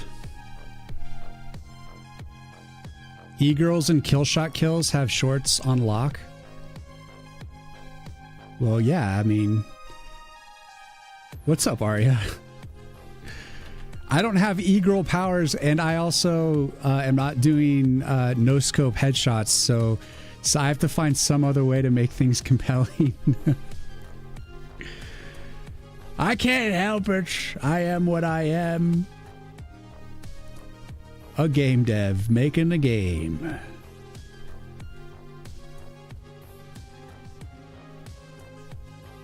Yeah, I saw your game, Arya. I looked at it, looked at like the screenshots and stuff, and it looks really pristine and good. I didn't play it though. I haven't had time. But hopefully some people in the Discord played it and gave you some feedback on it. But it looked really cool, like aesthetically, very pleasing. It was a very pleasing. I can only ever be honest with you. Let's see. Suppose watching shorts when I read a scientific review where MRIs had proven actual physical restructuring in the hippocampus. From watching that type of content, the conclusion was you are not imagining your inability to focus. There are physical structure changes that change along with brain rot. Well, I'll tell you what.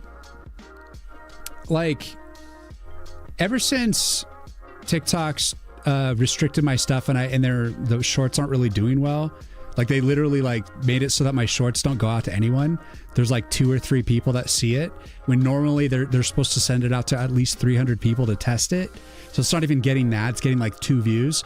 So they like nerfed me. They shadow banned me because I had like said something weird on my live that they didn't like. And since then, I've been like, well, there's really no point for me to be on TikTok because they're nerfing my stuff, so they can kiss my ass. And ever since I've gotten off, I have noticed that like I'm happier. I feel like strangely liberated from, like, I'm able to just like sit and like read a book, like spend more time working on the game, watching more like long form shows, just like relaxing more and not trying to like get this constant flood of short this, short that, short this. And it's all just like rage bait garbage trying to like sell me crap and make me sad so I'll buy more stuff.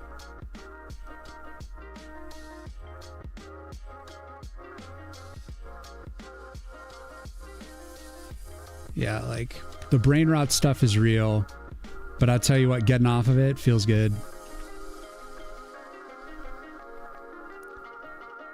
But it's enjoyable, man. Watching shorts and stuff, sometimes vegging out if you need to like hyper focus on something temporarily that you just kind of want to escape for just a moment, shorts are good for that. But if you're sitting there for like 4 hours watching shorts and that's all you do, then yeah, your brain's probably going to change. You're going to turn into like short, like brain rot brain for sure.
How long have we gone to today? We went for 9 hours and 30 minutes today so far. Holy shit.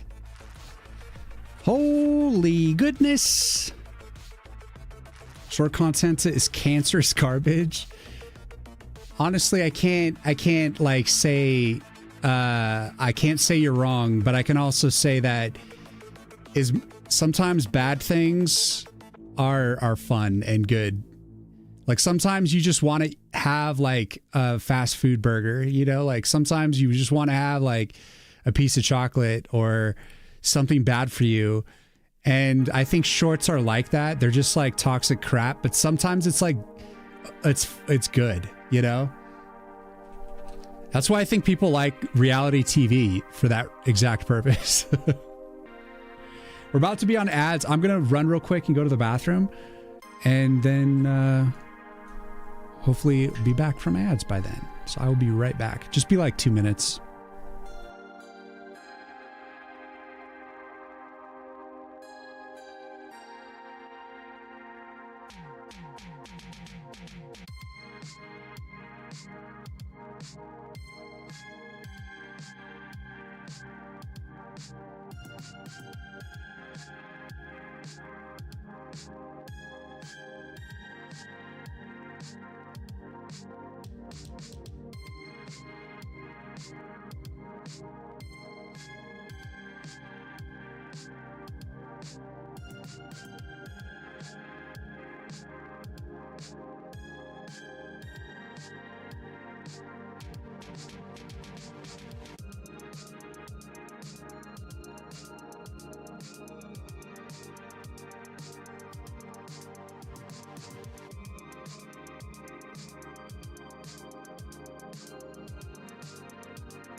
I'm back, baby. I'm back. One of the clear signs is that people report... Let me see, what were you saying? One of the clear signs is that people report spending several hours watching shorts and they can barely remember anything what they watched. Fair enough. Cobalt, what's going on? Yeah, Grumble, moderation is key. And to know exactly what you're ingesting, which is like very predatory and rage bait bullshit. TikTok is kind of garbage. Like it went more to garbage ever since the ban too. Like it just got worse. But then you end up having most of the time. Having it most of the time.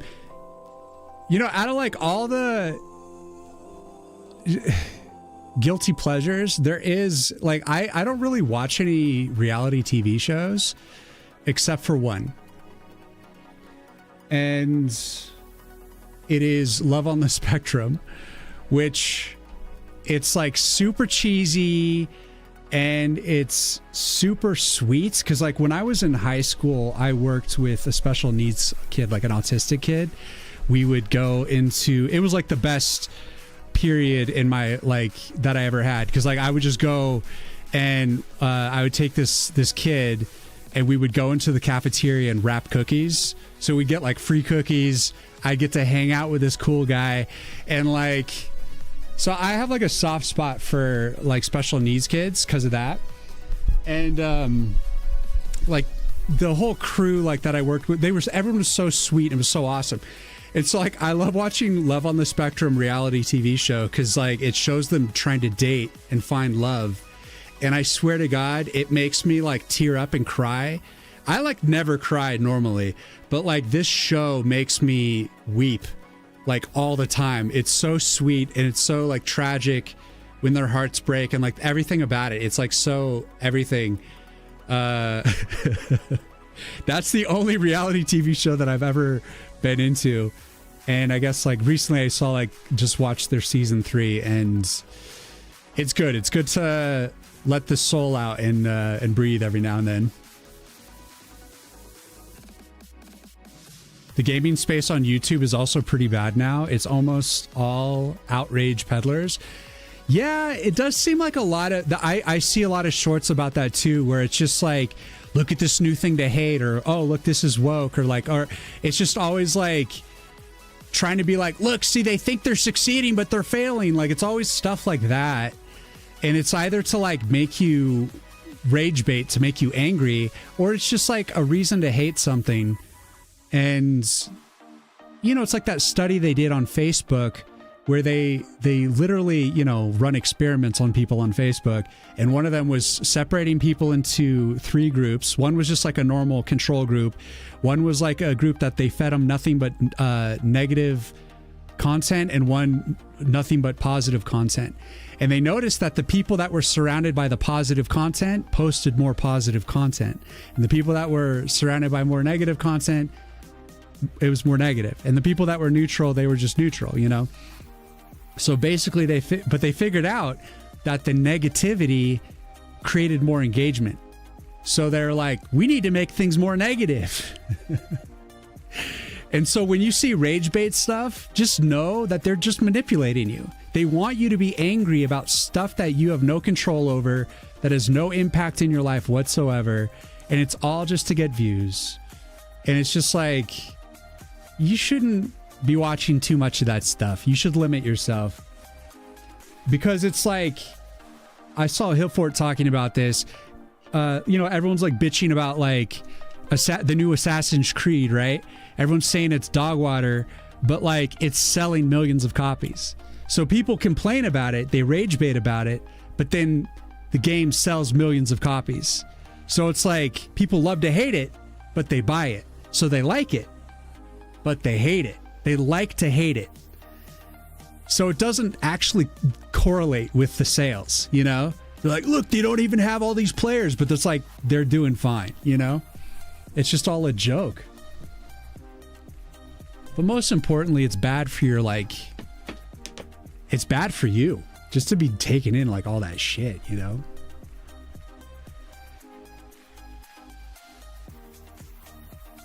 You did too, Nan?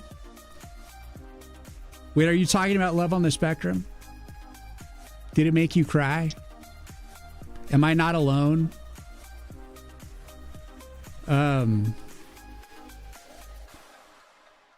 Maybe that's just wishful thinking. I'm the only one.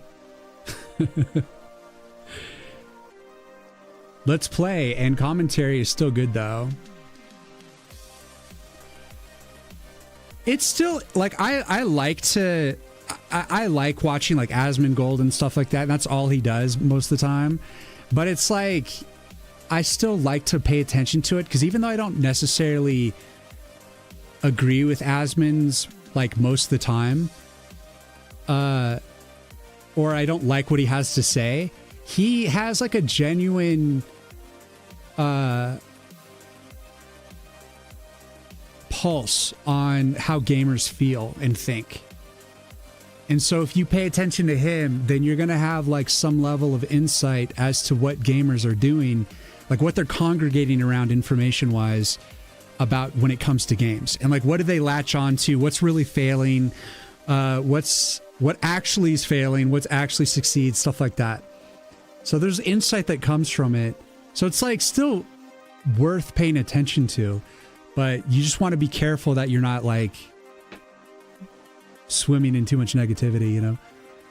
Yes, and did not cry. What? You did not cry? Well, I guess you're just stronger than I am. What can I say? It's a ridiculous ecosystem where YouTubers try to make you emotionally invested in some random game company because of the current emotional reason du jour. Dang, they had the wrong takeaway from that study. I know they really did, and it's just evil.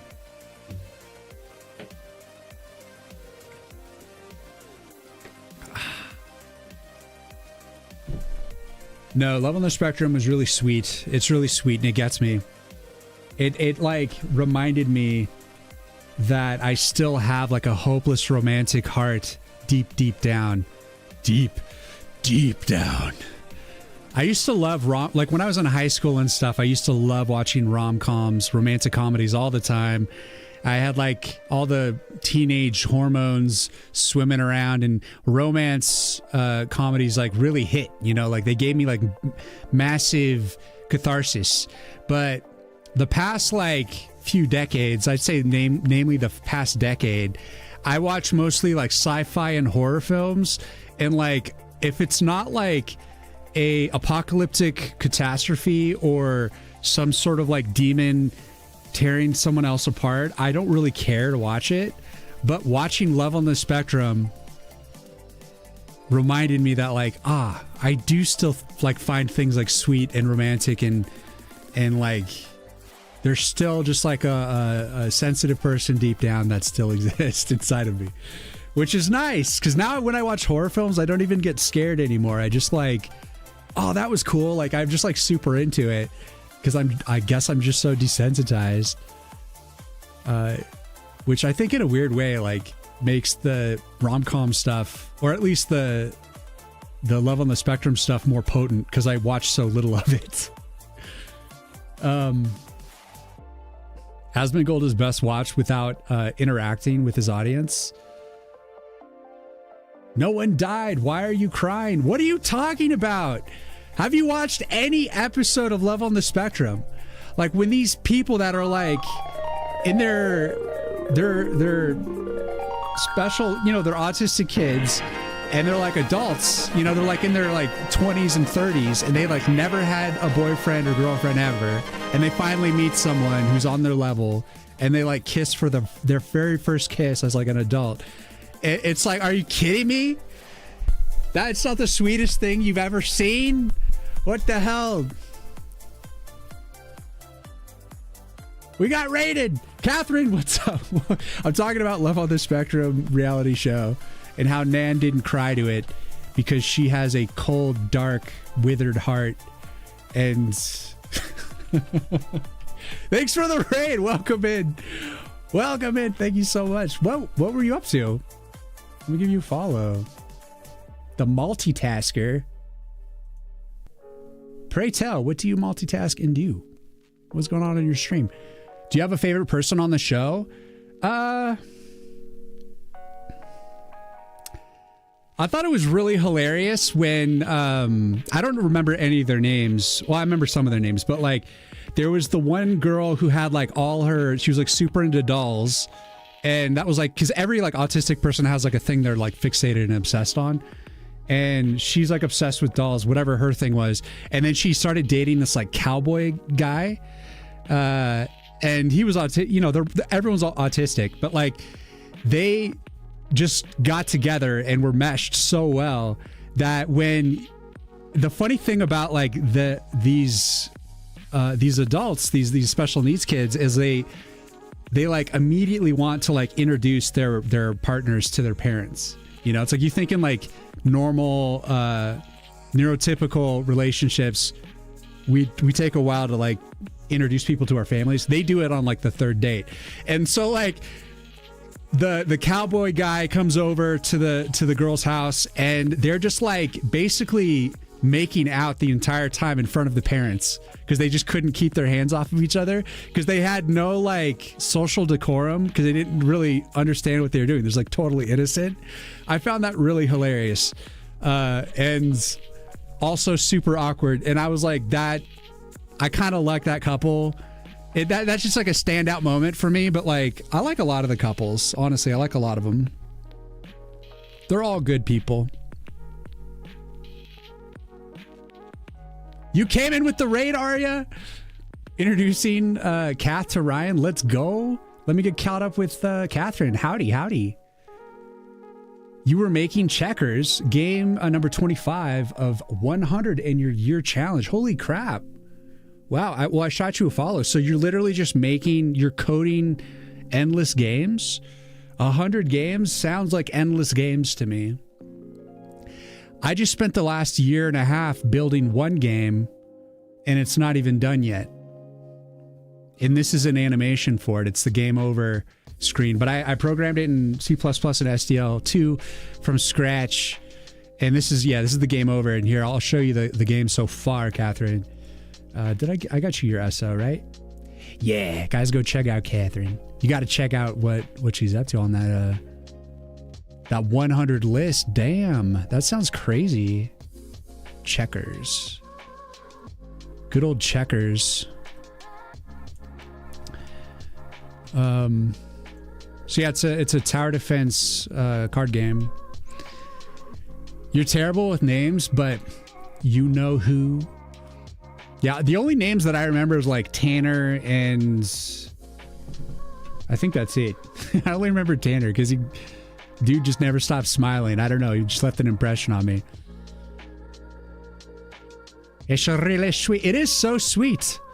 If you can watch Love on the Spectrum without shedding a single tear, I would be impressed. I would say your heart is shriveled and been deleted from your body.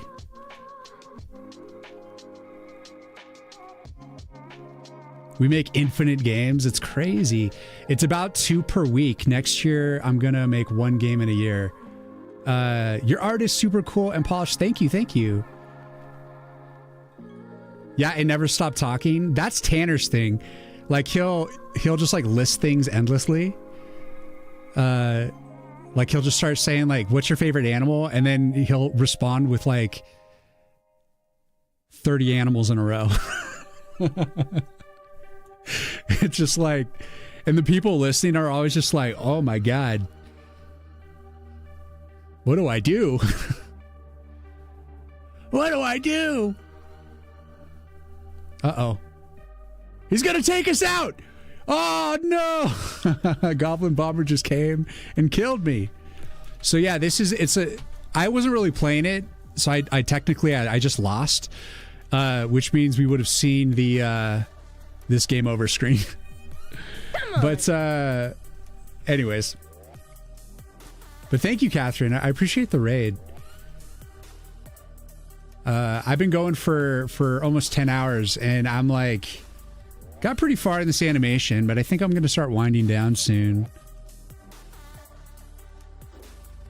I think I'm going to, I don't know, like, I kind of want to chill. Thanks for the follow, by the way. Oh, my pleasure. Yeah, I'll definitely pop in and see what you and Arya are doing. See what it's all about. I like to pop into streams. I'm usually like working on the game and stuff, so I'll like lurk on people's streams most of the time. But occasionally I'll like get in and make a ruckus and say too much in chat and stuff like that and steal all the attention. But normally I like to be invisible when I'm like visiting other people's streams.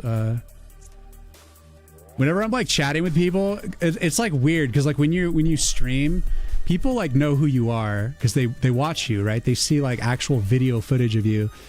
And so like when I'm in chat, like talking to people, like they know who I am. So it's like everything I say, everything I do, when I make a fool of myself, it like matters, you know? So I'm like always get a little bit more nervous when I talk, and it's not like it used to be when I could just say whatever the hell I want and then just get banned and it wouldn't matter. So yeah, sometimes I don't chat because I get like too in my head about it, but I will definitely try to stop by and say hello and see what's up. I can't help but be socially anxious. So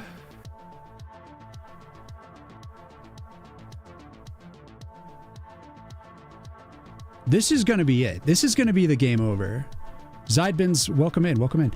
This is going to be the game over. It needs more polish. I'm going to do a little more to it, but this is the starting position. We just have to polish this further. But we came a long way. We started with just the sketch and we got it done.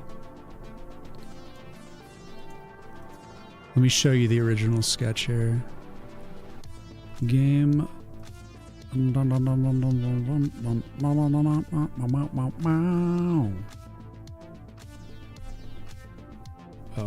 not that. Not that one. It was Game Over version 2 v1.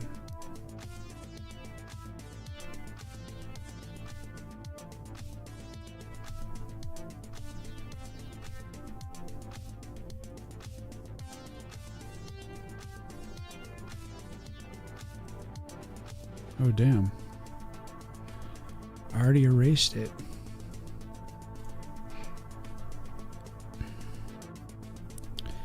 I'm trying to find the original here. Yeah, I guess it's gone. For all time.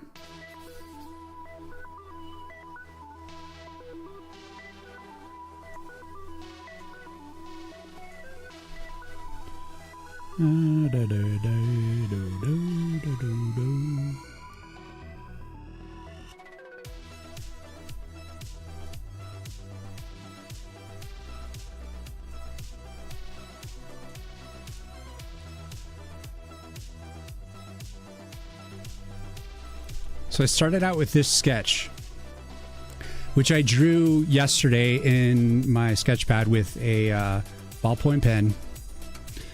And I just roughed it out. And I was like, this is going to be the idea. And then I just took a photograph of it in my iPad.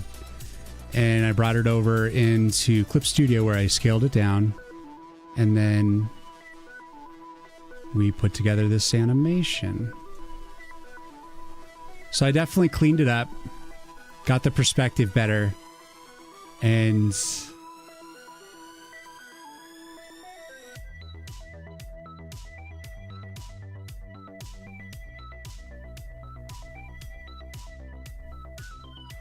yeah.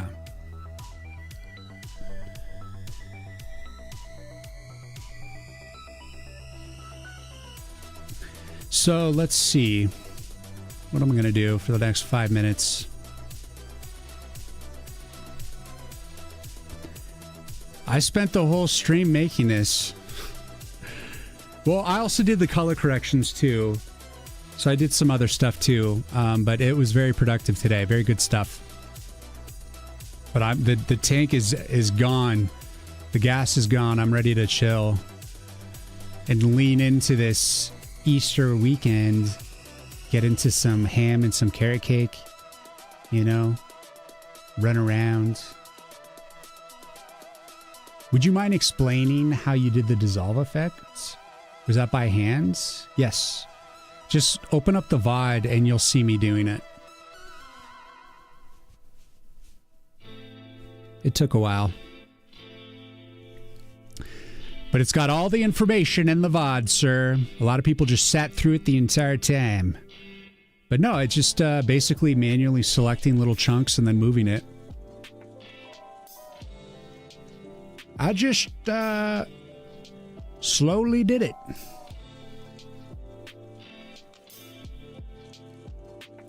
And I think it worked out. It's got some like ease to it, some effects. With a little, I like the little movement too. But yeah, I think it works. And the game over, I wanted to probably come back to this screen.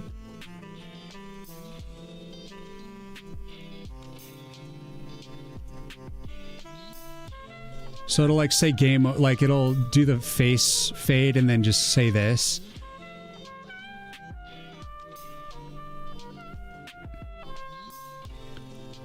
But it also might be like, I also kind of want to see if the text would look decent on the...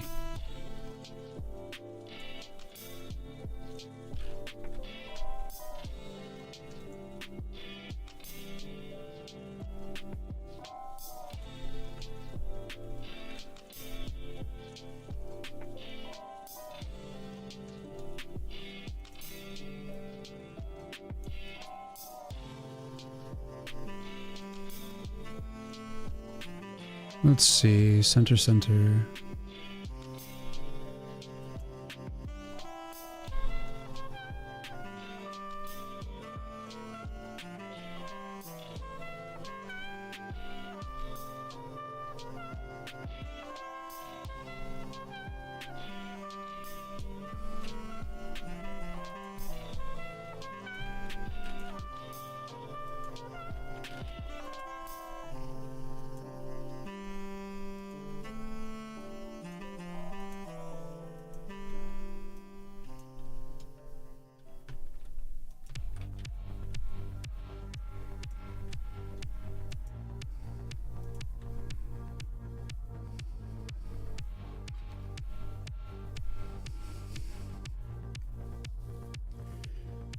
Game over. Game over, bro. Almost want to see it behind. So put it in ahead of that. So now it's behind the decay.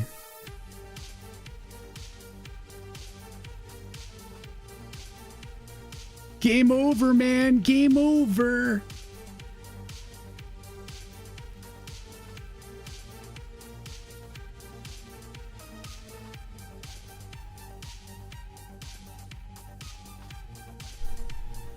I kind of liked it better on top. I don't know.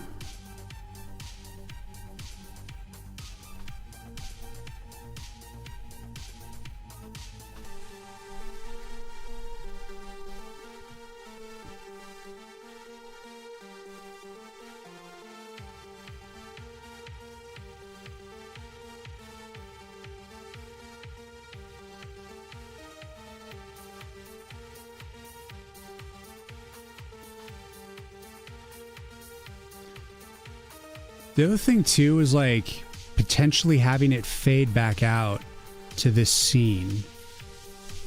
So like whatever the level is, but with like the tree gone.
Could be something like that, maybe.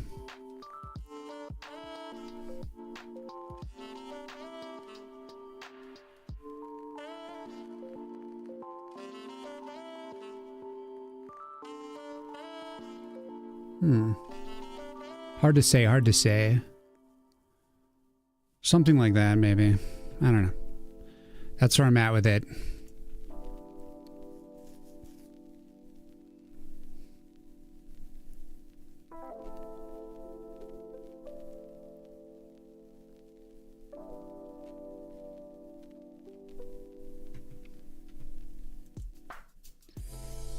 I think it's going to hit harder if it just is like an instant death, you know?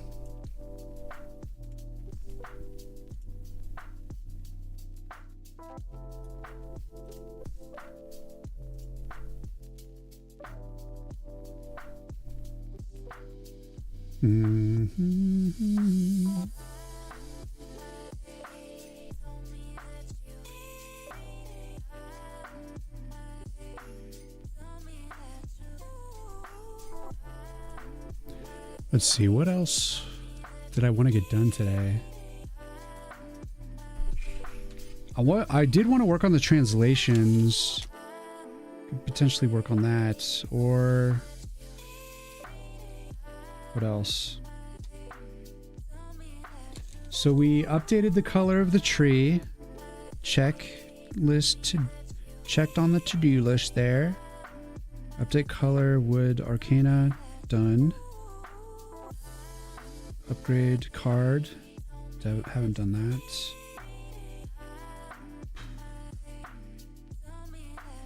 We added the tooltips or the icons to the cards, so that's good. Game Over Annie is like, I think it's in like a decent spot actually. I mean, I sure it could use a little bit more refinement, so I'm going to come back to it later, but the meat of it is there.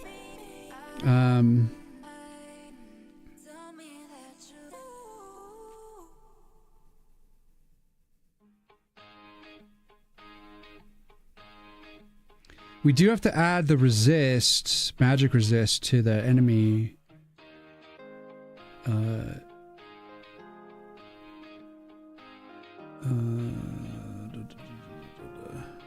That's already done actually. But the adding that little tooltip thing we need to do.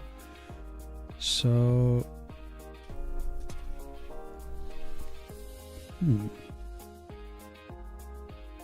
how do I mean instant death? Basically, as soon as they hit the tree directly, you're going to be hit with this screen.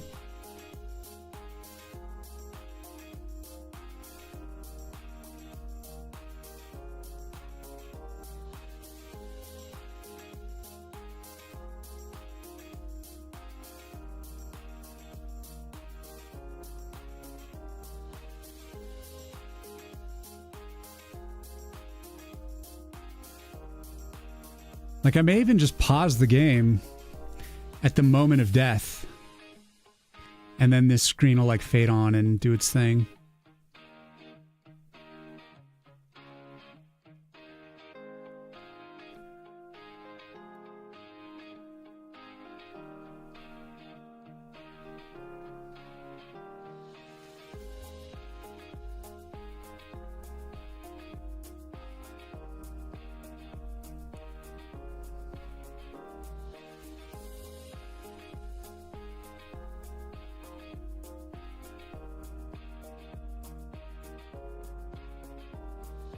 Yeah.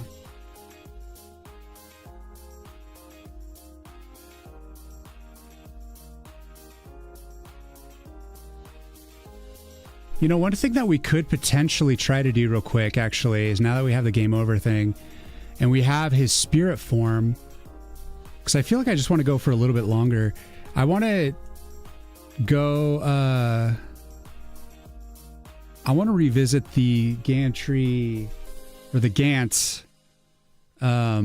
portrait, dialogue portrait, and put him in spirit form. So I have his normal look. Where is he? So here's his like normal look.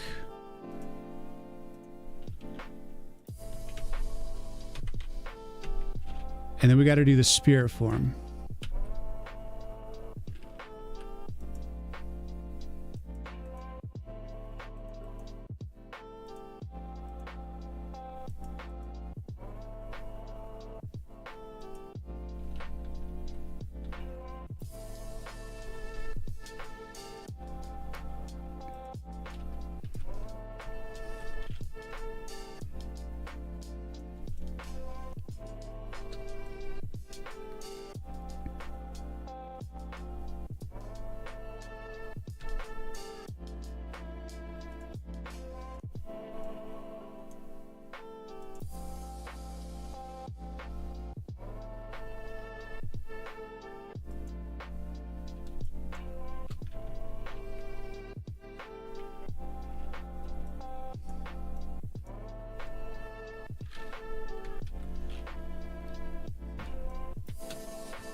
$10 hours already? Yeah.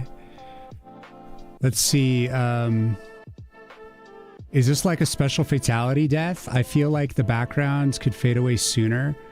Like the leaves in Game Over and trees seen at once.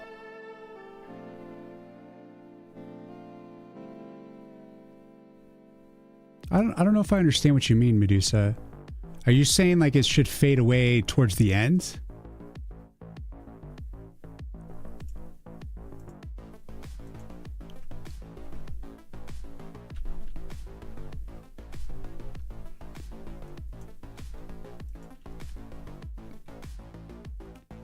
Like it's got the... So basically it would start on the level, right? And so like the moment of the death, it'd be like pause, the game would pause, and then this screen would fade on. You'd see a fade on of this. And then so then this would start. And then it would fade back onto the level with the tree gone. And then like you would still see like the waterfall running in the background, and maybe some have like the leaf animation or something, some other little idle thing. And that's where I would like display like score and stuff like that. I'm a streaming champ now. It's true. What can I say? I go for a long time. Where you have the background and skeleton fading away, the leaves get some screen time and shared with the Game Over and main screen. But like the leaves with Game Over Plus scene feels really good. And I think the green BG could go away just a second and a half sooner. I see what you mean. So you're saying...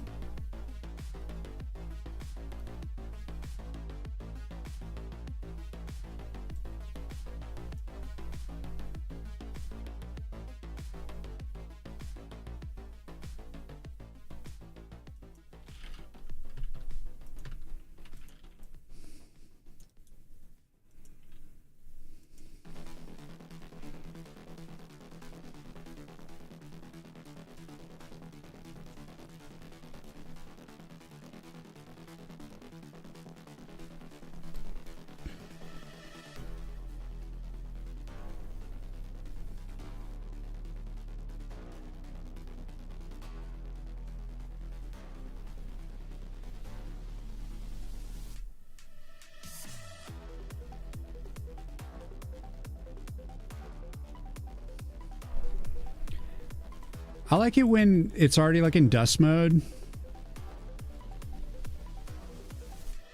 When it's already kind of broken away, then I'm okay with it to fade in.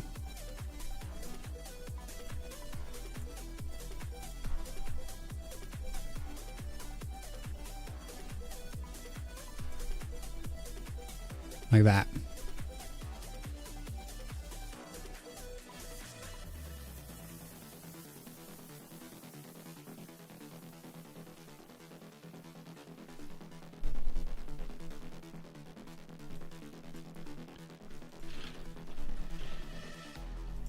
All right, so let's do... We want to have like this look for this. Oops.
It's a process.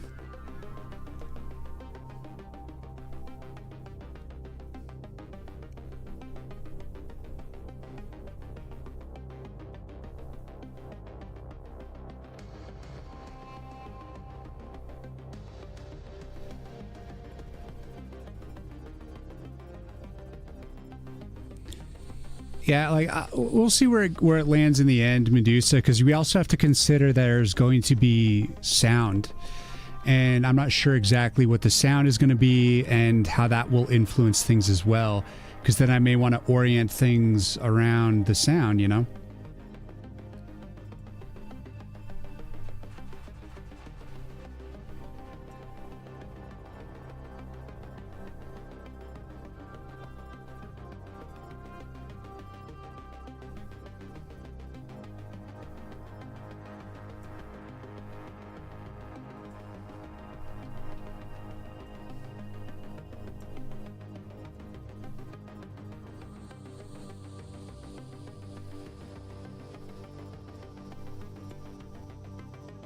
Time will tell.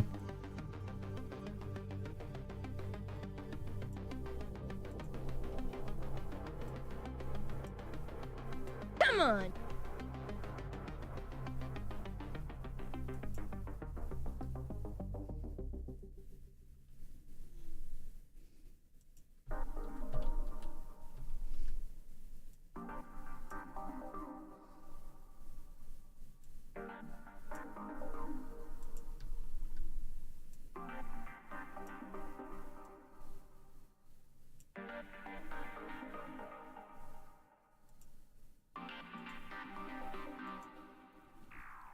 Dumb Dan, thank you for the follow.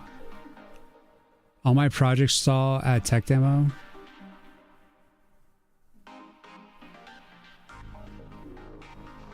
You don't know, you never made it that far. All my projects stall at tech demo.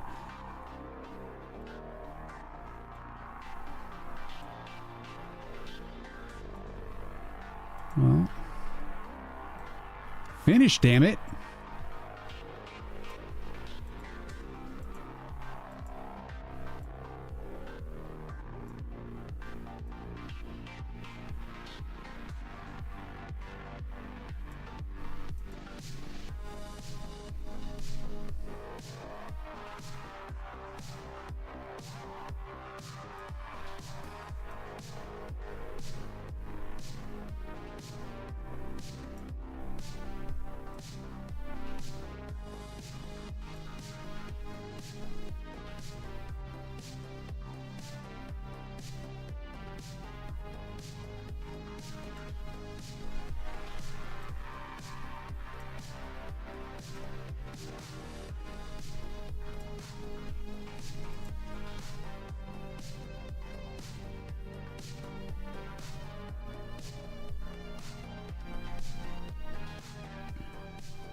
Glad I had a little gas in the tank left for something like this.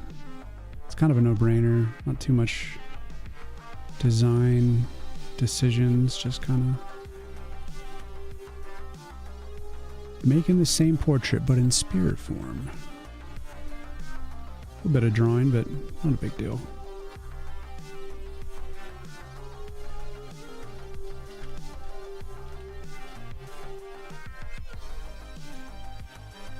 The more we get done, the better.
And we just got to get the armor.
Started listening to music via YouTube again yesterday, and the commercials keep sketching me out. I'm like, who is talking? Spooky, spooky.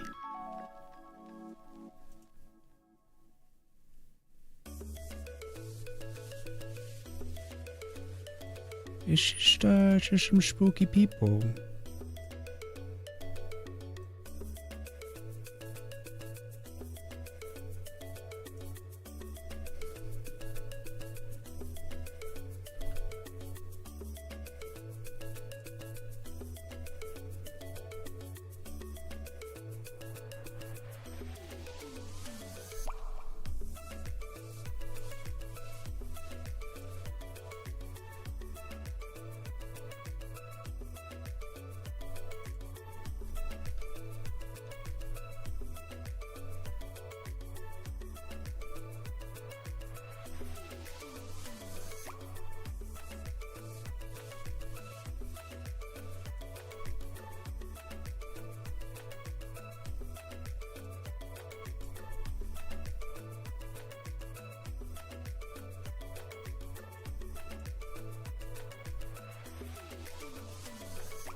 As long as I've seen you stream 10 hours, let's go. Yeah, we've done. I've done a number of like 12-hour streams, but yeah, sometimes I go deep.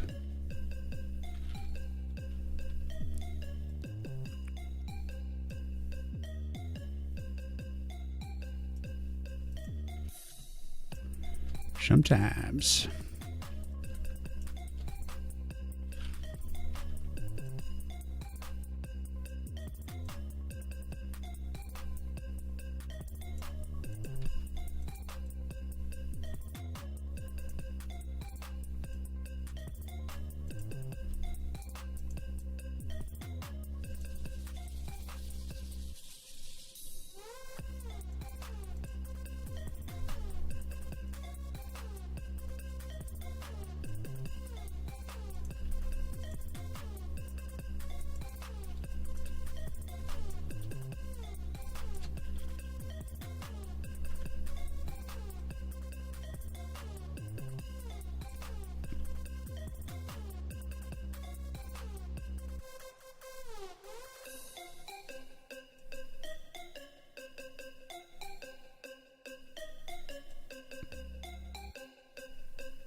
Come on. Luke, thank you for the follow.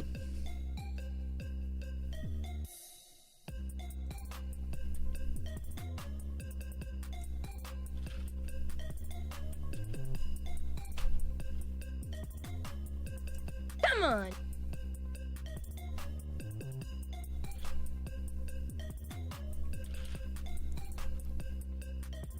Signal, thank you for the follow. Welcome, welcome.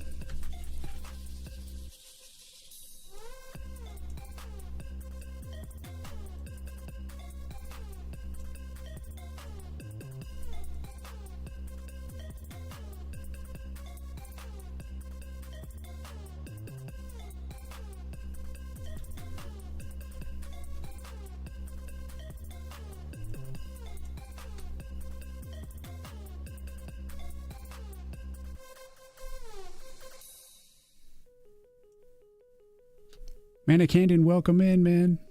How you doing?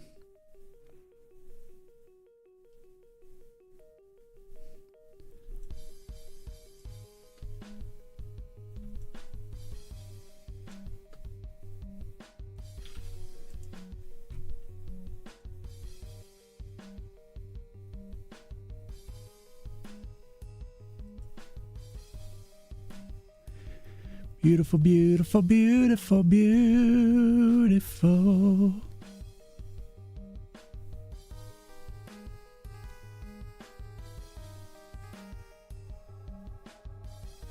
When we have been on a journey such as this, a long journey,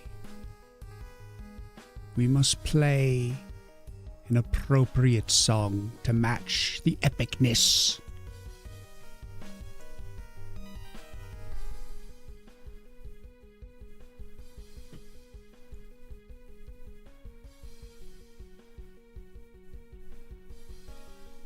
Super chill here, so we'll tune in more often. Let's go, Luke. Welcome, welcome. Started testing role in General Electric in India 2 months. Well, good luck, man. Good luck.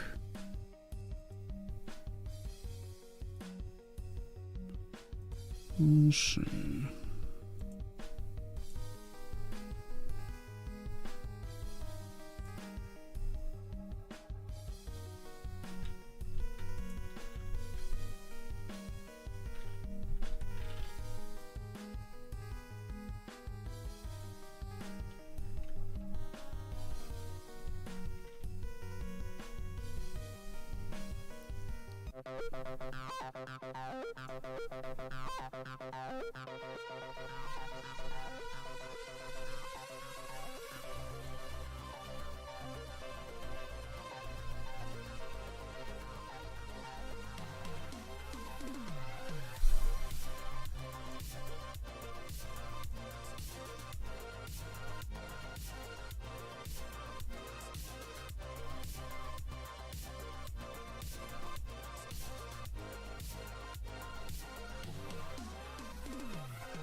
Spirit Gant and Human Gant.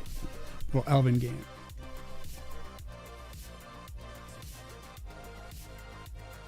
Trying for developer role in C++. C++ is fun, man. I like it. Just know OOP's level programming, but don't know where to proceed further.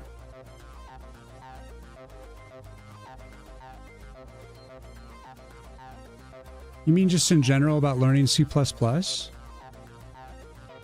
Well, how familiar are you with pointers? Smart pointers.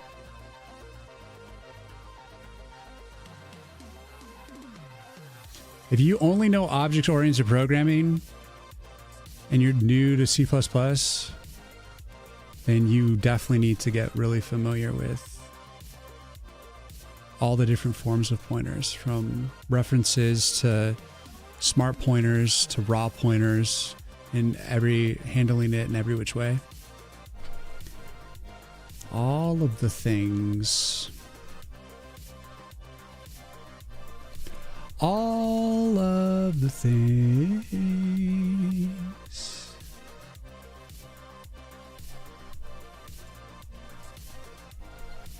Spirit form.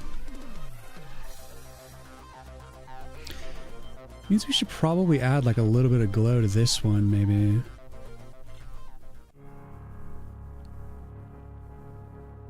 So like,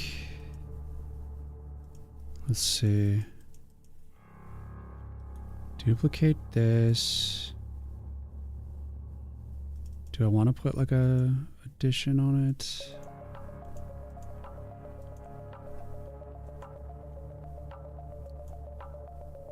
I'm actually pretty happy with the brightness level as it is. So I'm going to say no to that. But if we take a duplicate of this and I wonder if there's a way that we could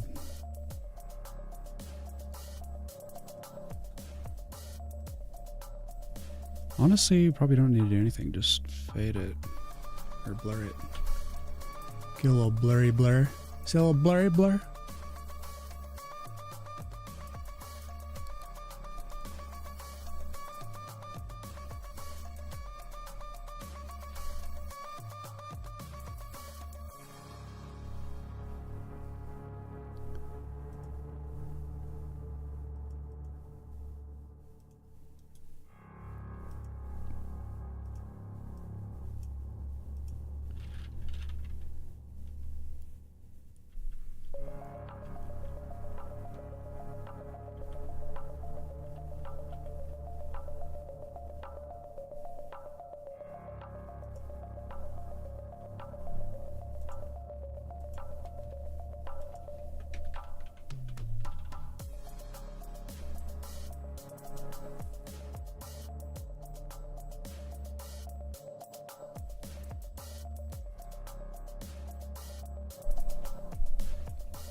Notes taken, thanks. Just 20 years old. Directly jumped into the corporate role. Damn, son. Well, good luck. Art looks sick. Thank you, Jim. Appreciate that. Trying to... I feel like I want to do more with the background. Maybe it's just like a color thing. Like I could totally... perhaps brighten the whole thing.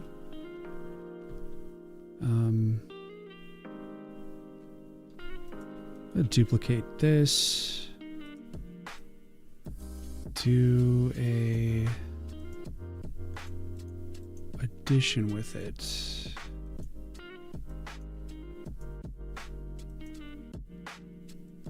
Oh, go the opposite. Go darker.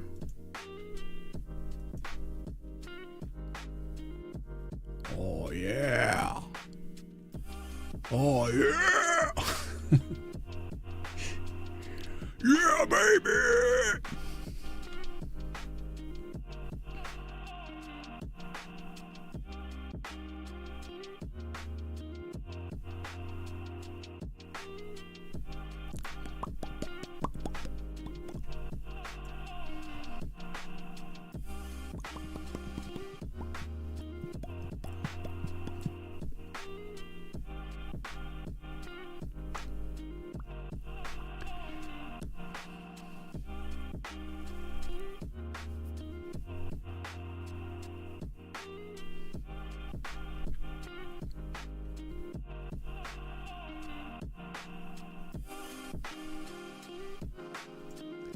All right, so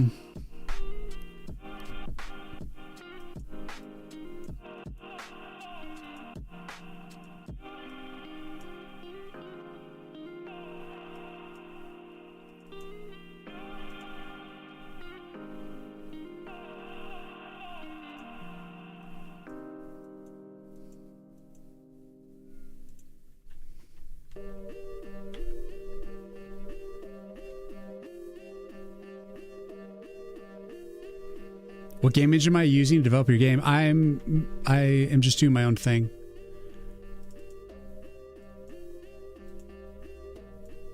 No game engine, sir.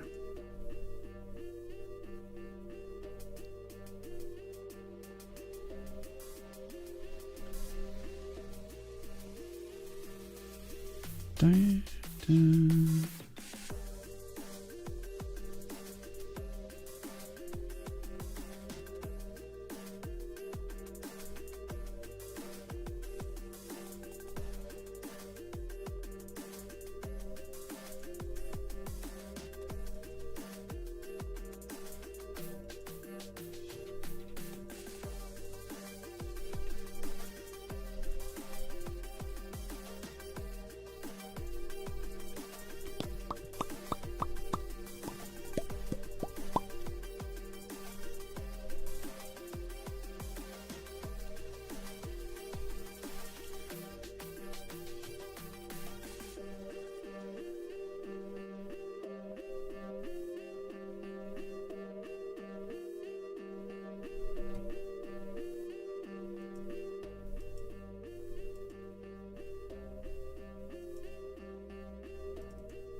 What's up, Marzin?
Fine, how you doing? I'm doing pretty good, man. Thank you. Just getting it done.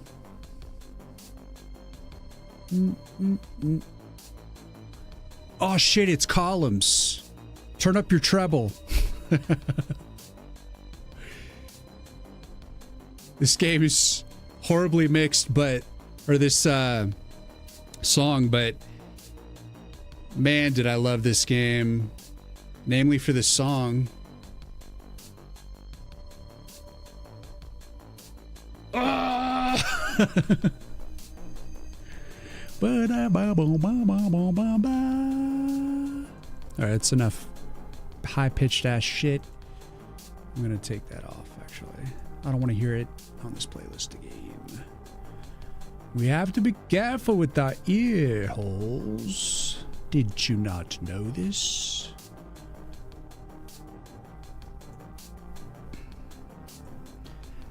Yeah, baby.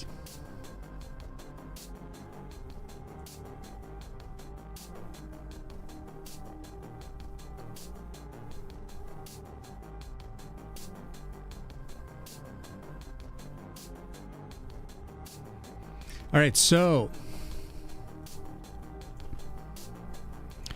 we've got Gant in his spirit form.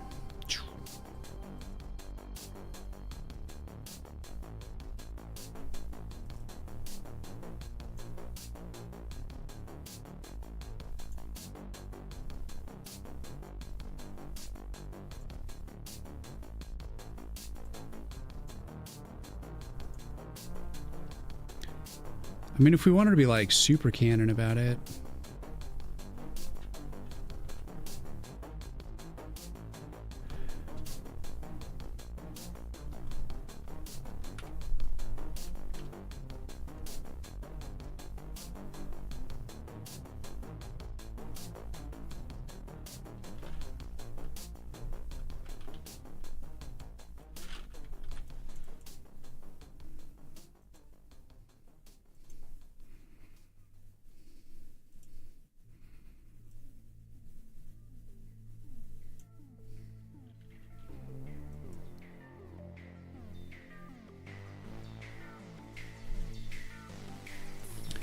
Could make them semi-transparent.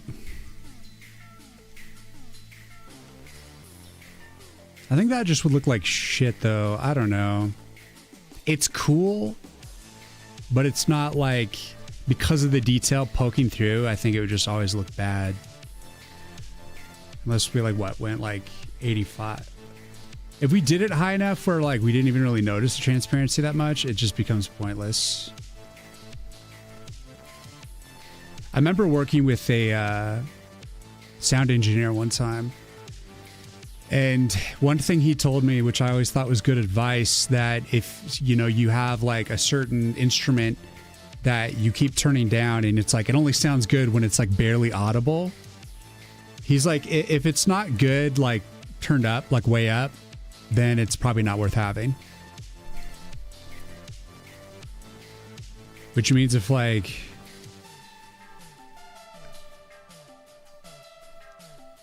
the only way to make the effect kind of like work is by like almost turning it off, the message is the transparency will always, like, for me, piss me off, because it'll be like, you know, you'll be seeing images like morph through the transparency. So anyways, I'm just gonna keep it opaque.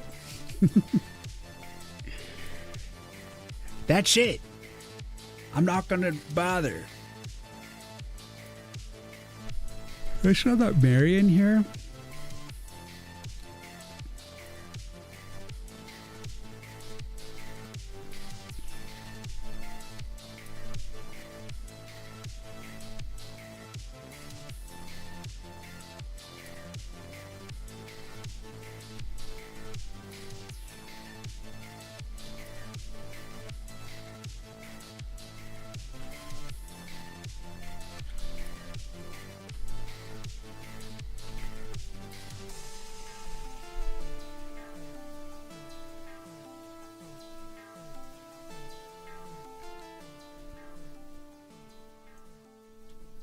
It's like a Marion talking to Spirit Form Gant. I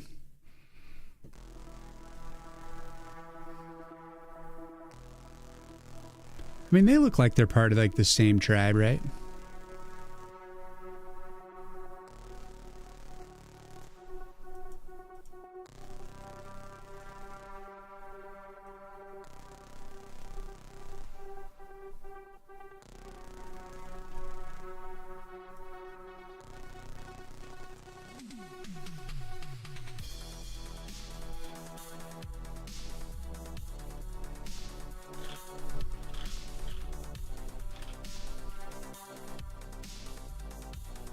Looks like she's grabbing his bicep. She's like, don't mind if I do. Oh, nice. Gant's like, hey, cool it, Marion.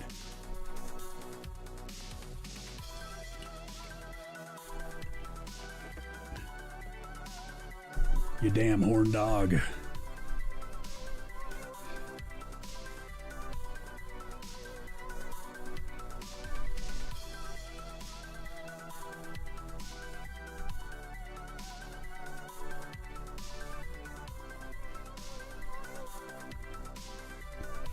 Last forever.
Cool coding, what's going on, man?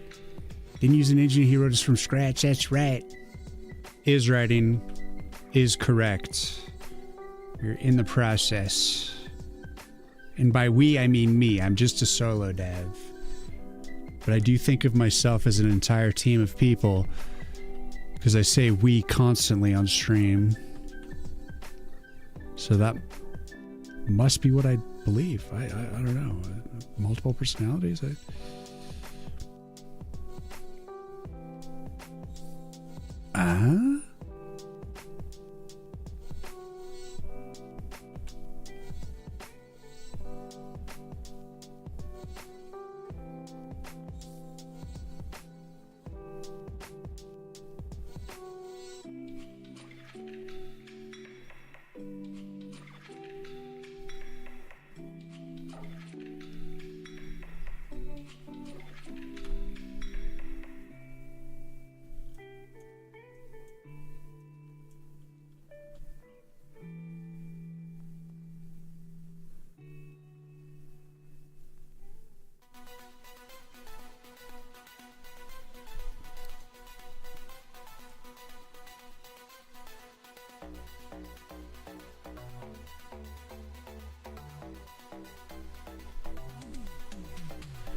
We'll make great pets.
You're back from ads.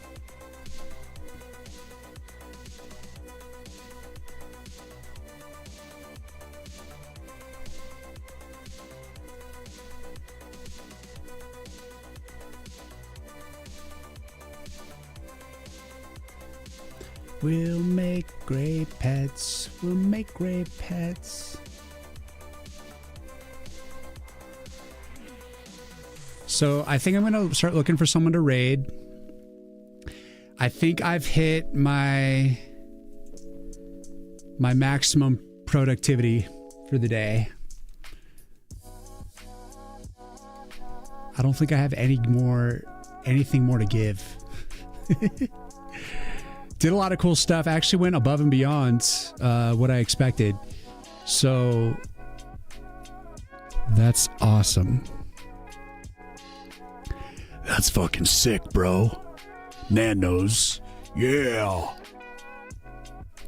You have a good one, Nan. No, you do. You accidentally removed the flip gate? What are you doing, bro? Looks really awesome. Have a good day. Nature, you too, man. You guys all have a wonderful day. Let's start looking for someone to raid. And as always, we got to do our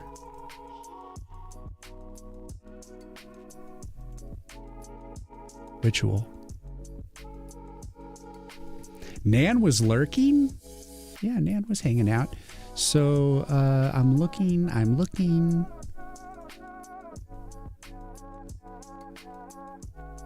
There was a really good pixel artist that just ended his stream.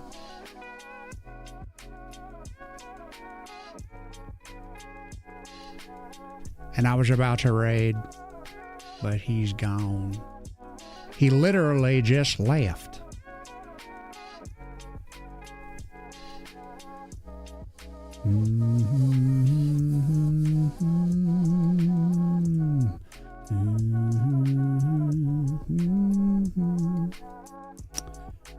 Wow, wow, wow, wow.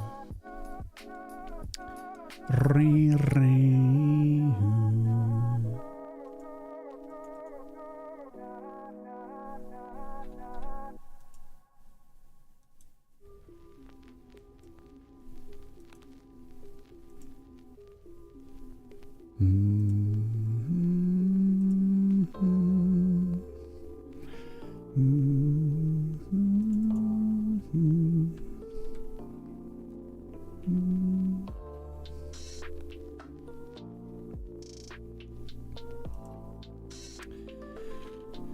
Okay.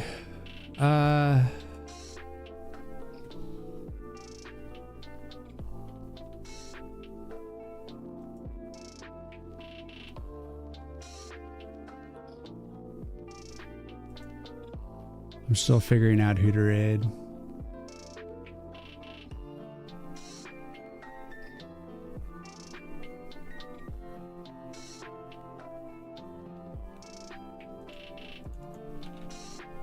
This one's going to be kind of random. But I'm going to raid someone who is an artist who is a good art teacher and actually works at like animation studios stuff, like the Castlevania animation studio. At least he did. Like, I think it's called Powerhouse or something. And so, professional animator named Kasem. He always has like really hot tips for beginner artists and stuff. And he's just a great artist. So let's go raid him, and he'll probably not even notice us. This is not really the place to promote a game, but sometimes I like to do random shit like this, so why don't we go say hey to him? Look at cool art, bro. So yeah, we're gonna go raid Kasem. Big time streamer. And look at some cool art. Get inspired for your art, for your game. And I'm going to be back on Monday. And I have no idea what we're going to work on. Next week, we are definitely going to be working on implementing sounds. We're going to be playing multiple sounds, put all the sound effects in. All the sounds. Explosions. Footsteps. Forest sounds in the background, waterfall sounds, every sound, all the sounds. I'm going to be doing lots of sounds next week. And probably some art. We're always doing art. We always do art, guys. Thank you for watching. You guys are awesome. It's been an absolute pleasure. For YouTube, I will be posting shorts, and you can see on YouTube I posted the link for the Steam page. If you haven't yet, check out the game on Steam. Give it a wish list. I'll see if I can drop a link in case something you probably won't let me. All right, guys. See you later. Bye, Dan. Bye, guys. Have a great Easter. See you Monday.